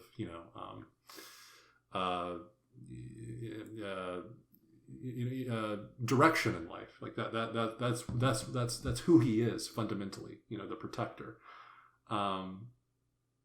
Yeah, and I think that's really cool because I immediately related that to his form against Aizen, where he's wearing chains. Mm-hmm. Yeah, no, I didn't think about that. That's really cool. Yeah. I also was thinking about how because like fighting as an Ajuta, and because they talk the way they talk about the Gillians and identity, and like Grimjaw basically has to keep fighting to assert his individuality, and as a result he's sort of defined himself by that desire to fight, which I think what I also realized that I think was neat. Another contrast is like because Grimjaw literally consumes his comrades to get stronger, right? He's basically what Ichigo is afraid of doing himself, right? Like, because as a Hollow, he doesn't want to hurt his comrades, his beloved friends. So Grimjaw, in a sense, he's like he's both what Ichigo fears, but he's also like he's a failed Ichigo. He wasn't able to protect his comrades. Like, in theory, like because like they were weaker than him, but Grimjaw didn't like think, he didn't go, oh, okay, I'll protect you guys. He didn't he didn't go, oh, even though you're not able to get stronger, like you can still fight. Like there's still that like he didn't adapt to that. He just like because they were just so obsessed with power that like they sacrificed themselves to Grimjaw and he consumed them, right? So there's just a way that like he's like a failed version of Ichigo in a sense, and just like there's so many contrasts between them, and it's really neat. I actually I have a little bit of different twist on that. So I wrote a lot about Grimjaw, way more than I expected. So I guess I can go into that now. Go for it. Yeah. I don't know, dude. This is so I like because it's kind of everywhere. I might just want to read what I wrote. So I'm just gonna read what I wrote because this is kind of like my mind just kind of. I was going everywhere, but I think I think you guys will be able to follow my train of thought. So I said, no wonder Grimjaw is always looking for a fight, even if it'll demerit him. That primal fear of being an Ajucha is still a part of him. He never escaped the fear of aggression even after becoming an Espada. This is why he's so elated when he gets his position as sixth back. He thought he might regress like he would have as an Ajucha. He didn't ascend into an Arankar because he transcended his fear of aggression. Aizen merely allowed him to escape that fear. But one can only run so long. But one can only ever run so long from their core makeup. Or I wrote that weird. You can only run from your core makeup for so long. Is what I think I meant. Like you have to. In order to change your fundamental self, you have to like face it, you have to acknowledge it and accept it. So in this respect, Grimjaw completely parallels Ichigo because Ichigo would eventually do this for the battle pride he refuses to acknowledge, right?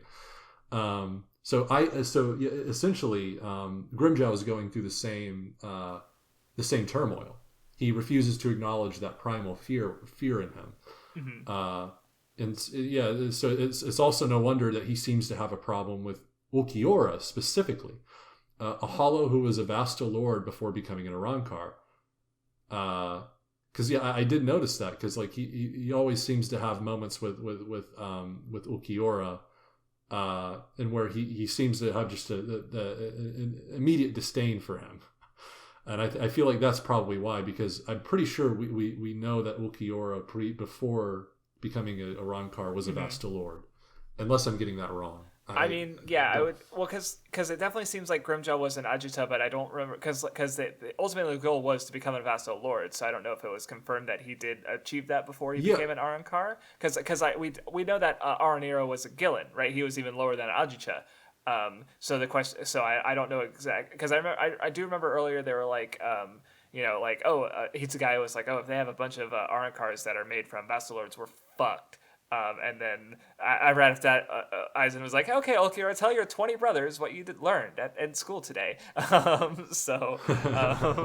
Right, so it's which is obviously it's not like as clear. Like Aranero is stronger than a bunch of the other Arankar, even though he comes from the lowest class of Hollow, basically, or the lowest like major class of Hollow, I should say. But yeah, I don't know if it was ever confirmed like which ones came from which. So It's definitely I do agree, but it's definitely interesting to think of like Grimmjow having never ascended to become a Vassal Lord and only been a Hollow or a Ajuta basically. Where Ulquiorra I don't remember if it's like 100%, but if anyone of the Espada comes from Vassal Lord, like it's fucking Ulquiorra, right? Yeah.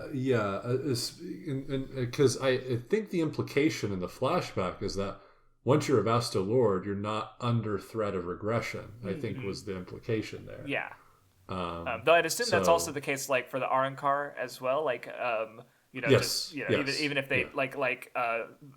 Aroniro, because he had his identity in becoming an Arankar, even though he didn't before as a Gillian. I guess is what I mean, not completely, because again he was split into two, and there's a level at which he has the memories of like every what he's consumed, but like. That it's he had a sense of self that a mindless Gillian did not have, right? So, but even if Grimmjow was still an Ajuta that was turned into an Arankar, like mentally he was still I feel like he was still he had that like thought of like, if I am not constantly consuming and rising to the top, I will lose my identity, right? Like he still had that battle lust in him, affecting his mindset, even if he wasn't like mechanically the same as an Ajuta. If that I'm making sense. So No, you're making complete sense. And I wrote more on this. A lot more. go for it. Yeah. So he seems to have a problem with Ulquiorra, specifically a Hollow who was a Vassal Lord before becoming an Arankar. Yet even being above fear, he's still subservient to, or even at least being above that fear of regression, he's still subservient to Eisen. And this makes Grimmjow all the more enraged because he's even lower down the chain as someone who could never reach the heights of Vestalor, of fearlessness. He was supposed to be a king who led others to ascension. Now he's taking orders from those below someone who's leading the whole of Hueco Mundo into ascension, only to discard it all as expendable in the long run. I think Grimmjow knows how Eisen felt about his Hollow subordinates from the start, which is more fuel for his rebellious fire. But again, it was hard for him to even take on Eisen head on, for his fear told him that it was a fruitless endeavor. This also explains why Grimmjow is enraged by Ichigo's fearless eyes that don't waver despite the overwhelming force in front of him. Because when Grimmjow was met with another dominating presence in Eisen, he immediately bowed, a complete 180 from his kingly status as an Ajucha. And then I go a lot into the flashback of it because I saw a lot in that flashback, a lot of cool things that I hadn't noticed before. But I don't know if you got any more to say before I continue on. Hold on, let me think. Yeah, no, not specific about the flashback. I don't think. Just Grimmjow hating Ichigo because obviously, like Ichigo in his mind, Ichigo winning means that he loses himself, right? Even but obviously that turned out to not, because that's the thing. Like I think that's how he even overcomes that fear, is because like he does lose, he does die, but he doesn't lose his individuality, and Ichigo even presses on him like live to fight again, right? So that you can keep doing that thing you enjoy, and because he comes back in Thousand Year Blood War and he's an ally, taking a page from Kenpachi, right? Yeah. Literally a Kenpachi type quote. Yeah. And also I think the last thing I have to say is like before he loses, I just the way his expression, like he seems to have like a look of resignation when after Ichigo tells him that like he can't lose basically. The subtle expression change is just, I don't know. Kubo is good. So I wrote more. As a king, Grimmjow cannot lead his followers toward ascension. He couldn't even do it for himself. Eisen hands it to them so easily. Yet Grimmjow never accepts their offer to be consumed by him because he respected them as followers, whereas Eisen sees them all as expendable despite their evolved status. So that goes into play on kind of like the wrath or the rage he feels against Eisen, because like whereas Eisen was so easily to give them something he couldn't, like Eisen still views them as expendable, where seeing that they're alive, the implication then would be that Grimmjow didn't accept their offer to be consumed. So, it's cool looking at it that way. But so when Grimmjow demeans the other Ajuchas who wanted to be absorbed, I don't think it's because of their request. I think it's because with Aizen becoming the new head, they may as well have already been dead to him, since Aizen would eventually discard them. Okay. And since they're gone from Grimjow's perspective, he is alone with nothing but pride to hold him up. But pride alone makes for a brittle sword. Well, Ichigo, this goes into the pride, like the poem for Zangetsu, right? While Ichigo has pride always bubbling to get out inside him, that's not all he has. Unlike Grimjow, his strongest power comes from his role as a protector. He still has comrades that give him strength, whereas Grimjow, Aizen took that from him, effectively. Where now all he has is that pride left. That's all he can fight for. So it's no wonder that as soon as Ichigo was reminded of what he was protecting via Orihime, he wins.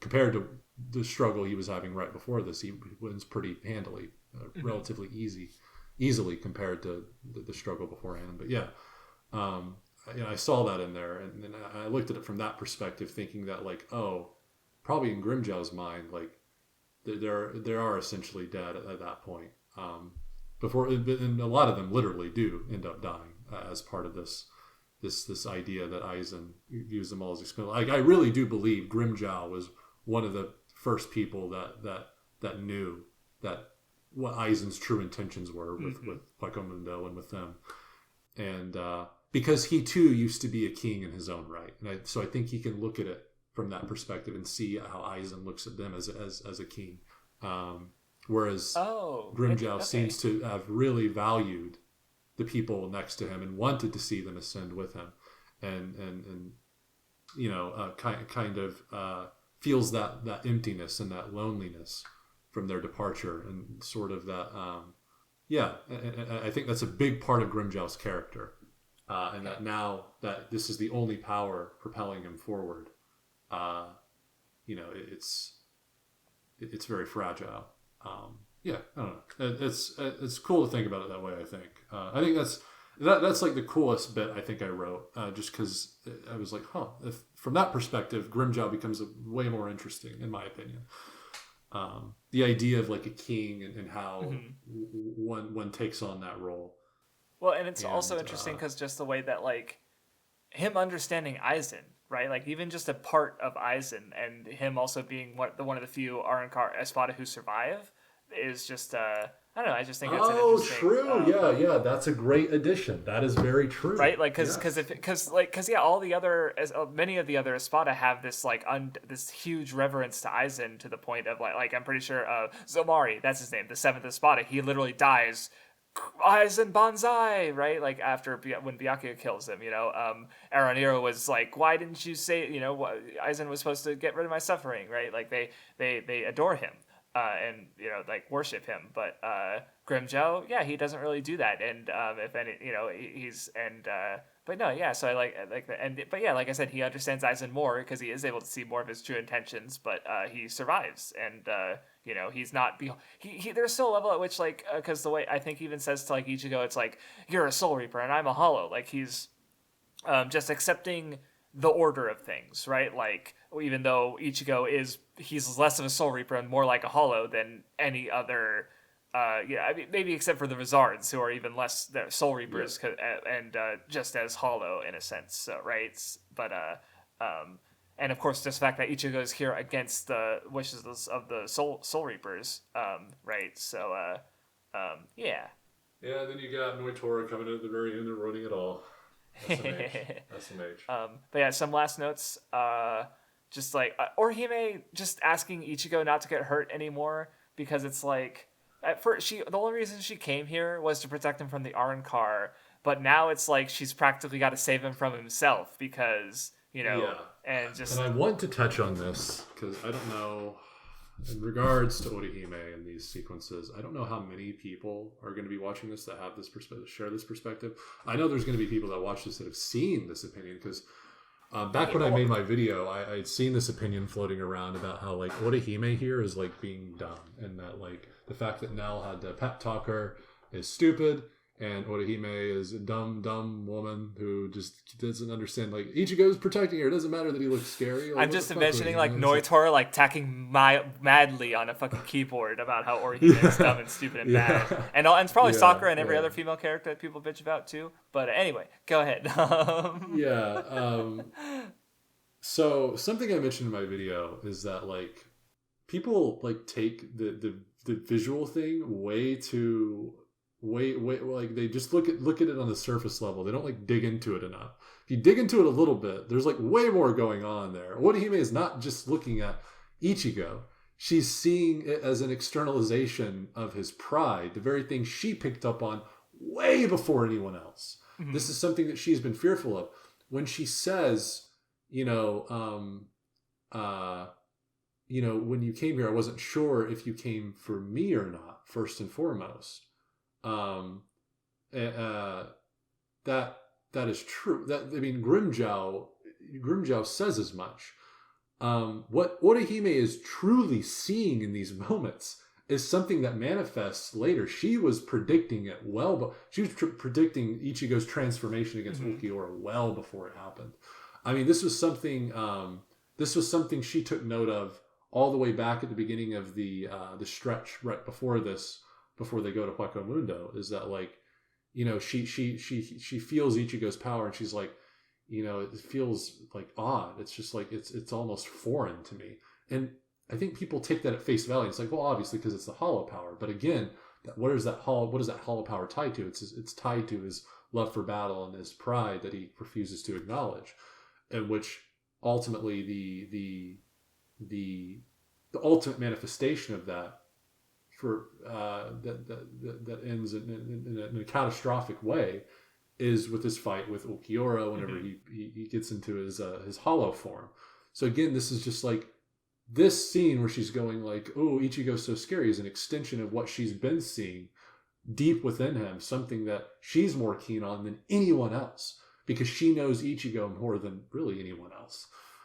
She has a really great understanding of Ichigo. I mean, we see this all the way back in some of the first volumes where Kon is in Ichigo's body, and she's the only one that goes, that's just not fucking Ichigo. That's not him.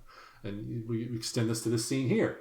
Oh, he's my Ichigo again, because now the thing that's not resounding around him is this prideful battle stance, right? Now I know, like, he's here, and he's present for me. And this, again, extending that to the fight with Ulquiorra, Ichigo's like first utterance upon coming to, like, is not like, oh, I'm so glad, like, you two didn't die for me going demon mode. It's, oh, I defeated Ulquiorra like that? This isn't right. This isn't fair. I wanted a real battle with my own power. And it's like, well, first of all, Ichigo, not only is it part of your power, but secondly, like, is that the first thing you should be thinking of here? Is like, how you won the fight rather than like your friends survived you going demon mode. Like, right? Like, again, like, this is the thing Orihime's been able to see before anyone else, before Ichigo himself could acknowledge it. So again, yeah, it's not that Ichigo mask equals scary. Ooh, it's not Ichigo. No, it's like she's seeing something like way beyond that. Right. Well, like, I think it's really just the fact that she says, like, I can't see myself reflected in those eyes, right? Because when Ichigo loses himself to that form, like, he attacks Uryu, right? Like, he attacks the people he's trying to protect out of that desperation, right? Like, yeah, that's exactly what she's seeing. Like, the fact that Ichigo, without his reason, without that desire to protect, is just as dangerous as the people that he's fighting to them, right? So the fact, God, look, I mean, I'm getting ahead of myself, but the fact that fucking there's a part like Ichigo's attacking Uryu and Ulquiorra stops it. Ulquiorra is protecting the thing that Ichigo cares about the most. Like, that's how fucking far Ichigo's gone. He had more. Like, he had more of the heart than Ichigo in that moment. Holy shit! God, it's so fucking good, dude. I'm so excited for Ichigo versus Ulquiorra. That's gonna be a good one. Yeah, can't wait.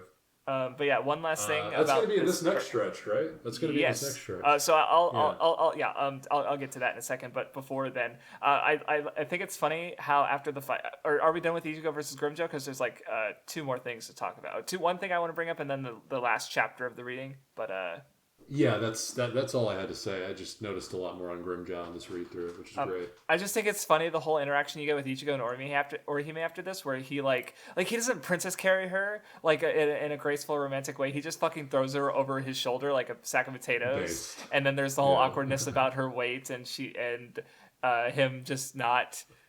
He's so fucking stupid and he's just so dense when it comes to the romance stuff, because obviously like Orihime loves him, but he's just like, huh? Like he doesn't like Nell is such a wingman. I love her. She's like, don't you have any sensitivity? Right. Even if she weighs a ton, you gotta tell her she's light. But she's not helping matters because like Orihime's right there, right? So. She just like hits him in the funny. balls. That was cute. She's so good. Yeah. No, I forgot to mention or bring it up earlier, but I mean obviously Kuba's expressions are just the fucking best. Oh god damn it, I lost it. Hold on. Kuba's expressions in general are very fucking good, but I don't know, this one I saved because it's the door against the Dordoni when he's when they're just like, I'm so done. They're done with it before the fight's even started, and just like. It's so good. It's so good.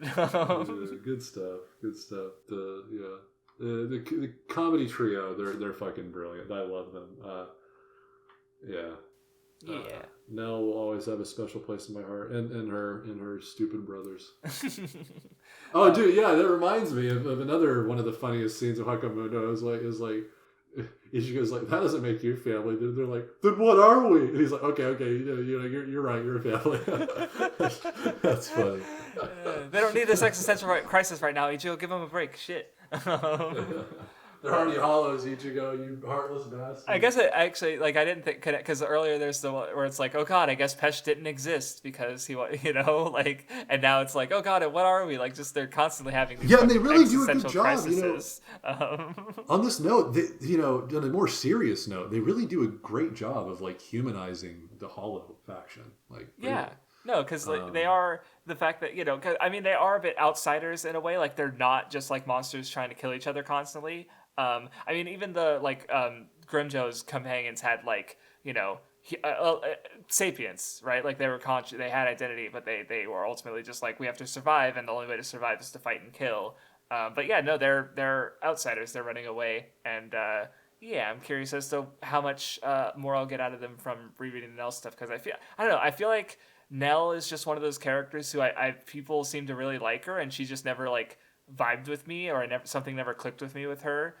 Because I remember at work, one of my previous jobs, someone had like a hoodie with Nell on the back, and I was like, oh yeah, cool. But part of me is also like, well, I mean, I never, there was never an opportunity to start up a conversation about it, but because I'm like, oh cool, person who likes Bleach, but it's also like, yeah, I was just thinking about, well, Nell's not like my favorite character, so I don't know. That reminds me of this chick at the last retail job I worked was.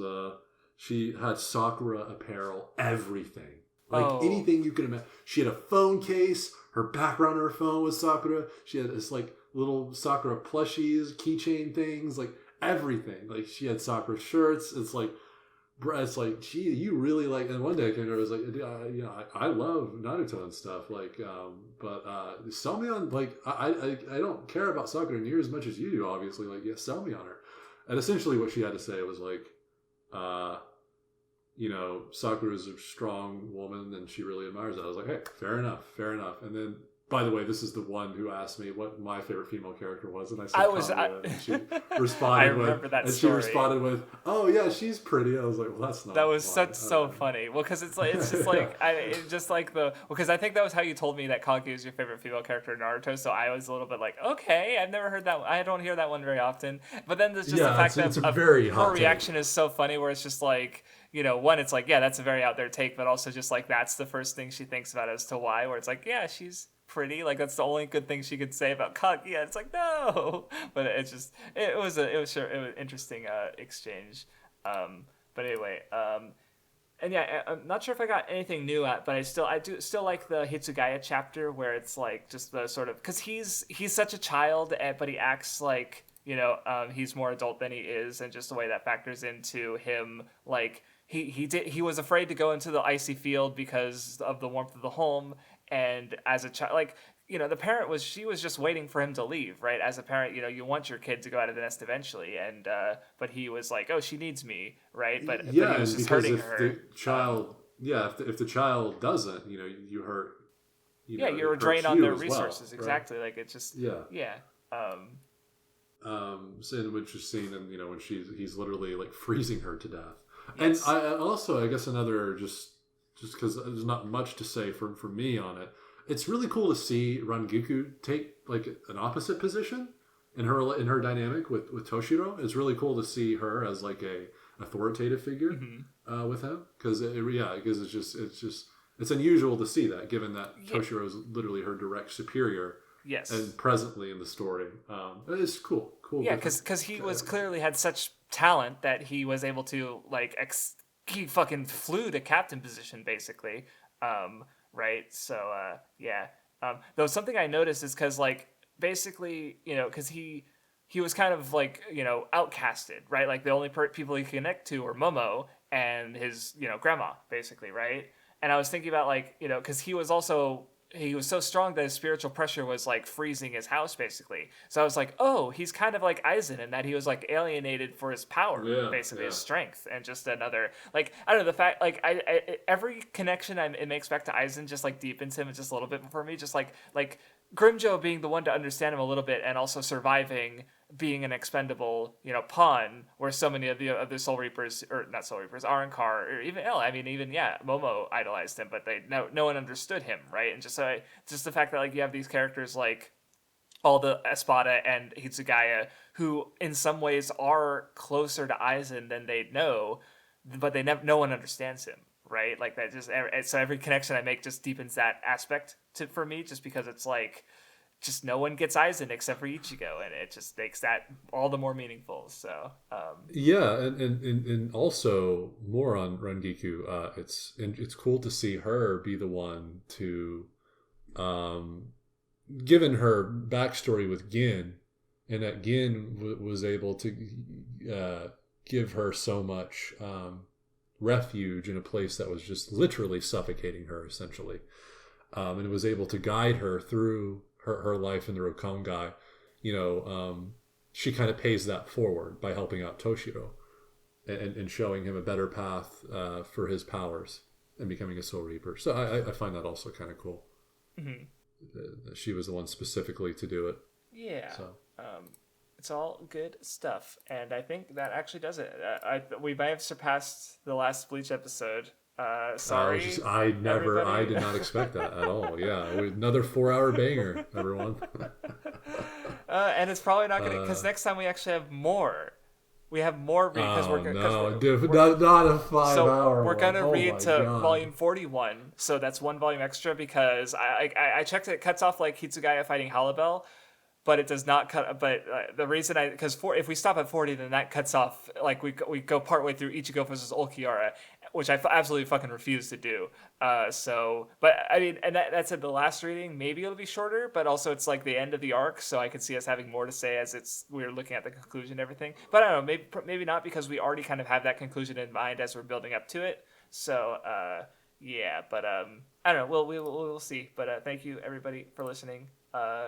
Much appreciated. Been a great time. Yeah. Bleach has been epic. It has not gone downhill for me yet. Hueco Mundo is as of right now, it is it's based. It's great. Will it fall off? I feel like off? If this was the part that it would have fallen off for you, right? Like, because I feel like after this, it's like we get, the reinforcements come to Hueco Mundo, and then we get fucking fake Karakura town. And honestly, this is like this is where it's gonna get more. Actually, this is right where we are. Is where it starts getting even more shaky. Because I remember not caring for the reinforcement fights, like none of them. Okay, well, I think next, is it? Or maybe, and even a lot of fights in Fake Karakura initially. Okay. So maybe, okay. Well, at least have one thing to look up to. The real battle begins, actually. Yeah. To look forward to. So, but anyway, all right. We'll see how that goes, and because I mean, so far I feel like you've only walked away with more appreciation of Bleach. There's been nothing like I was cool with this part last time, but it sucks now. Like there's nothing like that. So I doubt that's gonna happen either. So yeah. But anyway, so yeah, thank you. Goodbye, everybody. Bye.